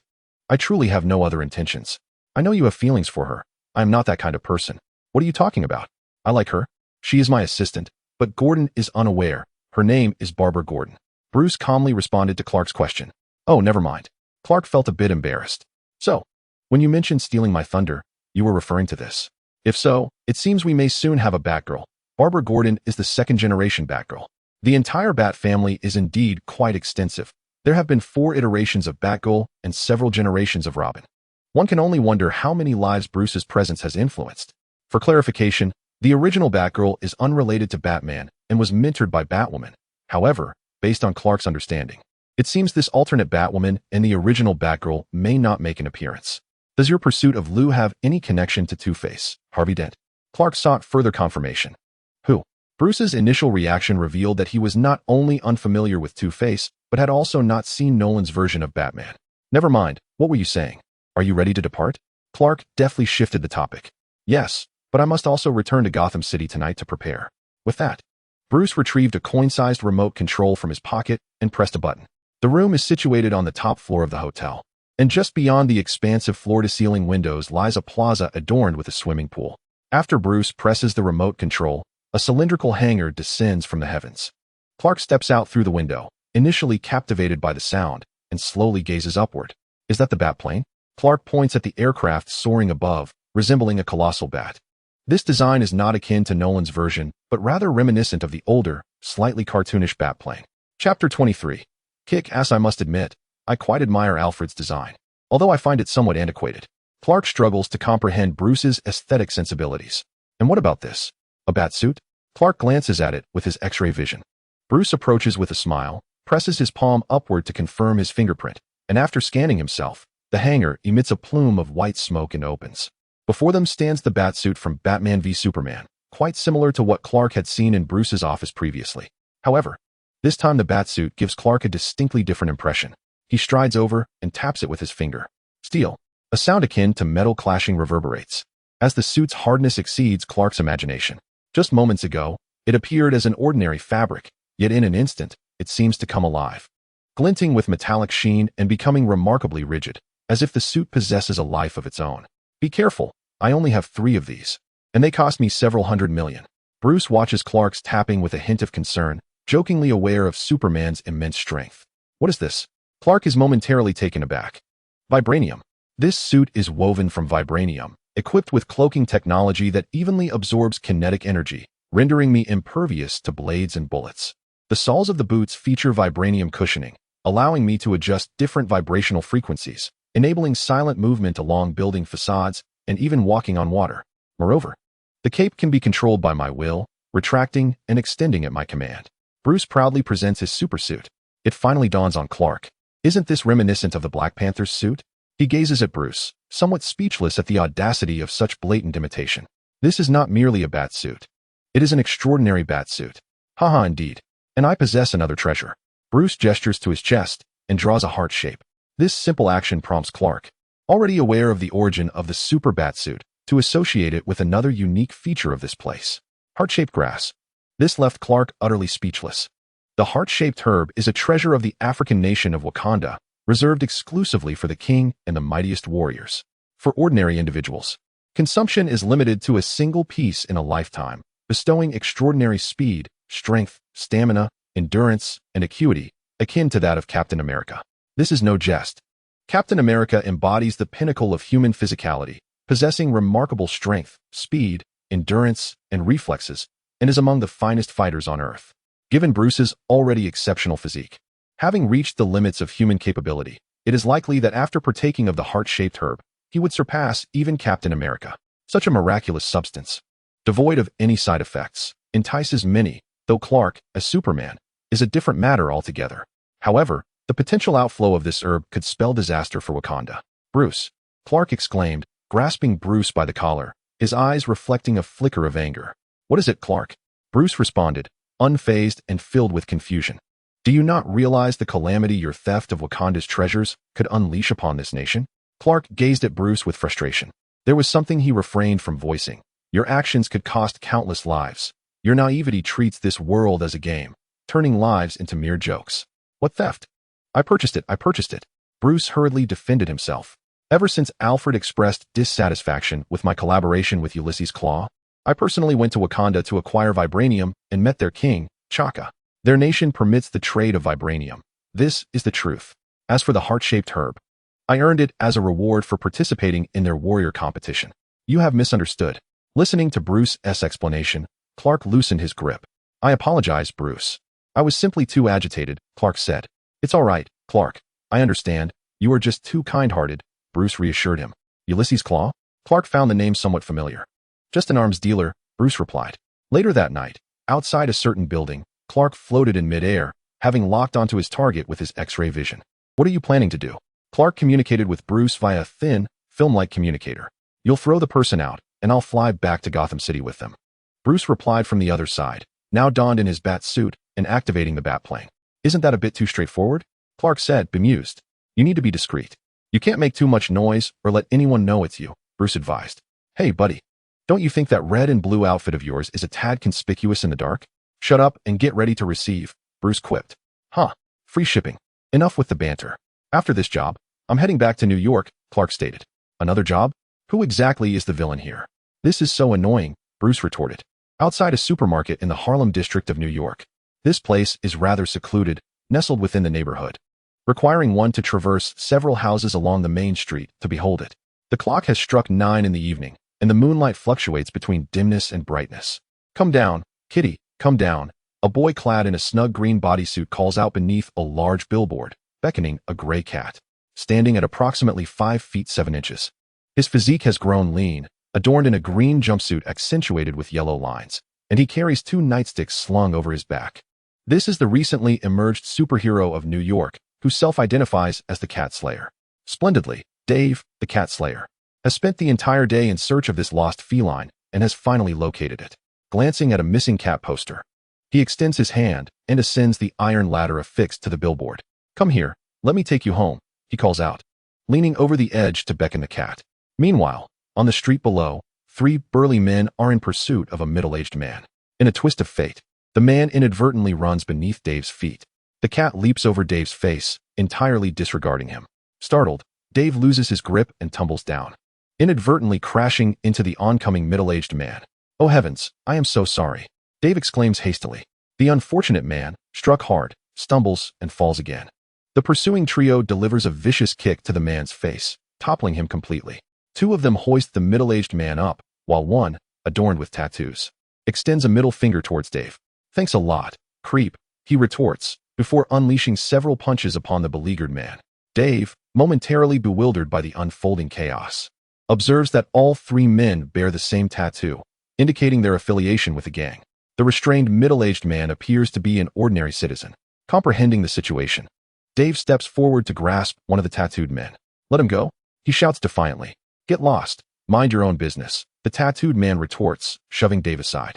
Dave tumbles to the ground, dismissed as insignificant, and the assailants return their focus to the unfortunate middle-aged man. Dave is an unusual superhero. He possesses no superhuman abilities, has undergone no formal training, and is yet to reach adulthood. Nonetheless, a surge of adolescent rebellion and the frequent beatings from villains have ignited in him a resolve to become a superhero. His inaugural attempt at heroism resulted in severe injuries from being pierced and run over, yet his recovery was relatively successful. Intriguingly, his nerve endings were affected, rendering his sensation of pain significantly dulled compared to that of an ordinary person. He no longer feels the impact of punches and kicks, which Dave perceives as a miraculous gift, further fueling his zeal. This evening, devoid of any criminal activity to confront, Dave sought merely to find the lost cat, only to stumble upon this unsettling scenario. I must intervene, Dave declares, springing to his feet and brandishing his nightsticks with determination. Without any training, Dave swung the baton wildly, but being a baton, it was not something one could endure lightly. The 3 tattooed men could only dodge from side to side. Seizing an opportunity, one of the tattooed men tackled Dave, sending him crashing to the ground. The other 2, one on each side, began to kick him, while the one holding him down rained punches upon him. In that moment, the 3 men overwhelmed Dave, pummeling him mercilessly, attracting the attention of a passing student. At that moment, Dave felt almost no pain, indifferent to the relentless assault from the trio. He kicked one tattooed man away and desperately swung the baton at the others, finding a chance to rise to his feet. A middle-aged man attempted to escape, but was swiftly brought down by one of the tattooed men, prompting the others to abandon Dave in favor of attacking the middle-aged man. Quick, call the police, Dave shouted upon noticing a bystander, but when he turned back, he saw that the 3 tattooed men had disregarded him entirely. focusing instead on beating the middle-aged man. Gripping the baton tighter, he charged forward. The bystander, however, did not call the police. Instead, he ran into the supermarket. He had just finished school and was on his way back to retrieve something, planning to meet his classmates at a small restaurant in the supermarket when he fortuitously witnessed the altercation. Hey, there's someone dressed like a superhero fighting a few people. The student excitedly informed his classmates as he rushed inside. How amazing! Several students shouted excitedly from behind the glass window. Who is that guy? Is it a costume party? Dude, can't you tell he's playing a superhero? Is it for real? That blood looks genuine. Amid the students' fervent discussions, other patrons in the supermarket gathered around, peering curiously through the floor-to-ceiling windows at the spectacle outside. Several eager students pulled out their phones, not to call for help, but to capture the lively event for tomorrow's conversations. Meanwhile, the surveillance cameras outside recorded the debut of the superheroes' battle. How much is this? Clark waved a box of gum in front of the cashier, who was staring blankly outside. What? Oh, hello. Sir, that's $1, the cashier replied quickly, glancing at Clark before redirecting his attention back to the scene outside. Outside the supermarket, since his return, Clark had been cohabiting with Lois. To maintain a low profile, he had rarely ventured out recently, which delighted Lois immensely. Clark planned to introduce Lois to Martha after they had settled in for a while. Although the security situation around Lois' home was not ideal, Clark viewed it merely as minor disturbances. Nevertheless, it was only natural for Clark to assume the role of Louise's dedicated household assistant, as her recent focus had been entirely consumed by work.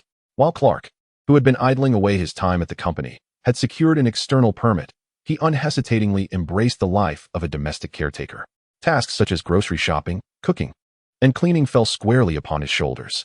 This evening, when Louise worked late, Clark ventured to a nearby supermarket to procure some food, intending to prepare a midnight snack for her.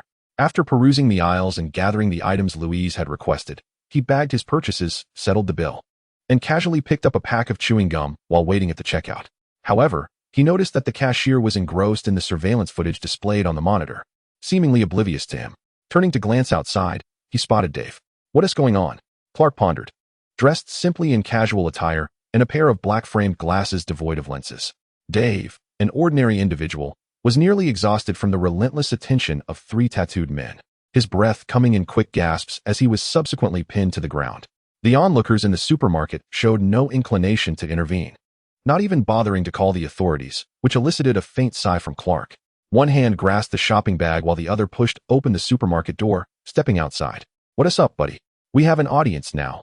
I need to fix my hair, one of the tattooed men declared, tossing his hair with an air of arrogance, indifferent to the crowd surrounding them.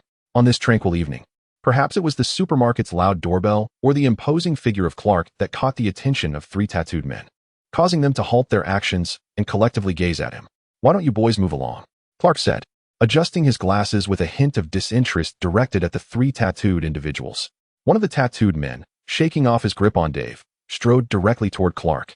Although he was a large man himself, he still had to look up to meet Clark's gaze, who stood at an impressive 6 feet 3 inches. Who the hell are you? Mind your own business, he barked, aggressively shoving Clark back with both hands.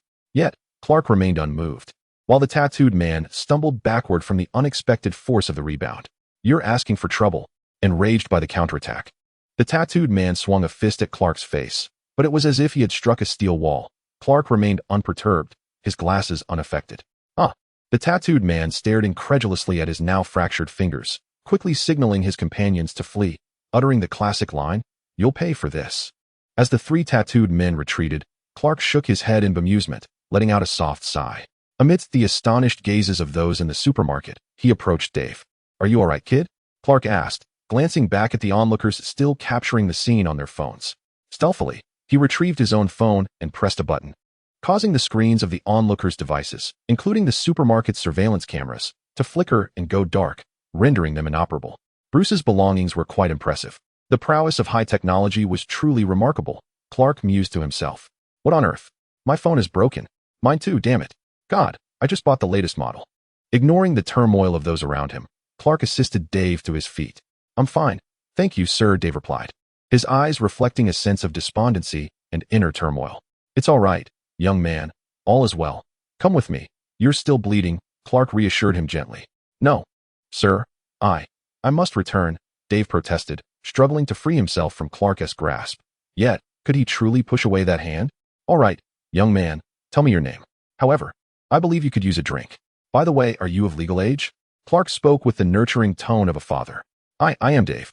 At that moment, Dave lacked the vigor to argue further. On the rooftop of a building, Clark placed a can of beer before Dave and sat beside him.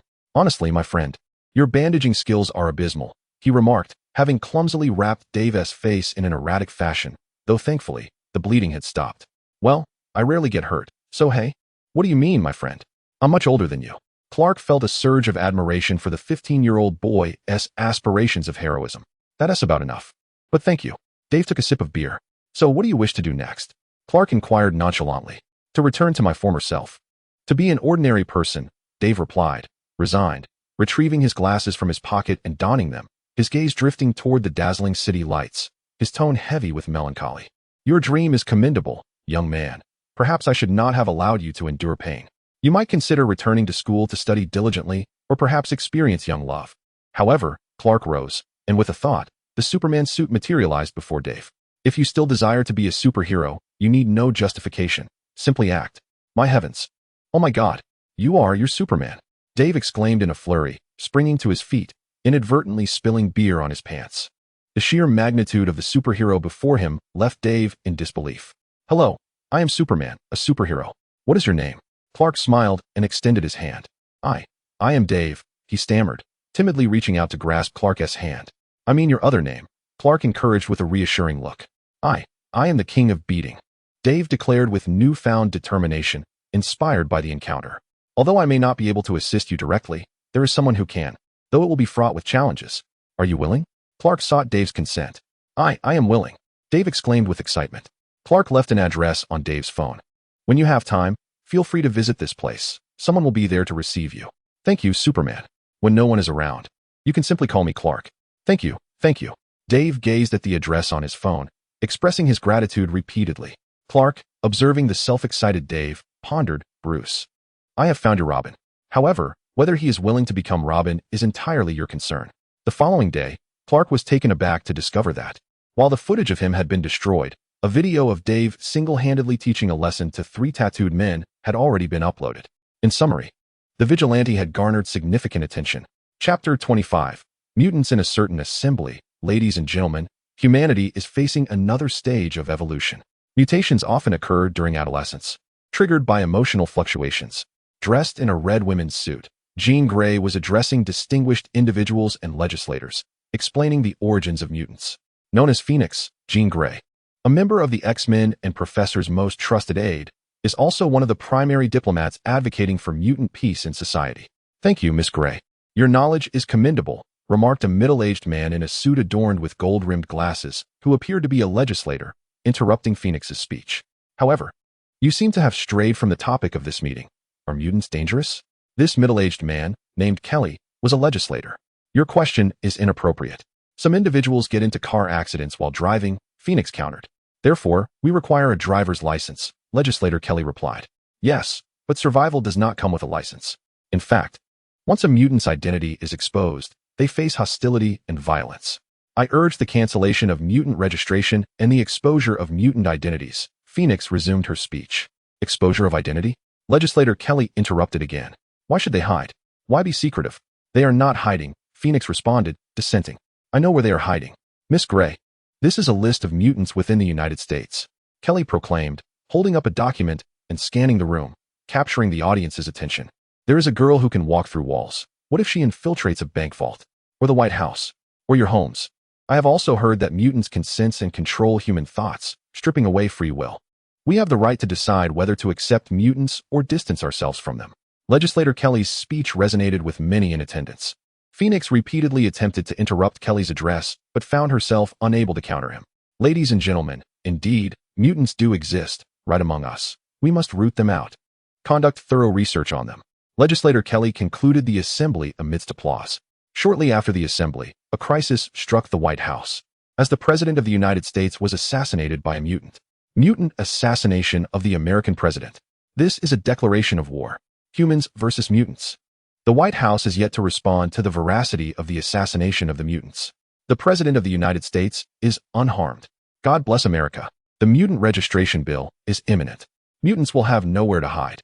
Major newspapers are publishing reports about the assassination attempt on the president, sparking widespread public discourse. Xavier's School for Gifted Youngsters. In my view, Magneto is the mastermind behind this, Cyclops, Scott Summers, stated vehemently while gazing out the window. No, I don't believe so, replied Jean Grey, the Phoenix. While Eric might orchestrate such events from prison, it serves no purpose and only hinders his aspirations for mutant prosperity. The speaker was Professor Charles Francis Xavier. The Eric mentioned by the professor is the true name of Magneto. In truth, Magneto has several names, but the professor typically refers to him as Eric, the name given during their first encounter.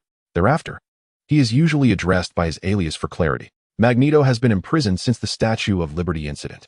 You mean the superior theory? Cyclops resumed his seat on the sofa. Indeed, if Magneto persists, the professor nodded. Furthermore, the government will naturally reintroduce the Mutant Registration Bill. Storm, Aurora Monroe, interjected. Or worse, the president could declare martial law and imprison all mutants, the professor explained matter-of-factly. Do you believe the assassination attempt was a solo act? The Phoenix inquired. We will know once we find the assassin. His movements are too erratic. It is difficult to track him even with my telepathic enhancement device.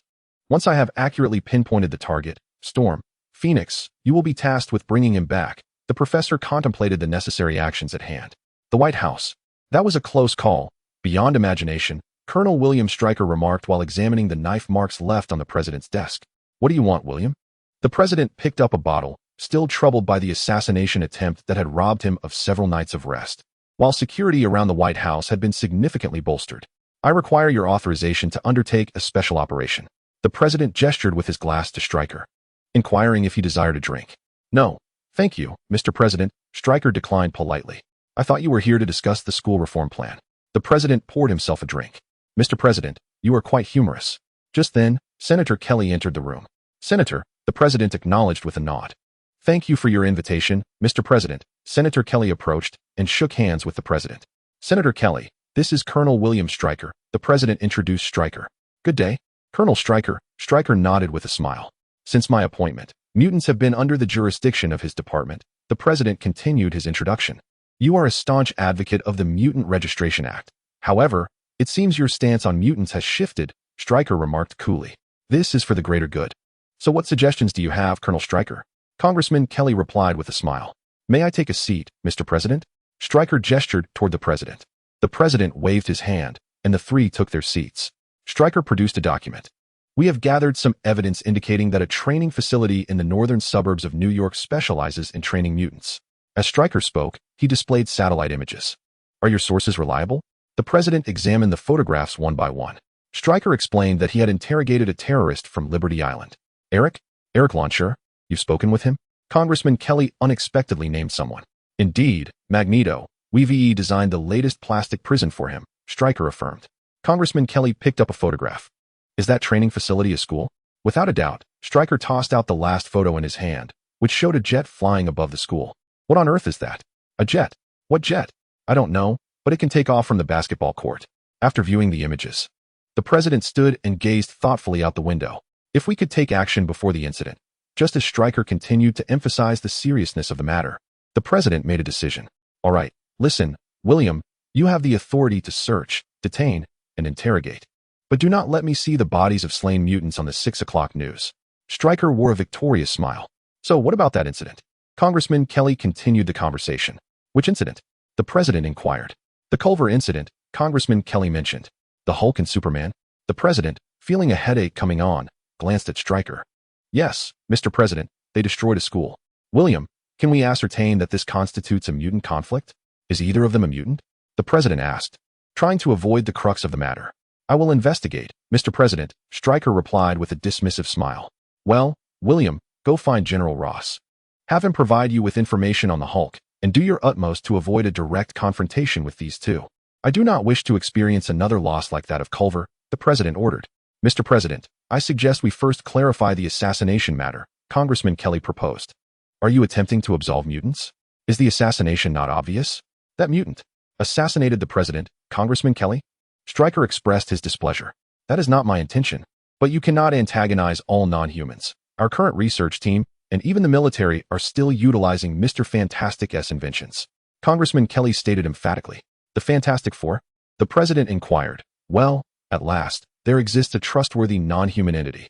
Since their inception, the Fantastic Four have been dedicated to scientific research and the salvation of the populace, with their leader, Mr. Fantastic, making significant contributions to the nation's scientific advancement. Ah, indeed, sir. That is the name they have chosen for their team, replied Congressman Kelly. What do you mean? Strick pointed at Congressman Kelly. Do not misunderstand, Colonel Strick. After all, the current definition of enemy is mutants. I will get to the bottom of this. Young one. Strick's tone turned icy. All right, Strick, proceed with your duties. Ensure the assassination attempt is thoroughly investigated. Yes, Mr. President. Exiting the President's office, in the corridor, Colonel Strick was called by Congressman Kelly. Congressman Kelly, this is Lilith, my personal assistant. Strick turned back to shake hands with Congressman Kelly, introducing his aide. How may I assist you? Strick inquired. I wish to visit Magneto in prison. That is not a petting zoo, Congressman. In this conflict, he is the protagonist, while you are merely an observer, so do not wade into these murky waters, Strick said, somewhat dismissively patting Kelly on the shoulder. Conflict? Colonel Strick, do you truly wish to incite war? Upon hearing this, Strick's expression turned steely as he stepped closer to Congressman Kelly, fixing him with a cold stare. While you were nursing at your mother's breast, I was commanding special operations in Vietnam. Do not speak to me of war. It has long since begun. With that, he turned and walked away. Congressman Kelly watched Strick's retreating figure, a flicker of something unusual in his eyes before returning to normal at that moment. He was no longer the Congressman Kelly of old, but rather Mystique in disguise. Wayne Manor. Before the Grand Mansion, a young boy rode his bicycle into the estate. Thud, thud, thud. The boy, filled with trepidation, knocked on the door. Alfred opened it to find a nervous boy pacing at the entrance.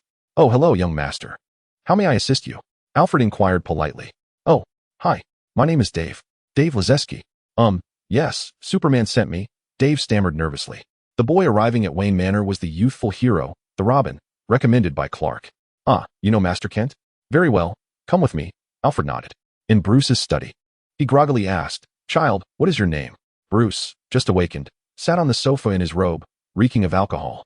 Ever since capturing Lou, Commissioner Gordon had easily traced the mob's funding, leaving Bruce with little to occupy himself. Thus he resumed his playboy lifestyle. Dave looked at the inebriated Bruce before him with a sense of bemusement, his mind consumed by a singular thought. Is this reliable? Hello, Mr. Wayne, he said, his eyes betraying a hint of trepidation. Call me Bruce, Bruce replied, shifting into a more comfortable position as he extracted a Playboy magazine from the couch's crevice. Oh, Mr. Bruce, I am Dave Lazersky. I also go by another name, the King of Beating. Dave introduced himself with enthusiasm. MMM. Bruce intently perused the magazine in his hands. One night, I encountered 3 villains, and I wanted to teach them a lesson, but I was outmatched. MMM. That is intriguing. Haha, that is quite good. Eventually, Superman came to my rescue. Dave's hope began to wane. Wait, Superman. Bruce straightened, recalling that Superman had previously called him to mention a promising boy without divulging details. Now that Dave mentioned Superman, Bruce connected the dots. Yes, Clark, Dave shrugged. All right, follow me. Bruce suddenly stood, patting Dave on the shoulder before striding away. Hey, Mr. Bruce. Dave followed, bemused. The Batcave. Wow. Upon entering, Dave's mouth fell agape as he gazed in awe at everything around him, following Bruce on a tour. What do you think, Dave? The environment is splendid, and I am aware of your intentions. The amenities here are sufficient to train you into a superhero. I have even bestowed upon you the heroic name of Robin. Bruce exclaimed proudly, gesturing grandly to showcase the surroundings. After Dave mentioned Superman's name, Bruce quickly grasped Clark's meaning, confident that anyone recommended by Clark would be reliable. He naturally understood the perfect synergy between Batman and Robin, prompting him to eagerly share his thoughts. No, I prefer to be called the King of Beating. Dave's excitement swiftly transformed back into composure. You shall be called Robin, Bruce asserted, pointing at Dave. The King of Beating, Dave reiterated, regaining his calm. Do you know who I am? Bruce asked, somewhat incredulous, gesturing to himself with a thumbs up. No, I am Gotham's Batman, Bruce declared with a smug smile. Who? Dave inquired. Confusion etched across his face. I am the world's richest man. Bruce shifted his identity. Isn't that Tony Stark? Dave thought the man before him was becoming increasingly dubious. Goodness. Bruce muttered, exasperated. Where did Clark find this little rascal? He cleared his throat gently, realizing he must take a gradual approach to win him over. Dave. The King of Beating. Is that correct? Bruce asked. Yes, sir, Dave replied, casting a peculiar glance at Bruce. Now that you are here, You have made a resolution. Haven to you? Bruce stated with a calm demeanor. Indeed, sir. Do you understand the challenges that lie ahead? Bruce's expression turned serious. Yes, sir. It will be arduous. Bruce glared at Dave. I am unafraid. Dave declared with a wave of his hand. Then, are you prepared to become a superhero? Bruce nodded in agreement. Absolutely, sir. So, Mr. Punchline, are you ready? How delightfully naive. Bruce smiled. I am ready. Dave became exceedingly excited. Hooked. Bruce smirked subtly, gesturing towards the treasures within the Batcave. You may use any of the resources here at your leisure. I will devise a comprehensive training regimen for you. However, your first lesson is to maintain secrecy. None must know of this place. Bruce stated with utmost seriousness. What about Superman? Well, all right. No third party should be aware. Bruce rolled his eyes. What about the butler? The fourth. Bruce was somewhat exasperated. Oh, I told my dad when I arrived. Dave exclaimed before darting away. You little rascal. Bruce, thoroughly exasperated, chased after him. Xavier's School for Gifted Youngsters. Nightfall. Wolverine, Logan Howlett, awakened from a nightmare, found himself reluctant to return to slumber, feeling an insatiable thirst. Rising from his bed, he left his room. Cyclops accompanied the professor to visit Magneto, while Phoenix and Storm sought out the mutant who attempted to assassinate the president, leaving Wolverine to guard the school upon his return. As he traversed the hallway, Wolverine spotted a boy wide awake, engrossed in television. The boy changed channels merely by blinking, prompting Wolverine's curiosity to halt his steps. Unable to sleep, the boy queried without turning around. How did you know? Because you're awake, the boy replied, glancing curiously at Wolverine. Indeed, and you? Each student in this school possesses extraordinary abilities, leading Wolverine to assume.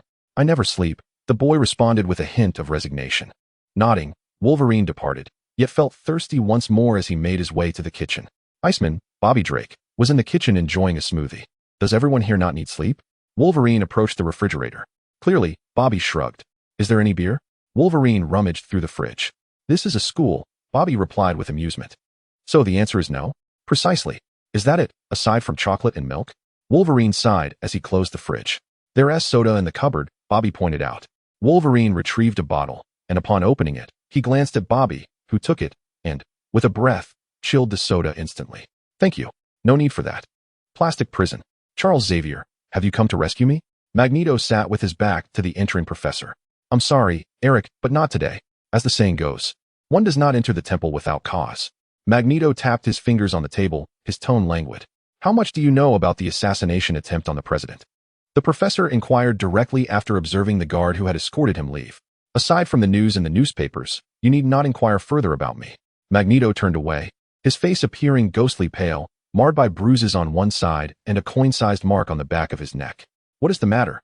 The professor noticed Magneto's unusual state. William Stryker frequently visits me. You remember that fellow, do you not? His son, Jason, was once your student, correct? Indeed. That was many years ago. Unfortunately, I am unable to assist him, at least not in the manner his father had hoped. A flicker of past memories crossed the professor's eyes. Jason, the son of General Stryker, possessed the ability to manipulate thoughts and create illusions, rendering him a formidable adversary to the professor. Unable to contain Jason's uncontrollable powers, the professor expelled him from the school. Subsequently, Jason became a semi-vegetative state due to a failed surgery. It was Jason's ability that led to the tragic death of his mother, instilling in General Stryker a profound hatred for mutants and a desire to eradicate them. Now, by accepting Wolverine, do you believe you can amend the regrets of his son? Magneto sneered at the professor. At Xavier's School for Gifted Youngsters, Wolverine took a sip and settled down. How long have you been here? He asked Bobby. Several years. Bobby replied. Were your parents the ones who sent you to the mutant school?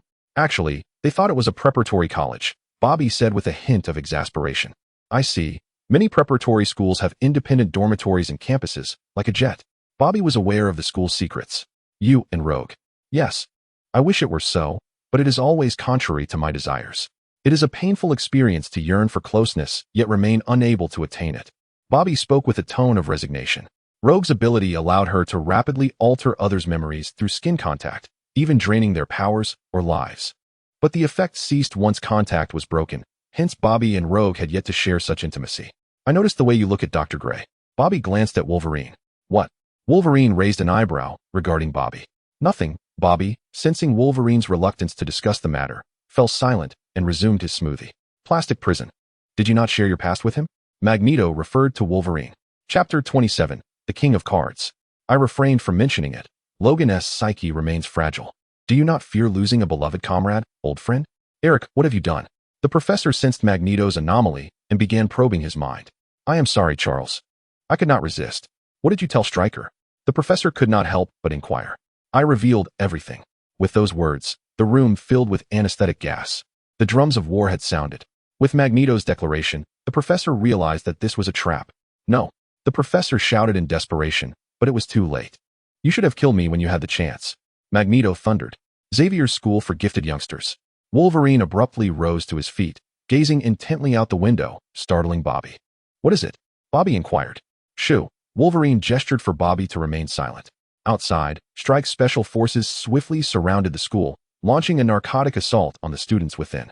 One soldier stealthily infiltrated the kitchen, poised to strike Bobby, when Wolverine suddenly appeared from behind the soldier, seizing him with force. You've chosen the wrong house. Wolverine growled. Just as he was about to deal with the soldier, a piercing scream erupted, causing Wolverine to wince. The soldier's gun went off wildly, prompting Bobby to hastily take cover beneath a table. Damn it, there are children under attack, Wolverine thought. Recognizing the high-pitched sound as originating from a superpower rather than a weapon, yet it roused everyone in the school from their slumber. Once the scream subsided, Wolverine was caught off guard by a punch from the soldier. The soldier drew a short dagger and lunged at him. Wolverine braced himself with both hands. The two engaged in a fierce struggle. Suddenly, 6 adamantium claws burst forth from his fists. The soldier startled, as Wolverine forcefully pushed him away. The soldier barely regained his footing when, accompanied by Wolverine's furious roar, the 6 claws plunged into his body. At that moment, Bobby, still a youth, was clearly unnerved by the violent scene unfolding before him, gradually peeking out from beneath the table to gaze at Wolverine. Are you all right? Wolverine exhaled, offering reassurance to Bobby. Bobby nodded vigorously in response. As Strike's assault on Xavier's School for Gifted Youngsters raged on, Clark faced troubles of his own. In the outskirts of New York, the 3 individuals Clark had intentionally lured outside finally revealed their true identities. Deathstrike, Kumiko, Colonel Strike's aide, possessed an extraordinary self-healing ability akin to Wolverine's. Her skeletal structure embedded with adamantium, and she wielded extendable claws forged from adamantium capable of obliterating any material. Deadpool, Wade Wilson, appeared as handsome as ever, unmasked, suggesting he had not yet been diagnosed with cancer, let alone acquired self-healing abilities. Clad in black tactical gear, he bore 2 adamantium katanas on his back, firearms strapped to his legs, and a belt that enabled instantaneous movement. Deadpool seemed to adhere to a principle of money talks, leading him to this location. Cardinal, Remy LeBeau, possessed the ability to infuse kinetic energy into any object and detonate it, often employing playing cards as weapons. A skilled combatant, especially with cards, he adeptly wielded metal sticks. It remained unclear why Cardinal now obeyed Strike. If he were under some form of control, it was likely achieved in the same manner as Deathstrike's.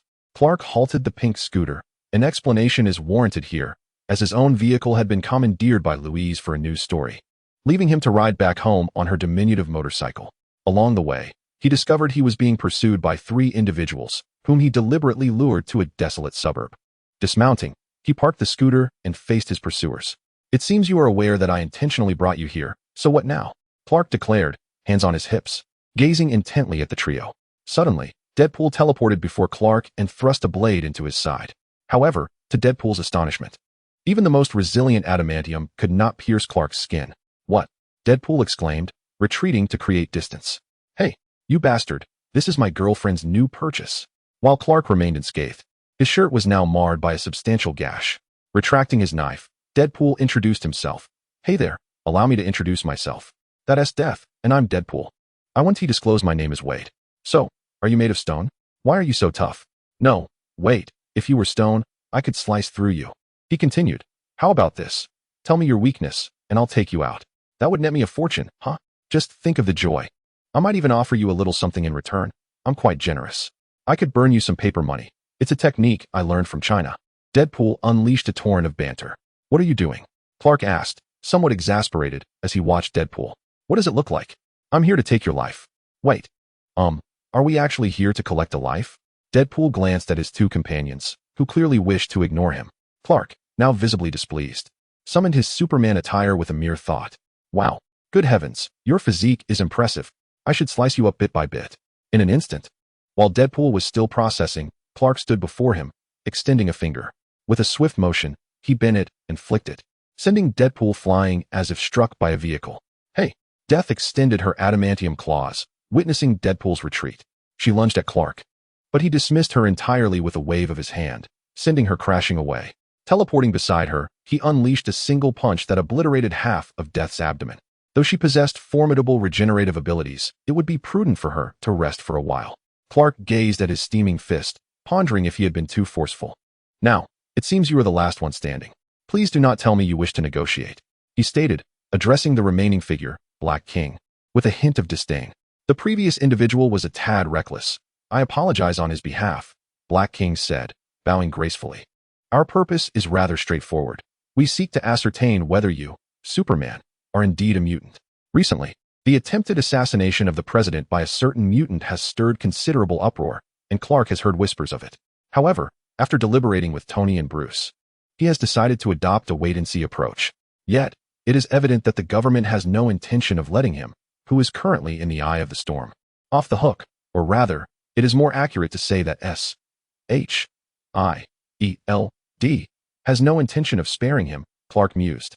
His agreement to join the Avengers Initiative was merely a verbal accord, one that the president is likely unaware of, especially since the higher-ups who initially supported the plan have yet to endorse it, and the pivotal Loki incident has not yet transpired. Go back and tell your colonel that I am not a mutant, Clark stated calmly, for he was reluctant to immerse himself in this murky situation. Rest assured, I will convey that to the colonel, but it must be done in my own way. The Card King suddenly flicked his wrist, and a card imbued with a purple glow soared through the air, which Clark casually caught. Is this all you've got? Clark gazed at the card, somewhat bemused, ready to discard it when, without warning, it erupted in a flash of purple light, striking him directly in the eyes. A searing pain shot through Clark's head, causing him to collapse onto the ground, clutching his head in agony as an unrelenting torment tore through his nerves. What have you done? Clark exclaimed, lifting his head sharply to reveal eyes ablaze with fury, intricate patterns surrounding them. It hurts. I wish I could incinerate my own brain with heat vision, he thought, as the excruciating pain gnawed at his mind like a relentless saw. Allow me to introduce myself. I am the Card King, he declared with a cold smirk, stepping closer to the kneeling Clark with an air of triumph. I possess the ability to infuse energy into objects through touch, transforming them into powerful explosive weapons. Moreover, I wield another power known as hallucination. The Card King continued, hallucination can influence the consciousness of living beings, compelling them to believe every word I utter and align with my thoughts. This ability requires either sound or touch to activate. Should the target be forewarned of my power or take precautions against it, its efficacy diminishes or becomes nullified. Now, you shall experience pain, he proclaimed, delivering a kick laced with purple energy that struck Clark's chin. The force of the blow propelled Clark to lift his head abruptly, and the heat vision that had been brewing in his eyes erupted, soaring into the night sky, tearing through the darkness and casting a faint moonlight upon the scene. You shall endure even greater suffering. The Card King twirled the metallic rod in his hand, enveloped in a purple glow, and swung it with ferocity, striking Clark squarely in the face, sending him crashing through a large tree. Cough, cough. Clark gasped, but within his mind, a voice incessantly narrated his suffering. The Card King relentlessly continued his assault with the metal rod. Damn it, it's a mental attack, Clark thought helplessly, enduring the onslaught from the Card King. Superman possesses two vulnerabilities, mental assaults and magical attacks. Physically invincible, he becomes as defenseless as a child when confronted with these two forms of aggression. Chapter 28. Rebirth through fire. At this moment, Deadpool had fully recovered. Witnessing the King of Cards subdue Superman, he rushed over, drawing his twin blades. Let me take care of him. Deadpool expressed his ire at Superman's earlier disdain. However, upon reviewing the data, he recalled that Superman was friends with both Tony Stark and Bruce Wayne. Eliminating him would undoubtedly lead to complications. A lesson would suffice, he thought, and he would inquire whether Superman was indeed a mutant, as well as uncover his secrets. Deathstroke approached as well, her commitment to executing Strick's orders surpassing even that of Deadpool. Can I kill his little girlfriend? What was her name, Lois? Deadpool quipped. Lois.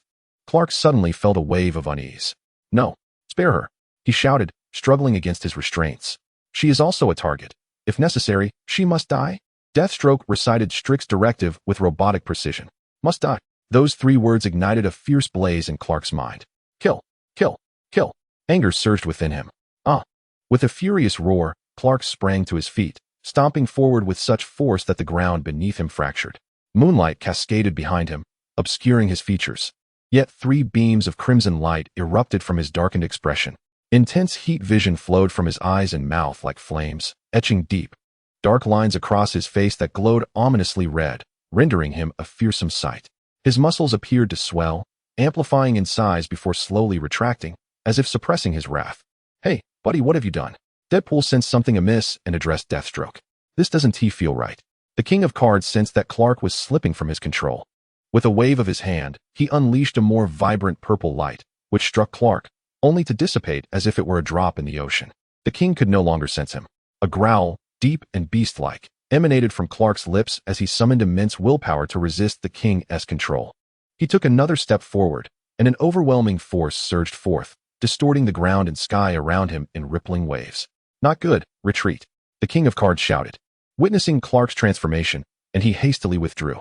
Deadpool and Deathstroke, recovering from their shock, also hastened to retreat. The heat vision, fueled by Clark's rage, had become too potent. He was on the verge of losing control. The immense power contained within his gaze and mouth was ready to erupt. "What have I done? No, this cannot happen. If my heat vision explodes, all of New York will be obliterated. I must act." At the final moment, Clark's consciousness awakened with a resolute thought. Let it be death. The intense heat vision emanating from his eyes and mouth was poised to unleash tremendous power. "Come on." Just as the long-nurtured heat vision was about to be released, Clark abruptly closed his eyes and mouth, clenched his fists tightly, and withdrew his entire being. An immense shockwave erupted, forming a cloud of white smoke that created an invisible circle several dozen meters in diameter, reducing everything around Clark to mere ashes. "No, I cannot die. Lois. Martha." Despair enveloped Clark as he felt himself plummeting into an abyss, the searing flames forging his very being. The purple light was consumed by the red flames enveloping Clark, and the sensation was far from pleasant. After a prolonged moment, following the shockwave, Clark hovered in midair, as if he had entered a steam chamber. His skin turned a deep crimson, beading with white sweat, and steam billowed from his body. His heavy breaths gradually slowed, while his superhuman regenerative abilities mended his form. "Am I still alive?" Clark descended slowly to the ground, a mixture of disbelief and wonder washing over him as he surveyed the changes within his being. As he focused inward, Clark discovered an enigmatic force residing within him, surrounded by an endless void of darkness, punctuated by a glimmer of light that beckoned him closer. A singular point, reminiscent of a star, flickered before him. Instinctively, he reached out to touch it, and the radiant light surged forth, exploding like the Big Bang, scattering in all directions. The sudden eruption startled Clark, prompting him to close his eyes momentarily. When he opened them again, his mouth agape in astonishment. He beheld a breathtaking spectacle. Resplendent starlight twinkled, a flowing galaxy swirled, and miniature planets danced within. It was as though a miniature galaxy thrived within him, pulsating with life. "This is the universe," Clark marveled, realizing that an entire cosmos resided within him. Yet, Clark felt no discernible difference from his previous self, save for the undeniable existence of this small universe within him. "What is this? A new power? No, I cannot sense the strength of this universe. If I had not witnessed it with my own eyes, it would seem non-existent. Has it always been here, hidden until now? Perhaps. I have never introspected before, but wasn't it merely a glimmer of starlight at first?" Clark pondered, filled with confusion. Could it be that I just ignited the heat vision within, acting as a spark that ignited the starlight, triggering an explosion that shaped this internal universe? If so, I inadvertently caused that starlight's explosion and, in an inexplicable twist, acquired a universe within me? This is absurd, Clark mused. Well, I should consult Tony or Bruce for an examination. Perhaps I have fallen ill, he thought whimsically. Upon further introspection, Clark discovered that he had indeed made some gains. His mental fortitude had been fortified, enveloping him in a protective layer. His physical form had also undergone a slight enhancement. Could it be that he had transformed into a being akin to Goku? Had he unwittingly concocted a crucible for his own refinement? Moreover, his recovery speed seemed to have doubled, rapidly mending his body, while the cells that typically stored solar energy had expanded significantly, instilling within Clark a sensation of unprecedented strength. A surge of power coursed through him. He believed that he had inadvertently intensified himself through what felt like self-inflicted torment. His mind was no longer something that could be easily manipulated by the so-called mentalists. Ah, power. No, This is not sufficient. Clark's excitement began to swell. However, his expression soon darkened. He dared not experience that again. Just moments ago, his mind had felt as if it were being scorched, and a wave of trepidation washed over him as he reflected on his recent ordeal. If he had not endured, he would have preferred to forego such experiences entirely. What an unexpected turn of events. Could this be considered a rebirth through fire? Clark clenched his fists, suddenly opening his eyes wide. The recent occurrences had transpired in the blink of an eye.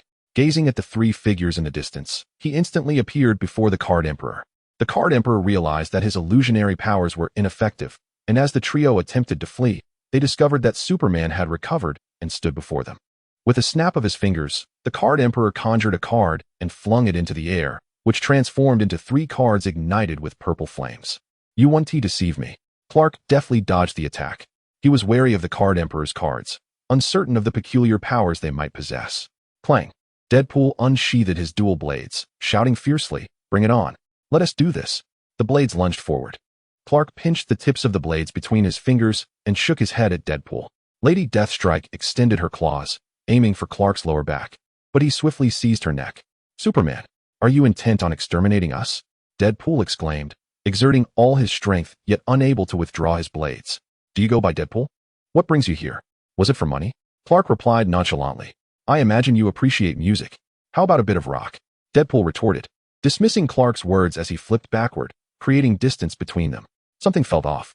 Clark glanced down and, indeed, found himself surrounded by high-explosive grenades. He raised his head, sighed, and rolled his eyes. Boom! A tremendous explosion erupted as Deadpool ignited some fireworks among the grenades, launching a colossal figure of himself into the sky, adorned with beautiful sparks. "To hell with you, you bastard." "Haha."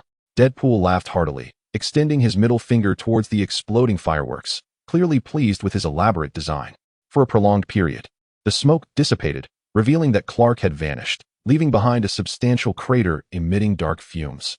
An arm emerged from the depths of the pit, and the figure of Death Woman clawed her way out of the earth, her body crackling as if made of shattered glass.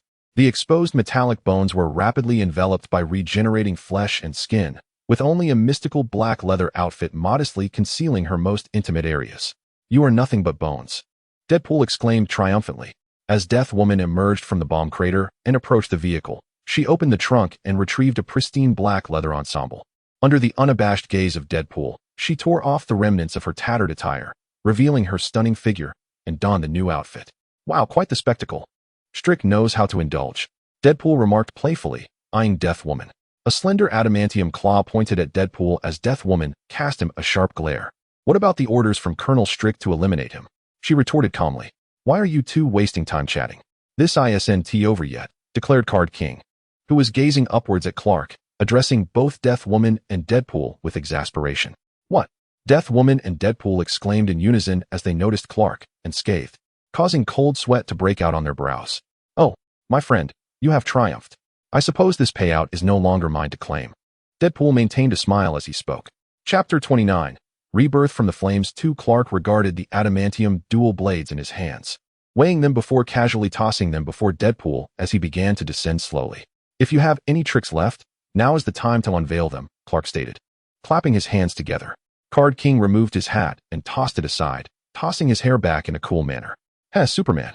It seems that if you wish to leave today, I must reveal some of my special skills," Card King proclaimed, his eyes suddenly wide open, glowing with intense violet light. Placing a metallic rod into the ground, he grasped a deck of cards in each hand.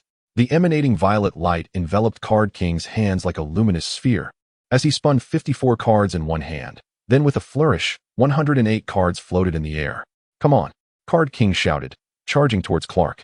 The cards hurtling through the air. Clark dodged the flying cards, but Card King reached him, summoning a violet energy sphere in each hand.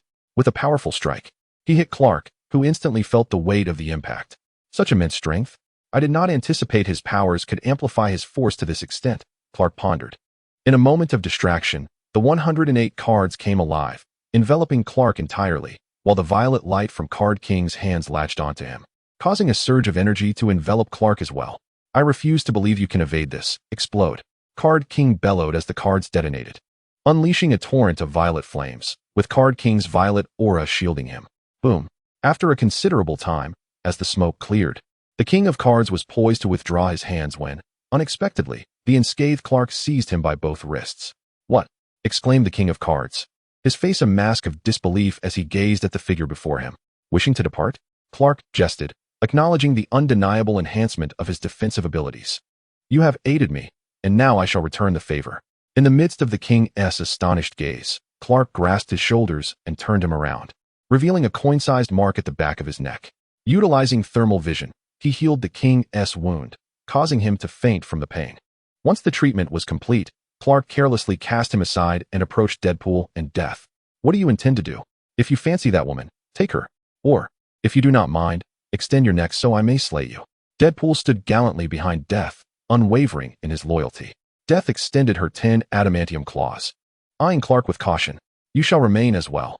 Clark replicated his earlier actions and swiftly incapacitated Death, confirming her susceptibility to control. "Damn, you seem to appeal to both genders," Deadpool exclaimed, clutching the back of his own neck. As Clark contemplated dispatching this loquacious adversary, he paused to exhale a soft sigh. "Huh. Return and inform your colonel that I am no mutant. However, King of Cards and Death are now in my possession." With that, Clark lifted the unconscious forms of the King and Death and, turning away, soared into the sky. "Consider yourself spared this time. I was careless. Next time, we will settle this debt, Strick." Clark mused inwardly.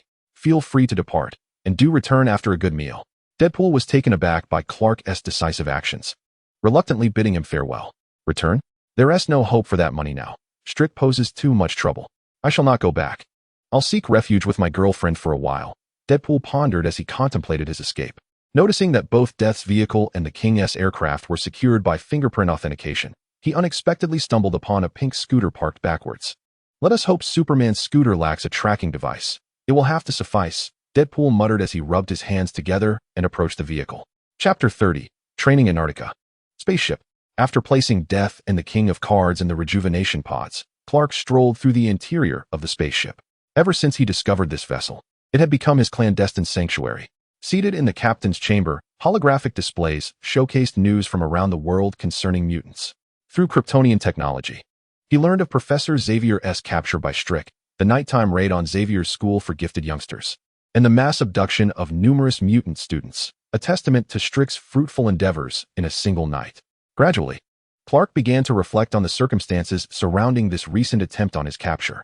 It seems that the recent assassination incident involving mutants has greatly angered the president. However, I never anticipated that Strick would target me. Reflecting on how carelessness nearly led to my downfall, I was astonished to discover that Strick possessed a psychic adept of such caliber. Clark instinctively tapped his fingers on the armrest, filled with immense frustration. Although this misfortune inadvertently enhanced my physical form and significantly fortified my mental faculties, it remains a precarious solution.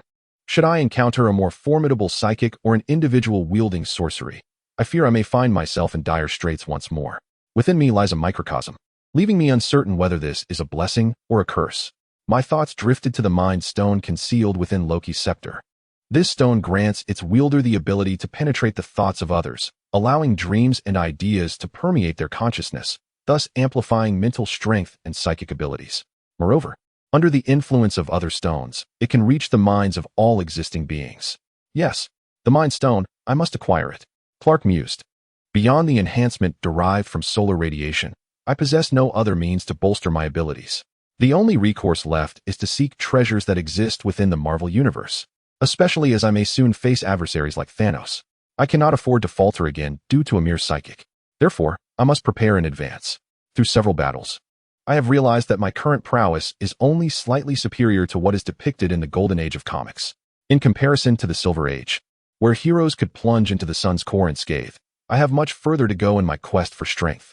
I must push the limits of my abilities, continually striving for rebirth through the crucible of combat. Just as these thoughts occupied my mind, a silver robot interrupted my reverie. "Sir, Director Fury from S.H.I.E.L.D. is calling," the robot announced. "Put him through," Clark replied, settling back in his chair, one hand propping up his head. As he closed his eyes to gather his thoughts, an overwhelming torrent of concerns had begun to induce a headache. "Oh, hello, Superman. It's me, Fury." "Hi," Clark replied, sounding rather disheartened. "Listen, I am already aware of the situation. I will have a thorough discussion with Strick. Your matter remains confidential." Both Strick and I operate as independent entities, so he is unaware of your affiliation with S.H.I.E.L.D. This is merely a misunderstanding. Are you all right? Fury communicated candidly. Fury, I don't believe Strick's plan to apprehend me is merely about inquiring whether I am a mutant, Clark replied, eyes still closed, fingers massaging his temples. I am not entirely certain about that, Fury admitted, withholding certain details. Yes, I understand. He wishes to ascertain whether I am a mutant before capturing me to study my abilities, correct? Clark's tone carried a hint of indignation. You know? Oh, I am referring to the transformation of mutants. Fury was taken aback. I believe Wolverine serves as the quintessential example. However, I have yet to encounter this legendary figure in person. Indeed, you are correct. But I would prefer you to refrain from taking any action against Stark for the time being, Fury stated with a hint of resignation. What did you say? I would leap at the chance to confront him immediately, Clark exclaimed, his eyes blazing with fervor, clearly irritated by Fury's politically charged remarks. You must understand. Stark's reputation is rather tarnished, yet his standing within the military is formidable. Without just cause, direct action against him is out of the question, Fury cautioned. Are you protecting him? You do realize that even the president would find it effortless to take his life, if I so wished. Clark's fiery gaze intensified. No. Do not entertain such thoughts. I am safeguarding you. Superman, I must remind you, this course of action could obliterate everything you have accomplished thus far. Think of your family. Fury implored, raising his voice. My family. There is nothing that poses a threat to me. Nor to you, Fury. Clark retorted angrily. Recalling the previous incident in Hong Kong where political motives had led to his near capture, an ordeal that Bruce had endured once before, and now here it was again. I am not threatening you, Clark. Trust me. I am your ally. I am here to assist you. Fury shouted in exasperation. Since returning from Hong Kong, the U.S. government had not pursued him further, largely due to Bruce and Tony's intercession, with Fury having played a significant role as well. Considering the ramifications of dismantling an institution steeped in history, it would undoubtedly attract scrutiny from certain societal factions. Very well, Fury, I understand your predicament. However, this is the final time. Clark mused silently, opting not to voice his thoughts for Fury to contest, knowing that the next encounter would yield definitive consequences. All right, Fury, you have aided me. I shall express my gratitude in due course. This time, I shall let it slide. But you must convey my warning. Should he treat this as a jest? Clark closed his eyes, exhaling deeply. Arguing with Fury bore little significance. An action seemed a more direct approach. Understood, Clark, I will do so. Farewell. Fury sighed in response. Good luck, Fury, goodbye. Clark terminated the communication. After contemplating for a moment, Clark stepped outside the spacecraft, traversing the icy expanse, gazing at the endless glaciers. It was time to train, he thought to himself. Although an entire cosmos resided within him, to put it colloquially, it proved to be of little use. He needed to hone his other abilities. Relying solely on heat vision had become somewhat uncontrollable, as it was too closely tied to his emotions. Clark examined his hands. Recalling a line from a film in his previous life, the wind generated by a punch can also inflict harm. He was uncertain of the limits of his strength. At the peak of his powers, Superman could propel dozens of planets. While he had yet to reach that level, he believed he could still achieve the capacity to harm with mere wind from a punch. What was that called? Air punch. Lost in thought, he swung his fist forward, generating a tremendous gust of wind that sliced through the frigid Antarctic air. Gazing at his own fist and recalling the martial arts films from his previous life, Clark suddenly discerned the direction of his training. He aimed to compress and condense the air before unleashing it. The films were not in vain. With a swift motion, he thrust his fist into the void, and a basketball-sized indentation immediately appeared on the glacier before him. It had not penetrated completely. Further practice was required. I must also refine my super breathing techniques. During the Silver Age, super breathing could freeze opponents, conjure hurricanes, alter weather, and even extinguish stars. As he practiced, he suddenly heard the voice of the King of Cards. Wow, how remarkable, my friend. Where on earth are we? The King of Cards awoke, bewildered, and stepped out of the spacecraft, only to find Clark. You're awake? Clark turned to him. Oh, hello? I'm Rima Lurbo, but you can call me Remy. How did I end up here? BRR, it's freezing. Remy glanced around, slowly wrapping his arms around himself and exhaling warm breath. I need to devise a plan. A thin layer of purple light enveloped him, providing some relief. Much better. By the way, who are you? I'm not in debt to you, am I? Did you bring me here? Remy rambled on, lost in his own thoughts. You don't recall? Clark looked at Remy, somewhat exasperated. Lately, I can't remember anything. What the hell? Strick.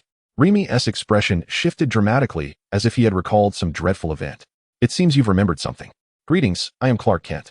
This is Antarctica. I'm rather busy at the moment. If you wish to leave, you'll need to find a way yourself. Or you can wait until I finish my tasks, and I shall assist you. Clark was aware that Remi had been under control previously, so he maintained a relatively cordial demeanor. Aren't you cold? What are you wearing? Remi observed Clark's attire. I am called Superman. As for feeling cold, I'm not affected in the slightest, Clark replied, spreading his hands. Oh, I have a nickname too. I'm called the King of Cards. By the way, have you seen my metallic rod? Remi suddenly inquired. What? Apologies, I didn't notice, Clark responded and proceeded to recount the events of the previous night to Remi. Damn it, I should kill him when I get the chance. Strick. Remi clenched his jaw, the purple aura around him intensifying. Oh, you will have your opportunity. Clark nodded with a smile. Suddenly, he glanced toward the spacecraft. Deathstroke stood at the entrance, clad in a black, tight-fitting leather suit. There's another person, just like you, who has also awakened, Clark informed Remi as Deathstroke approached. Is this Antarctica? Deathstroke gazed quizzically at the two. Who are you? Who am I? She asked, bewildered. Observing her confusion, Clark thought to himself, that bastard Strick. How long has he been controlling Deathstroke? Reluctant to reveal the truth to Lilith, Clark replied coolly. Your name is Lilith Yamashita. Beyond that, I cannot say much. All I can reveal is that I saved you. Clark briefly recounted how he brought Yuriko along. Am I calling you Yuriko? Observing Yuriko's tone and her vacant expression, Clark was struck by an ominous feeling. Was the fierce Yuriko about to transform into a simpleton? Nonetheless, this might inadvertently save her. If Yuriko returned to Stryker's side, she would eventually encounter Wolverine and meet her demise at his hands. It seems I cannot depart for the time being. Clark, what do you intend to do next? Remi gazed helplessly at the endless glaciers. Training. Clark swung his fist to the left, unleashing an invisible column of energy that struck a distant iceberg, leaving a hole the size of a basketball. Wow. Remi was evidently startled by Clark's sudden action, staring in astonishment at the gaping hole emitting white vapor. Superpowers? Remi pointed at the hole.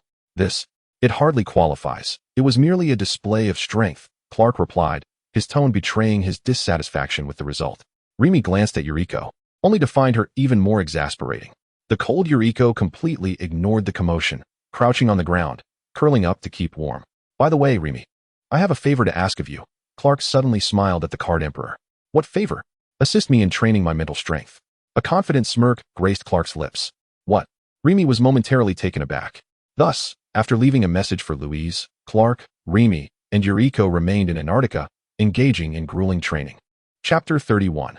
Godzilla at the Akili Lake Military Base. The professor slowly awakened to find himself bound to a chair, a peculiar device affixed to his head, seemingly designed to suppress his powers. His head throbbed, and through his blurred vision, he discerned a familiar figure before him.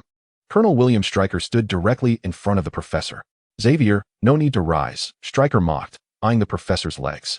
The professor cautiously attempted to employ his powers, only to be met with a sudden, excruciating headache. This device is called a neural inhibitor. Straightforward enough. It renders you incapable of unleashing your abilities. Stryker gestured to his own brain, taunting the professor. What have you done to Scott? The professor surveyed his surroundings, noting the absence of Cyclops, which ignited a flicker of concern. Fear not. I merely imparted a bit of new knowledge to him. Of course, you are well aware of this, aren't you? Stryker said with insinuation. You want me to cure your son, yet mutation is not a disease, the professor replied with resignation. You lie. You fear him more than I do. Stryker shouted in anger. Do you know? A year after Jason returned from your school, my wife, as you know, harbors a deep resentment towards us, blaming us for his current state. Consequently, he takes pleasure in tormenting our minds, filling them with dreadful fantasies. Ultimately, my wife, in an attempt to dispel these terrifying illusions, resorted to drilling into her own temple. My child, a master of illusions, is a tragic figure. Strick narrated his tale. Even someone as vehemently opposed to mutants as yourself is allied with them, the professor remarked tentatively. As long as they are managed judiciously, they prove quite competent. Strick replied with a sardonic grin. Was the assassination of the president orchestrated by you? The professor immediately surmised the underlying motives behind the previous attack. You can discern my thoughts without reading my mind. However, before we delve further, I must share some fortuitous news with you. The 3 most formidable mutants under my command have yet to return from their mission. It seems you have indeed kept a trick up your sleeve, Strick sneered. What have you done to my school? The professor uneasily contemplated the fate of his institution. No. They have tea. I have. Strick adjusted his glasses. No. Strick. You. The professor shouted in fury, only to quickly regain his composure. What do you mean they have tea returned? The professor inquired, perplexed. I sent them to converse with Superman, but it appears they have failed. Nevertheless, this matter is far from over, Strick seethed. Superman. The professor was further bewildered. Why would Strick seek out Superman? I do not know Superman. Perhaps Strick has misconstrued something. However, judging by Strick's demeanor, the 3 mutants he dispatched are indeed formidable. Yet it seems this Superman may be even more powerful, the professor mused silently. Strick evidently wished to divert the conversation, approaching the professor. You are aware that my collaboration with mutants spans an equal duration to yours, Xavier. However, the most troubling aspect is that you will never comprehend how many mutants exist in this world or how to locate them. Strick fixed a cold gaze upon the professor. Except for you. Unfortunately, these drugs are rather insufficient for you. Your powers are far greater. Strick revealed a small vial from beneath his coat. At that moment, a soldier wheeled in a person seated in a wheelchair. Thus, we must explore alternative avenues. Strick stepped back and gestured. Allow me to introduce you to mutant number 143, whose cerebral secretions can manipulate the thoughts of others, though it remains in the experimental phase. The individual in the wheelchair was brought before the professor, clad in patient attire. With a large scar from a lobotomy on his head, connected to several tubes extracting cerebral fluid. He sat there, seemingly paralyzed, with a vacant expression. Jason? The professor gasped in astonishment at the sight before him. My heavens, William, this is your son. What have you done to him? The character exclaimed in disbelief. No, Charles. My son is dead, just like the rest of you, Strick stated coldly, turning away and leaving mutant number 143 behind. Suddenly, number 143 cast a glance at the professor. Antarctica. The Death Maiden returned to the spacecraft for a respite, leaving behind Pai Huang and Clark. Mental strength? How does one train it? Remy wondered aloud. Remy, I shall relax my nerves, and you can use your illusionary power to create a training ground for me, Clark suggested. Using illusionary power? Is that even feasible? I must admit, I have never considered it, Remy replied with curiosity. Indeed, the most potent force lies within the imagination, Clark remarked, tapping his temple. Haha, you are absolutely right. I have been too limited in my thinking. I hope my abilities can assist you, Remy said, rubbing his hands together as a purple light manifested between his palms. With a swift motion, he directed the purple glow towards Clark. After a moment, Clark blinked, examining his hands and then looking at Remy. Is that it? Have I been affected? Odd, I don't feel anything. Remy remained silent, vigorously rotating his hands, causing the purple light to intensify, shining several times brighter than before. With a powerful shout, Remy unleashed the purple light upon Clark, who immediately became as still as a statue. Oh no, I think I might have overdone it, Remy gasped, slightly regretful. Suddenly, darkness enveloped him, and as he slowly opened his eyes, he found himself surrounded by a vibrant display of colors, teeming with life. Blue skies, white clouds, lush forests, and a vast ocean. Oh, what the hell, where am I? Clark pondered in bewilderment. With a thunderous roar, a colossal Tyrannosaurus Rex emerged from the thicket. A Tyrannosaurus Rex. To encounter such a behemoth up close left Clark awestruck. Before he could fully absorb the moment, the T-Rex let out a furious bellow and charged towards him. As Clark attempted to take flight, he suddenly realized he had no buoyancy. He could not soar. Damn it! Clark rolled his eyes, recognizing that his imaginative prowess required enhancement. Yet, with the T-Rex barreling towards him, he thought it best to run. Clark turned and sprinted away, relieved to discover that his speed was commendable. The T-Rex lunged forward, snapping its jaws, and Clark leaped onto a small hillock, glancing back at the dinosaur. He quickly vaulted over the rise just as the T-Rex crashed into it, obliterating the mound. Is this some kind of cheat? Clark mused, finding himself unable to fly but still possessing decent speed and a hint of strength. All right then, let us confront this head-on. Fleeing is not my style, Clark resolved, abruptly turning around to unleash an air punch. A visible column of air struck the T-Rex squarely in the eyes, causing it to halt in pain. Yes, Clark thought, exhilarated, only to notice the T-Rex glaring at him with palpable fury, as though his air punch had merely tickled it. Wait, the super breath. Clark took a deep breath and exhaled forcefully. Well, it was just a breath. Perhaps I should run again, Clark decided, turning to flee. Was this my imagination? Or was it Remy's power at play? However, if there exists a Tyrannosaurus Rex, then there must be the formidable King Kong. Suddenly, Clark lifted his gaze to behold a colossal figure. King Kong. Is that really him? Oh my, what a gigantic ape! Clark exclaimed loudly. Fool, I am a gorilla. King Kong retorted furiously. Oh, my apologies. Goodness, the gorilla can talk. Clark was taken aback, exclaiming, what next? King Kong pounded his chest with vigor, defiantly glaring at the Tyrannosaurus Rex, which, sensing Kong's authority, slowly retreated a couple of steps. Suddenly, two more tyrannosaurs emerged from the underbrush, appearing even larger than the first. Damn, isn't this a scene straight out of the movie King Kong? No. How does this aid my training? Imagination. Imagination. Come on.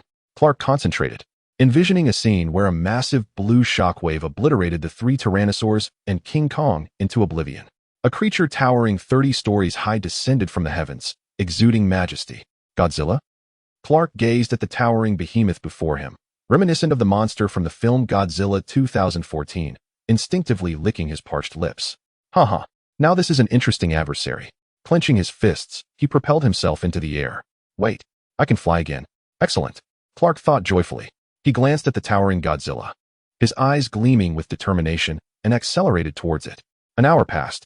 Looking down at the unconscious form of Godzilla and surveying the ravaged surroundings, Clark, seated atop Godzilla, gasped for breath, his battle suit in tatters. Goodness, that was exhausting. Such a massive creature truly is resilient. Clark surveyed the area, realizing he had yet to exit. It seemed stronger foes awaited him. Typically, in such scenarios, one would face themselves. Ha, what are you doing? Tired? A chilling laughter echoed as a figure identical to Clark appeared before him. No way. I should have refrained from such fanciful thoughts. What the dark Superman? Clark scratched his head in disbelief at the doppelganger standing before him, clad in an all-black Superman suit, with hair starkly contrasting Clark's black locks, pure white, his skin ghastly pale, and a sinister smile adorning his face. I must ask, do villains always have to look like this? Clark pointed at dark Superman, somewhat perplexed. I don't know. I am a figment of your imagination. How could I decide?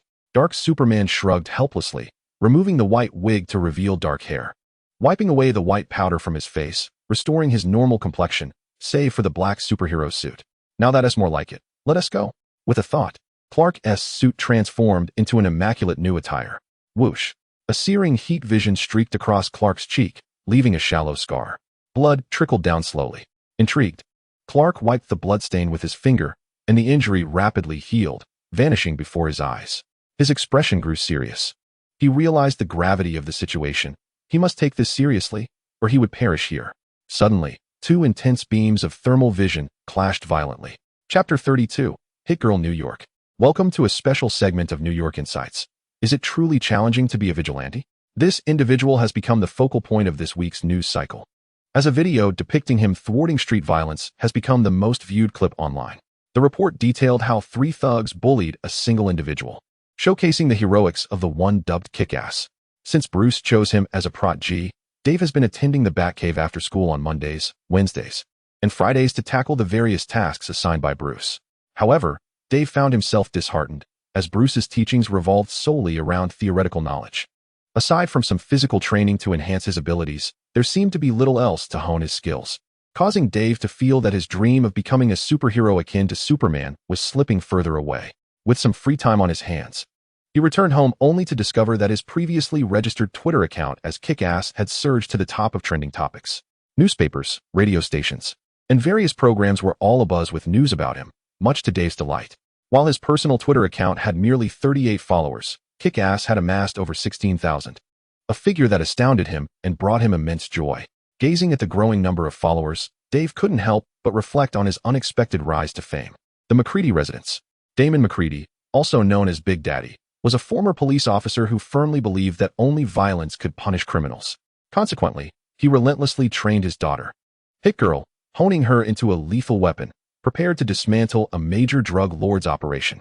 Mindy McCready, the daughter of the retired officer, had endured her father's twisted training from a young age, evolving into a deadly instrument of justice.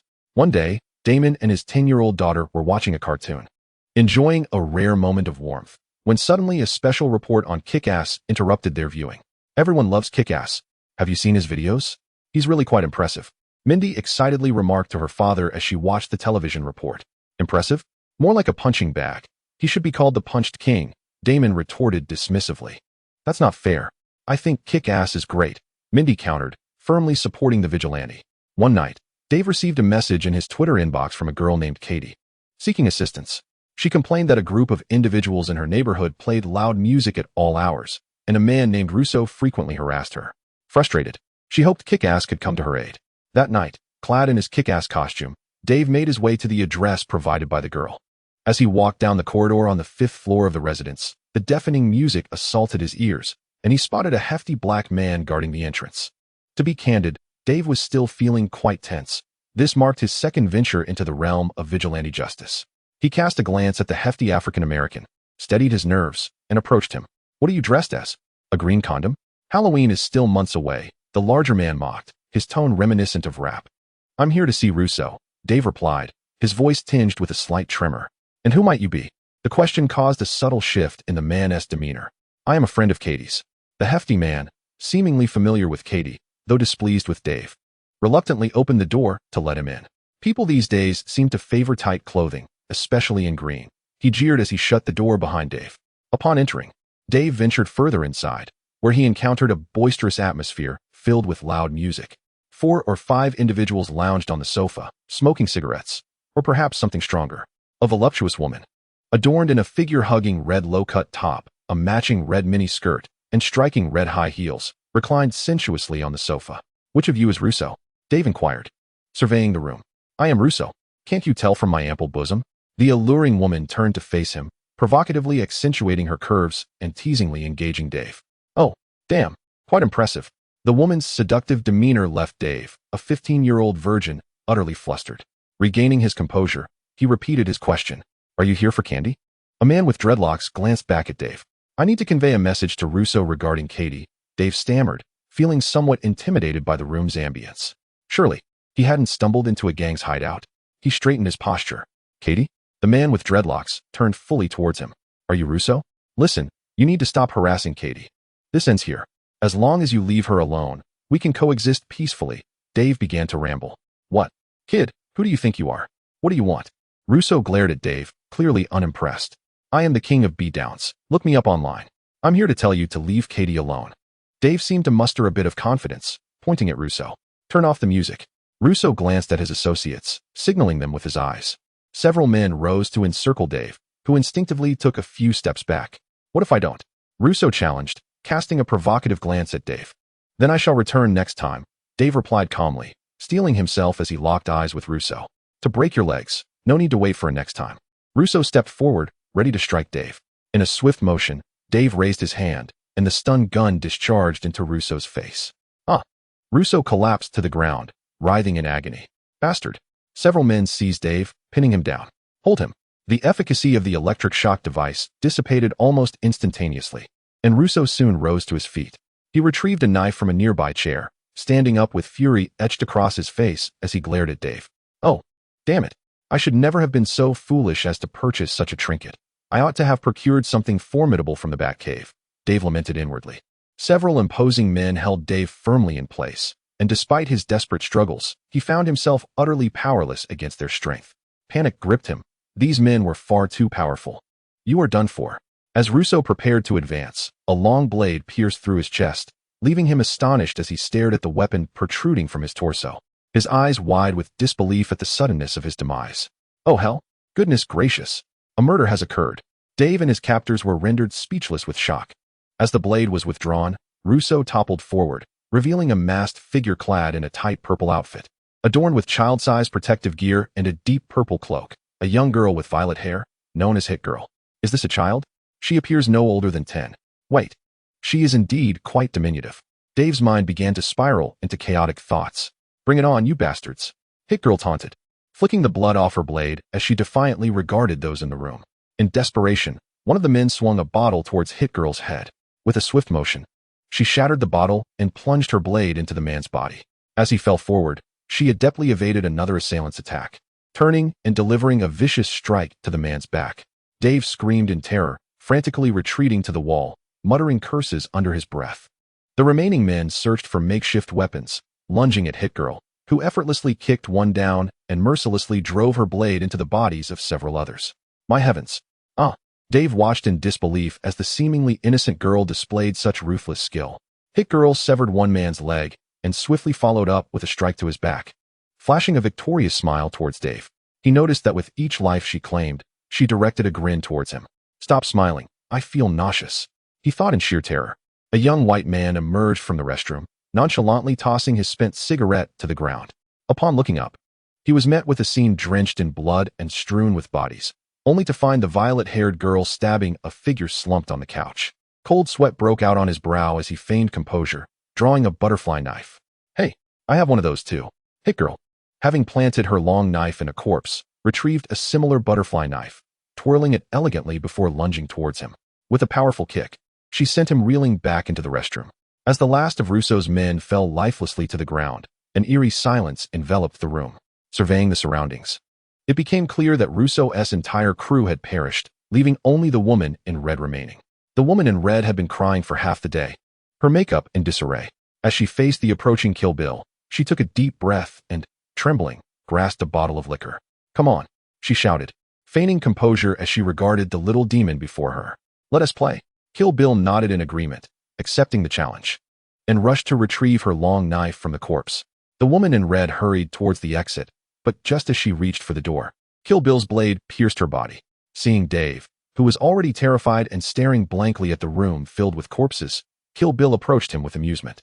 Startled by her footsteps, Dave instinctively raised the already used taser. Buddy, that taser looks like something a gay man would use. Don't be afraid, we're on the same side. Kill Bill wiped her bloodied knife on a corpse. Suddenly, the hefty black man who had opened the door for Dave sneaked in, brandishing a dagger at Kill Bill. Just as Dave was about to warn him, the man was shot in the head and collapsed to the ground.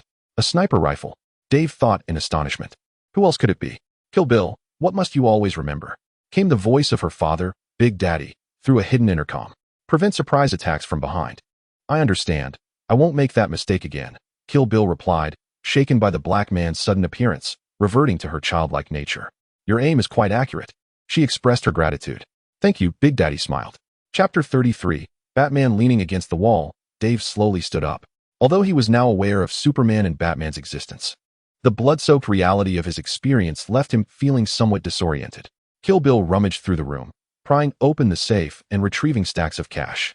Let us go, she said, bagging the money and calling for Dave. He nodded vacantly and moved towards the door. Fool, you can't go in front. Kill Bill halted him.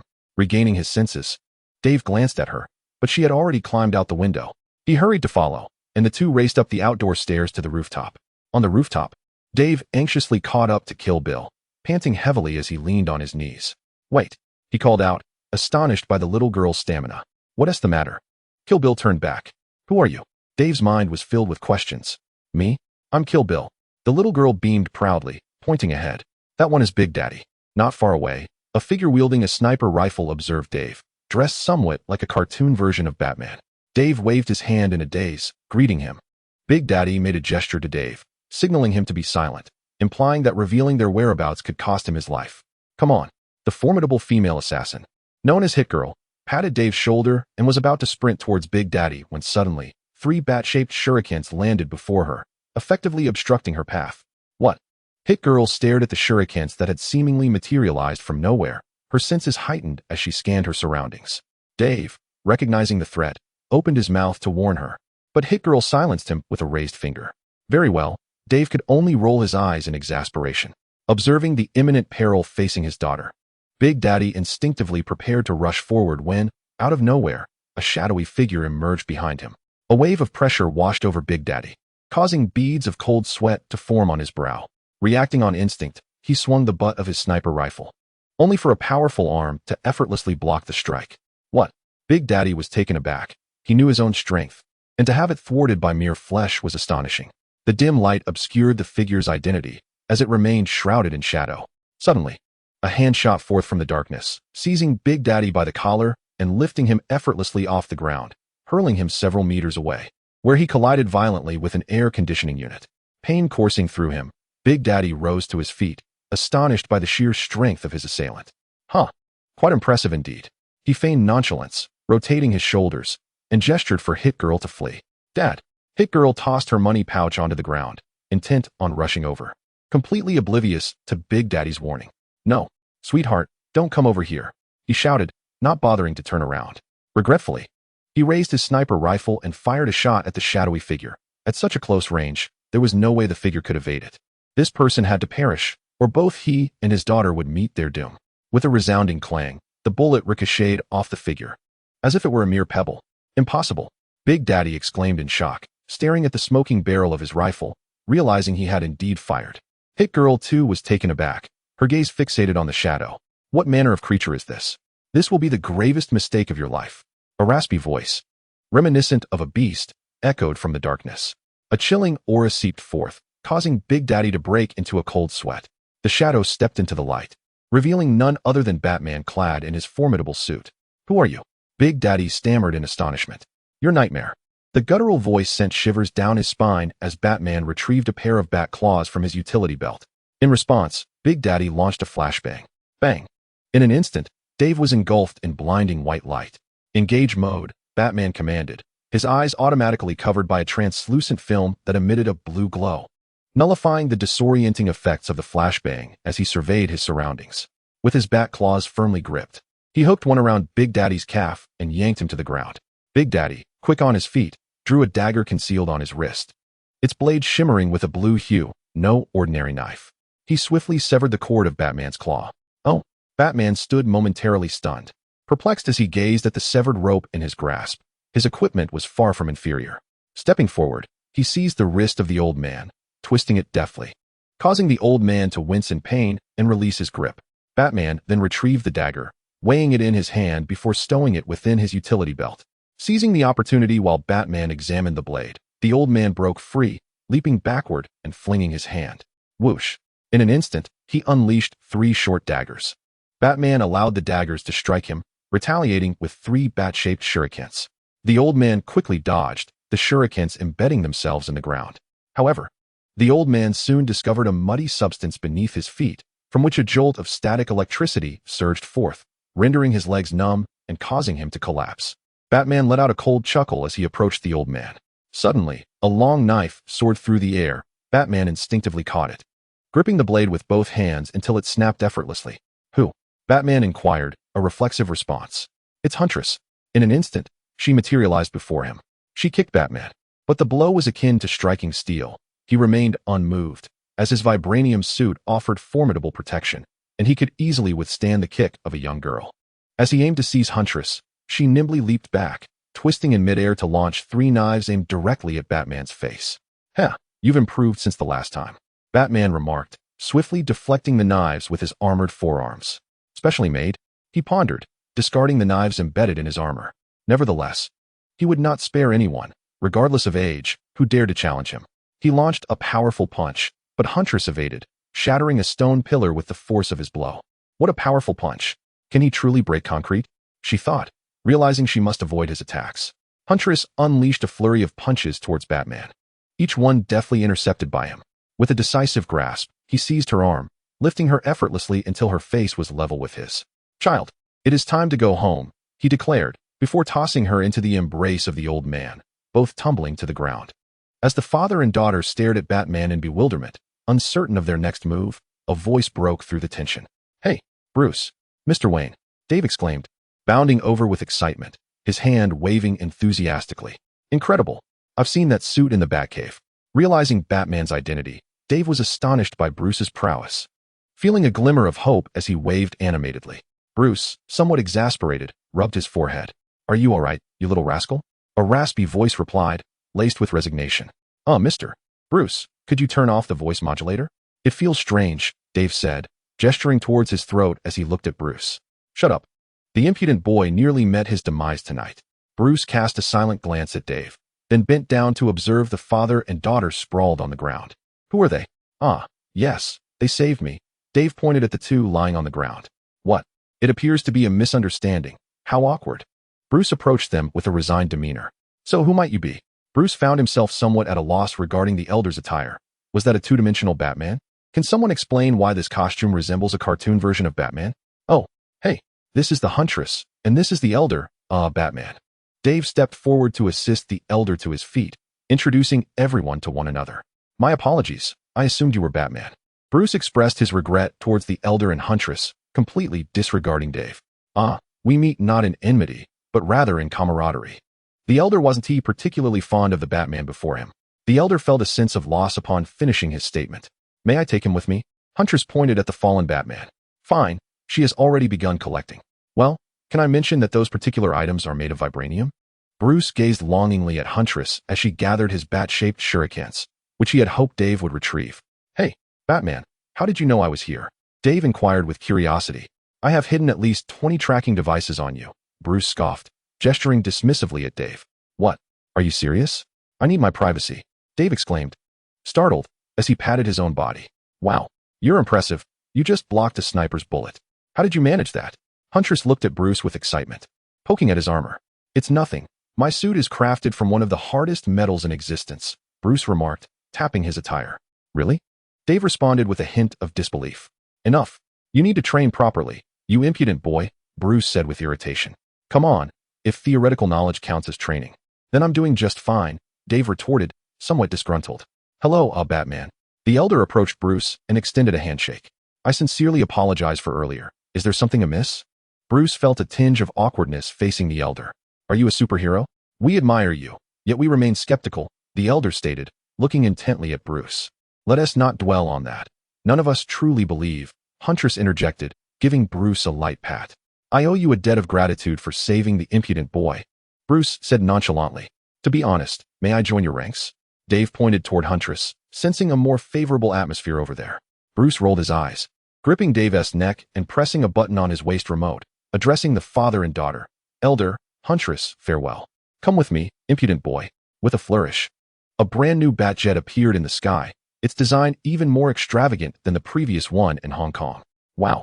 Amid Huntress's astonished and exhilarated gaze, Bruce led Dave aboard the Batjet. Old Dad gazed at his daughter with admiration in her eyes, gently patting her head, and sighed helplessly as he watched Batman depart. Chapter 34, Doomsday. The Batcave's landing pad. The Batplane descended steadily. After safely landing the aircraft, Bruce pulled Dave down from it. Bruce's expression was far from pleasant, as he dragged Dave along with a frown. Inside the base. Hey, what are you doing? Dave, feeling rather displeased from being pulled along, shook off Bruce's grip. What am I doing? You nearly lost your life today, Bruce shouted. When Dave was taken hostage by Russo and his gang, Bruce rushed over without delay, leaving him unaware of the subsequent events involving Killer Frost, resulting in a misunderstanding that led to a confrontation with Old Dad and Killer Frost. What's wrong? Why are you so tense? Dave responded, bewildered by Bruce's demeanor. Why did you go there?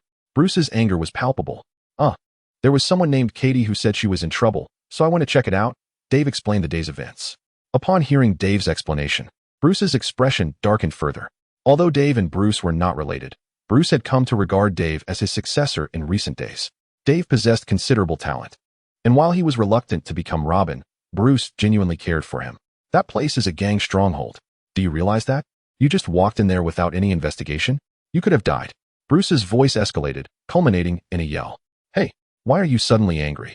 Dave was perplexed, having always found Bruce to be quite amiable in their interactions. Angry? No. What do you think you're doing? Playing the superhero? Is this some kind of hero game? You are still just a child. Do you not comprehend the danger? Bruce scrutinized Dave's attire, which resembled that of a cheap costume. What do you mean? I am the king of beating up. I am a superhero, Dave retorted, slightly irritated. No, you have yet to grasp the essence of being a hero. You still have much to learn, and you are not ready, Bruce replied. Learn? Theoretical knowledge? Or do you merely see me as a child? I am 15, Dave argued. You are still a child. What have you done? Look at your performance tonight. You were terrified. Bruce's voice rose again. What do you think I should do? Dave began to argue back. The books all say you should gather intelligence first, then scout the enemy's situation and take them down one by one. Not knock on doors like a child asking for candy. Bruce attempted to exercise patience. What are you worried about? I'm fine, aren't I? Dave was becoming increasingly exasperated by Bruce's incessant lecturing. What am I worried about? No, Dave, you need training. You are not ready. Batman pointed at Dave emphatically. Who are you? My dad. Why do you care? Dave, in a fit of impulsiveness, exclaimed, and turn off that voice changer. It sounds dreadful. No, Dave, Bruce replied, removing his mask to face him. I merely wish to prevent you from getting hurt. Bruce's eyes were filled with resignation as he sighed and turned to leave. After all, Dave was but a 15-year-old child. Why? Is it even possible to avoid injury? Or do you simply lack faith in me? Dave shouted, tearing off the mask of the King of Punches and calling after Bruce's retreating figure. No, child, both Clark and I believe in you, Bruce said, glancing back at Dave with a hint of sincerity before continuing on his way. After a while, Dave stood silently, staring at the King of Punch's mask in his hand. Alfred approached him. Master Lazarski, are you all right? Alfred gracefully extended his greeting, using Dave's surname. Yeah, Alfred, I'm fine, Dave replied, not lifting his gaze. His eyes filled with melancholy. Perhaps you need to tidy yourself up a bit, Alfred suggested. Yes, I know. The costume from the play. I will dispose of it, Dave said, tossing the mask onto the ground. Oh, it can indeed be discarded. However, you still need to organize your new gear, Alfred comforted, pointing towards a storage unit. What? Dave paused, about to inquire further when the sound of the storage unit opening diverted his attention. In fact, Master Wayne has prepared something for you, Alfred remarked nonchalantly. The storage unit turned, and as the door opened, a brand new suit crafted from Kevlar fibers was revealed before Dave. Wow, Dave gasped, his mouth agape in astonishment at the sight of the suit. It's fantastic. But what does the oversized King of Punches on the back mean? How ostentatious. A glimmer of tears sparkled in the corners of Dave's eyes as he tightened his grip on the mask. Meanwhile, at Iceman Bobby's residence, Dad? Mom? Ronnie? Is anyone home? Bobby called out as he opened the door, ushering Wolverine, Little Mischief, and John inside. I came to find you some clothes, Bobby said. Noticing Little Mischief still clad in pajamas, his concern evident. He glanced at John, who was playing with a lighter, and shook his head in exasperation. Don't play with fire. In Bobby's bedroom, Little Mischief explored the space while Bobby entered. Hey, I found a few of my mother's old clothes. They seem to be from before I was born, Bobby said, handing over the garments. They're quite ordinary, Little Mischief replied, smiling contentedly as he accepted the clothes. Downstairs, Wolverine attempted to contact Phoenix and Storm using a communicator. The room was rather small, and given that the two were in a romantic relationship, Little Mischief, feeling bashful, turned away to change clothes, while Barbie awkwardly averted her gaze, embodying a gentlemanly demeanor. After a moment, Little Mischief gently patted Barbie's shoulder. This is my grandmother's, she said, as Barbie turned and handed her a pair of long gloves. Thank you, Little Mischief replied with a smile. Barbie gazed tenderly at her, stepping closer until their faces were nearly touching. You won't hurt me, she whispered softly before suddenly kissing her. As their lips parted, Little Mischief gazed at Barbie in wonder, realizing that Barbie was unharmed by her extraordinary abilities. Exhaling a gentle breath of cold air. Following a tentative kiss, they exchanged a loving glance, and soon they were locked in a deep kiss. Their affection was on the verge of igniting like a flame, but after a moment, Barbie felt a twinge of pain as her energy was rapidly absorbed by Little Mischief. She quickly stepped back, distancing herself from Little Mischief, taking deep breaths to regain her composure. I'm sorry, Little Mischief hurriedly apologized. It's all right, Barbie reassured her as she regained her composure. Meanwhile, in the frigid expanse of Antarctica, Remy anxiously moved in and out of the spaceship, checking on Clark. The cold was unbearable, making it impossible to linger outside. Yet, Clark remained as still as a statue, a thick layer of snow accumulating on him. Is he all right? Asked Lilith, who had just brought in a steaming cup of coffee, now dressed in casual home attire with shorts and barefoot, wrapped in a blanket while watching television. The scene seemed rather incongruous within the vast emptiness of the spaceship. He should be fine. I can sense his vital signs. But hey, where did you get the coffee? Remy inquired, puzzled by the sight of the sofa, the blanket, and the high-definition television. Oh, there was a person over there. I asked him. And he gave it to me. Lilith pointed to the silver robot. Huh, who are you? Remy slowly realized the presence of the silver robot that had been standing there for quite some time. Hello, I am Baymax, Mr. Clark's robotic butler. The silver robot politely introduced itself. Baymax. Remy found the name somewhat hard to accept. Mr. Clark named me after a film he adores, Baymax explained. What taste? But let's focus on the matter at hand, Remy thought seriously. Please get me a cup as well, and perhaps a copy of Playboy, he requested. Certainly, sir, Baymax replied, pointing a finger. From the ground, a metallic box composed of various miniature robots rose into view. The box opened, revealing a platform adorned with a change of clothes, a cup of coffee, and a Playboy magazine. What kind of principle is this? Remy gazed in disbelief. Kryptonian technology can create any non-living material. The contents of the book were collected from the networks of this world, Baymax responded. On Krypton, who cares about coffee and magazines? With a flicker of superhuman ability, he transformed his attire in an instant, now donning casual homewear as he reclined languidly on the sofa. Aren't you going to check on Clark? Lily gazed at Remy, exasperated, though her grip on the blanket tightened. Victoria, Oh, Big White, could you adjust the indoor temperature? Raise it a bit, it's rather chilly. What did you say? Remy lifted his head, staring blankly at Lily. Yes, sir. It's nothing, Lily murmured, her eyes fluttering as she seemed on the verge of slumber. Within Clark's mental realm, He faced the darkened Superman, who regarded him with a detached expression as his lower half gradually disintegrated into fragments. The barriers of this mental domain had been shattered, leaving an expanse of white surrounding the ominous figure. Indeed, but my current state is far from favorable. Clark was in disarray, his attire tattered and unrecognizable. Half kneeling on the ground, pressing against a wound on his arm, blood flowing relentlessly. Did you come to this world to prove something? The darkened Superman's skin began to take on a gray hue, his voice growing increasingly coarse. Though I may have lost, you are beginning to feel fear. I have uncovered another force, the very power you dread. Gray fragments materialized, reconstructing the darkened Superman's form as yellow lightning crackled around him. His muscles thickened, height increasing, his physique expanding. I have discovered the name of your inner fear, and I have inherited that name. I am Doomsday. With a thunderous roar, the darkened Superman's body surged, ripping through his tattered black armor, soaring to a height of 7 feet. Bone spikes erupted from his gray skin, blood-red eyes fixated on Clark. The source of fear, Doomsday. Chapter 35. Metamorpho Doomsday is a supervillain from American comics, making his first appearance in November 1992 in Superman, the Man of Steel 17. He hails from the destroyed Krypton and is one of the most powerful biological weapons in the universe. Possessing world-ending strength, extraordinary leaping ability, boundless stamina, and super-speed regenerative capabilities, he can evolve mid-battle to counter his opponent's abilities, adapting to any environment and foe. However, due to a malfunction during his creation, he became a relentless killing machine, incapable of distinguishing friend from foe, marking the end of all things. His most notorious achievement is the slaying of Superman.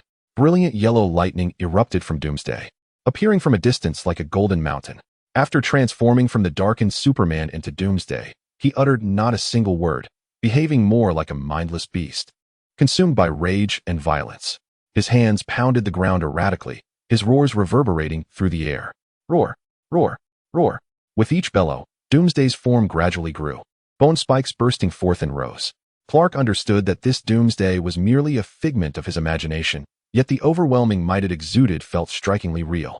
A bead of cold sweat trickled down his brow as he exhaled softly, wiping the perspiration away with a swipe of his thumb, his gaze fixed on Doomsday. Abruptly, Doomsday turned its head, locking eyes with Clark, narrowing its gaze as a heavy, foul breath escaped its lips, fixating its stare on him. Was it the fate of Superman to confront such a terrifying adversary? Clark pondered, a sense of shame washing over him. He was unwilling to be outdone, gritting his teeth. He pushed himself up from his knees, rising to his feet, his heat vision directed at his wounds to staunch the bleeding. Had he truly become a beast? He remarked coldly. With a roar, Doomsday unleashed a furious yell, a violent surge of yellow electromagnetic pulses erupting from its body, sending Clark hurtling through the air. Fortunately, the surroundings were devoid of any structures to destroy. No, if he did not vanquish this monster, his mental realm would surely be obliterated, and he would likely lose his sanity. Leaping into the air, he hovered momentarily before charging toward Doomsday, delivering a powerful blow infused with red energy that struck its foe. Dozens of punches exchanged between them echoed like metal clashing against metal. While others might have perished beneath Doomsday's might, it seemed to be evolving, growing increasingly indifferent to Clark's attacks, its bone spurs flourishing. With a leap, Clark landed atop Doomsday's head, tightening his grip around its neck. Just as he intended to exert force, Doomsday seized Clark's waist with both hands, hurling him away while unleashing a fierce electromagnetic pulse. Clark felt as if his body were being torn apart, a spurt of blood escaping his lips as he collapsed to the ground. Damn it! If I cannot survive, neither shall you, he roared, fury igniting within him. Springing to his feet, he concentrated his heat vision, directing it to his hands, which glowed a fiery red. He charged at Doomsday, his palms slicing through its skin. Doomsday instinctively released its grip on Clark's hand due to the intense heat. In that fleeting moment of distraction, Clark thrust one hand forward, piercing deep into Doomsday's flesh. With a deafening roar, Doomsday howled in agony. Suddenly, it grasped Clark's shoulders tightly, lowering its head to bite down, tearing a massive gash into Clark's shoulder. Enduring the pain, Clark retaliated with a punch that sent Doomsday's head flying, but as he attempted to withdraw his hand, it was seized once more. Doomsday's other hand crackled with yellow electricity, severing Clark's palm entirely. Clark screamed in agony, clutching his severed wrist, blood gushing forth. With a powerful kick, he struck the being of destruction, propelling himself backward. The excruciating pain caused Clark to break into a cold sweat. Yet it also instilled a sense of calm within him. After all, He was doomed. He would fight with all he had. Clark summoned his spirit, concentrating his mental energy to regain control over his mind. Monster, this is my realm. You shall remain here obediently. Clark straightened up abruptly, raising his arms and shouting defiantly. His short hair and tattered red cape billowed as if stirred by an unseen wind, an overwhelming aura surging forth from him. Suddenly, cracks resembling fissures appeared upon his skin, and crimson energy surged from within, illuminating the fissures. The immense force emanated like crashing waves, momentarily stunning the being of destruction. Realizing something was amiss, the being of destruction gathered yellow lightning around it, roaring fiercely as it charged towards Clark. Clark cast a disdainful glance at the creature and uttered a simple phrase. Let's die together. With a thunderous explosion, Clark detonated his own energy. The enraged roar of the being of destruction echoed as both their figures vanished amidst a massive crimson blast. After a while, a gust of wind brushed past, and Clark slowly opened his eyes, finding himself back in reality. I'm back. I'm not dead, he murmured, gazing at the surrounding icy expanse. Breathing heavily. Though he felt no chill from the Antarctic cold, Clark still broke into a cold sweat. The sensation of self-detonation was truly unsettling. Even though it was within a mental realm, everything felt all too real. Have I overexerted my mental strength? The being of destruction has emerged. Am I to face backlash? Clark pondered, feeling a bit helpless. Yet, with such a creature residing in his mind, he thought, whoever wishes to enter his mental world is welcome. Shaking off his worries, Clark brushed the snow from his clothes and shook his head as he stepped into the spaceship. What on earth are you doing? He bellowed, his voice echoing outside the vessel. Remy, wearing sunglasses and clad in nothing but beach shorts, lounged comfortably on a sun chair, the interior temperature simulating the climate of Hawaii, with gentle sunlight streaming in and Remy's occasional calls breaking the silence. Yuriko lay quietly on a recliner, undisturbed by the cacophony from the television, peacefully napping. You're back? Remy lifted his sunglasses, propping himself up to glance at Clark. Bear. Clark raised his head, his eyes brimming with fiery intensity. Whoa, what is going on, buddy? Remy hastily wrapped a blanket around himself and stood up in alarm. Sighing in exasperation, Clark thought to himself, I was just facing life and death. And these two are so leisurely. How long have I been in the mental realm? Clark inquired. Just a few hours, not long. Are you all right? Remy replied. For several hours, they battled against the Tyrannosaurus Rex, contended with King Kong, though those encounters could be deemed mere exercises in gaining experience, faced off with Godzilla, and confronted the malevolent Superman, culminating in a confrontation with Doomsday. It was indeed a lengthy endeavor. No matter, I could use a drink. I find myself rather fatigued. Clark remarked with a smile. Somewhere in Antarctica, a snow-laden cruiser was ensnared within the depths of the snow, its driver futilely attempting to ignite the engine, which remained unresponsive. Miss Raven, I fear our engine has frozen. We cannot proceed any further. If we don't turn back, we may find ourselves in dire straits. Though we can continue to admire the breathtaking Antarctic scenery, the driver, an older gentleman, optimistically suggested to a blonde woman. Raven tightened her down jacket and disembarked to assess the situation. The tracked wheels were entrenched deep within the snow, which showed no signs of abating. Uncle Sam, is there truly no other way? Raven inquired, brushing her hair back. Let us wait for the snow to cease, then we can clear the path. If luck is on our side, we might return in 3 hours. Venturing further in is far too perilous. To be honest, the depths of Antarctica are scarcely safer than the summit of Everest. Uncle Sam replied with a resigned shake of his head, pulling a metal flask from his pocket to take a sip of brandy. Then let us head back, Raven conceded with a nod, assisting Uncle Sam in clearing the snow from the tracks. Several hours later, the cruiser roared back to life, turning towards the safety of their shelter. They were fortunate. Just as they departed, the snowfall intensified, heralding yet another blizzard in Antarctica. Amidst the tempest, a figure observed them from a distance. Clark. Shapeshifter? Clark mused, employing his X-ray and telescopic vision to scrutinize the occupants of the cruiser. Though he had never encountered the shapeshifter, the visage of Rebecca Romaine was unmistakable to him. In the Antarctic safe house, Raven sat alone in her room, engrossed in her laptop, researching information about Magneto, a matter that had been troubling her of late. Deep in contemplation, she remained oblivious to the presence of another behind her. Raven, a soft voice greeted her. Startled, Raven Dockham swiftly closed her laptop and spun around, executing a spinning side kick. Clark intercepted her strike with a raised finger. What? Superman? Raven exclaimed in shock, realizing her attack had been thwarted. As she took in his distinctive costume, recognition dawned upon her. Standing upright, She acknowledged her inability to prevail and resignedly returned to her seat. "How did you know my name?" Raven inquired curiously, leaning against the back of her chair, her sensitivity prompting her to pose the first question. Surveying the modest room, furnished with a simple fold-out bed, a few luggage pieces, and a desk, she noted the absence of any other items. Indeed, the only chair was occupied by her. Leaving Clark to stand. "You are of little consequence. What brings you to Antarctica?" Clark coldly remarked that he was not in the mood for Raven's presence. His activities in Antarctica, particularly those related to the spacecraft, were shrouded in secrecy. The mere fact that Raven had sought him out in such a remote location felt far more threatening than her knowledge of Mystique's name. A glint of red flickered in his eyes as he summoned an imposing aura to subdue the shapeshifter. Chapter 36. Rage. Weeks prior, I had attempted to inject a vial of liquid metal into the body of a guard watching over Eric. Unfortunately, my efforts were thwarted, and the mission ended in failure. Mystique, unfazed, sat casually in a chair recounting her previous endeavors. "I am not inquiring about your actions. Pay attention to my question. How did you know I was here?" Clark said, his patience wearing thin. "I possess a wealth of information, a great deal. I can access numerous places," Raven replied, her skin shifting like a kaleidoscope. Her golden hair transformed into a short, fiery red, and her alluring form became enveloped in vibrant blue skin before morphing into Clark's likeness. Witnessing Mystique's transformation up close for the first time was nothing short of breathtaking. Clark nodded in approval, relaxing his stance as his battle suit vanished, revealing his casual attire. "Do you have business with me?" Clark inquired, his tone nonchalant. "I hope you can do me a favor. Save Magneto." Raven transformed back into a blonde, her expression serious as she locked eyes with Clark. Clark had a vague understanding of Mystique's intentions and couldn't help but admire her feelings for Magneto, though it was not necessarily romantic. Mystique had steadfastly supported Magneto throughout his life, a bond that Clark respected. She had never abandoned him and had consistently championed his ideals.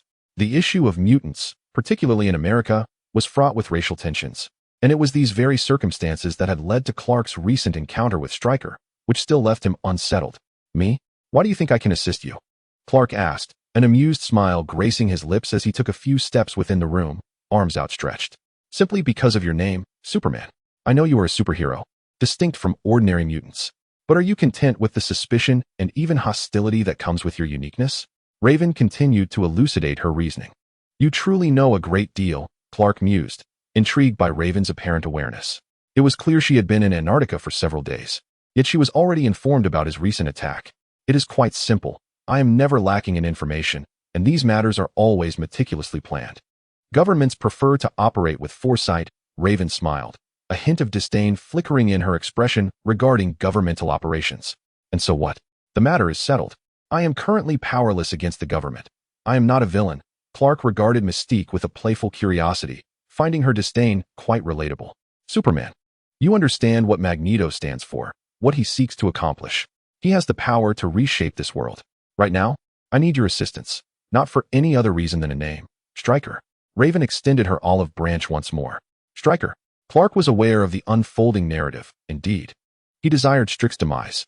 The emergence of Magneto would indirectly lead to Strick's downfall.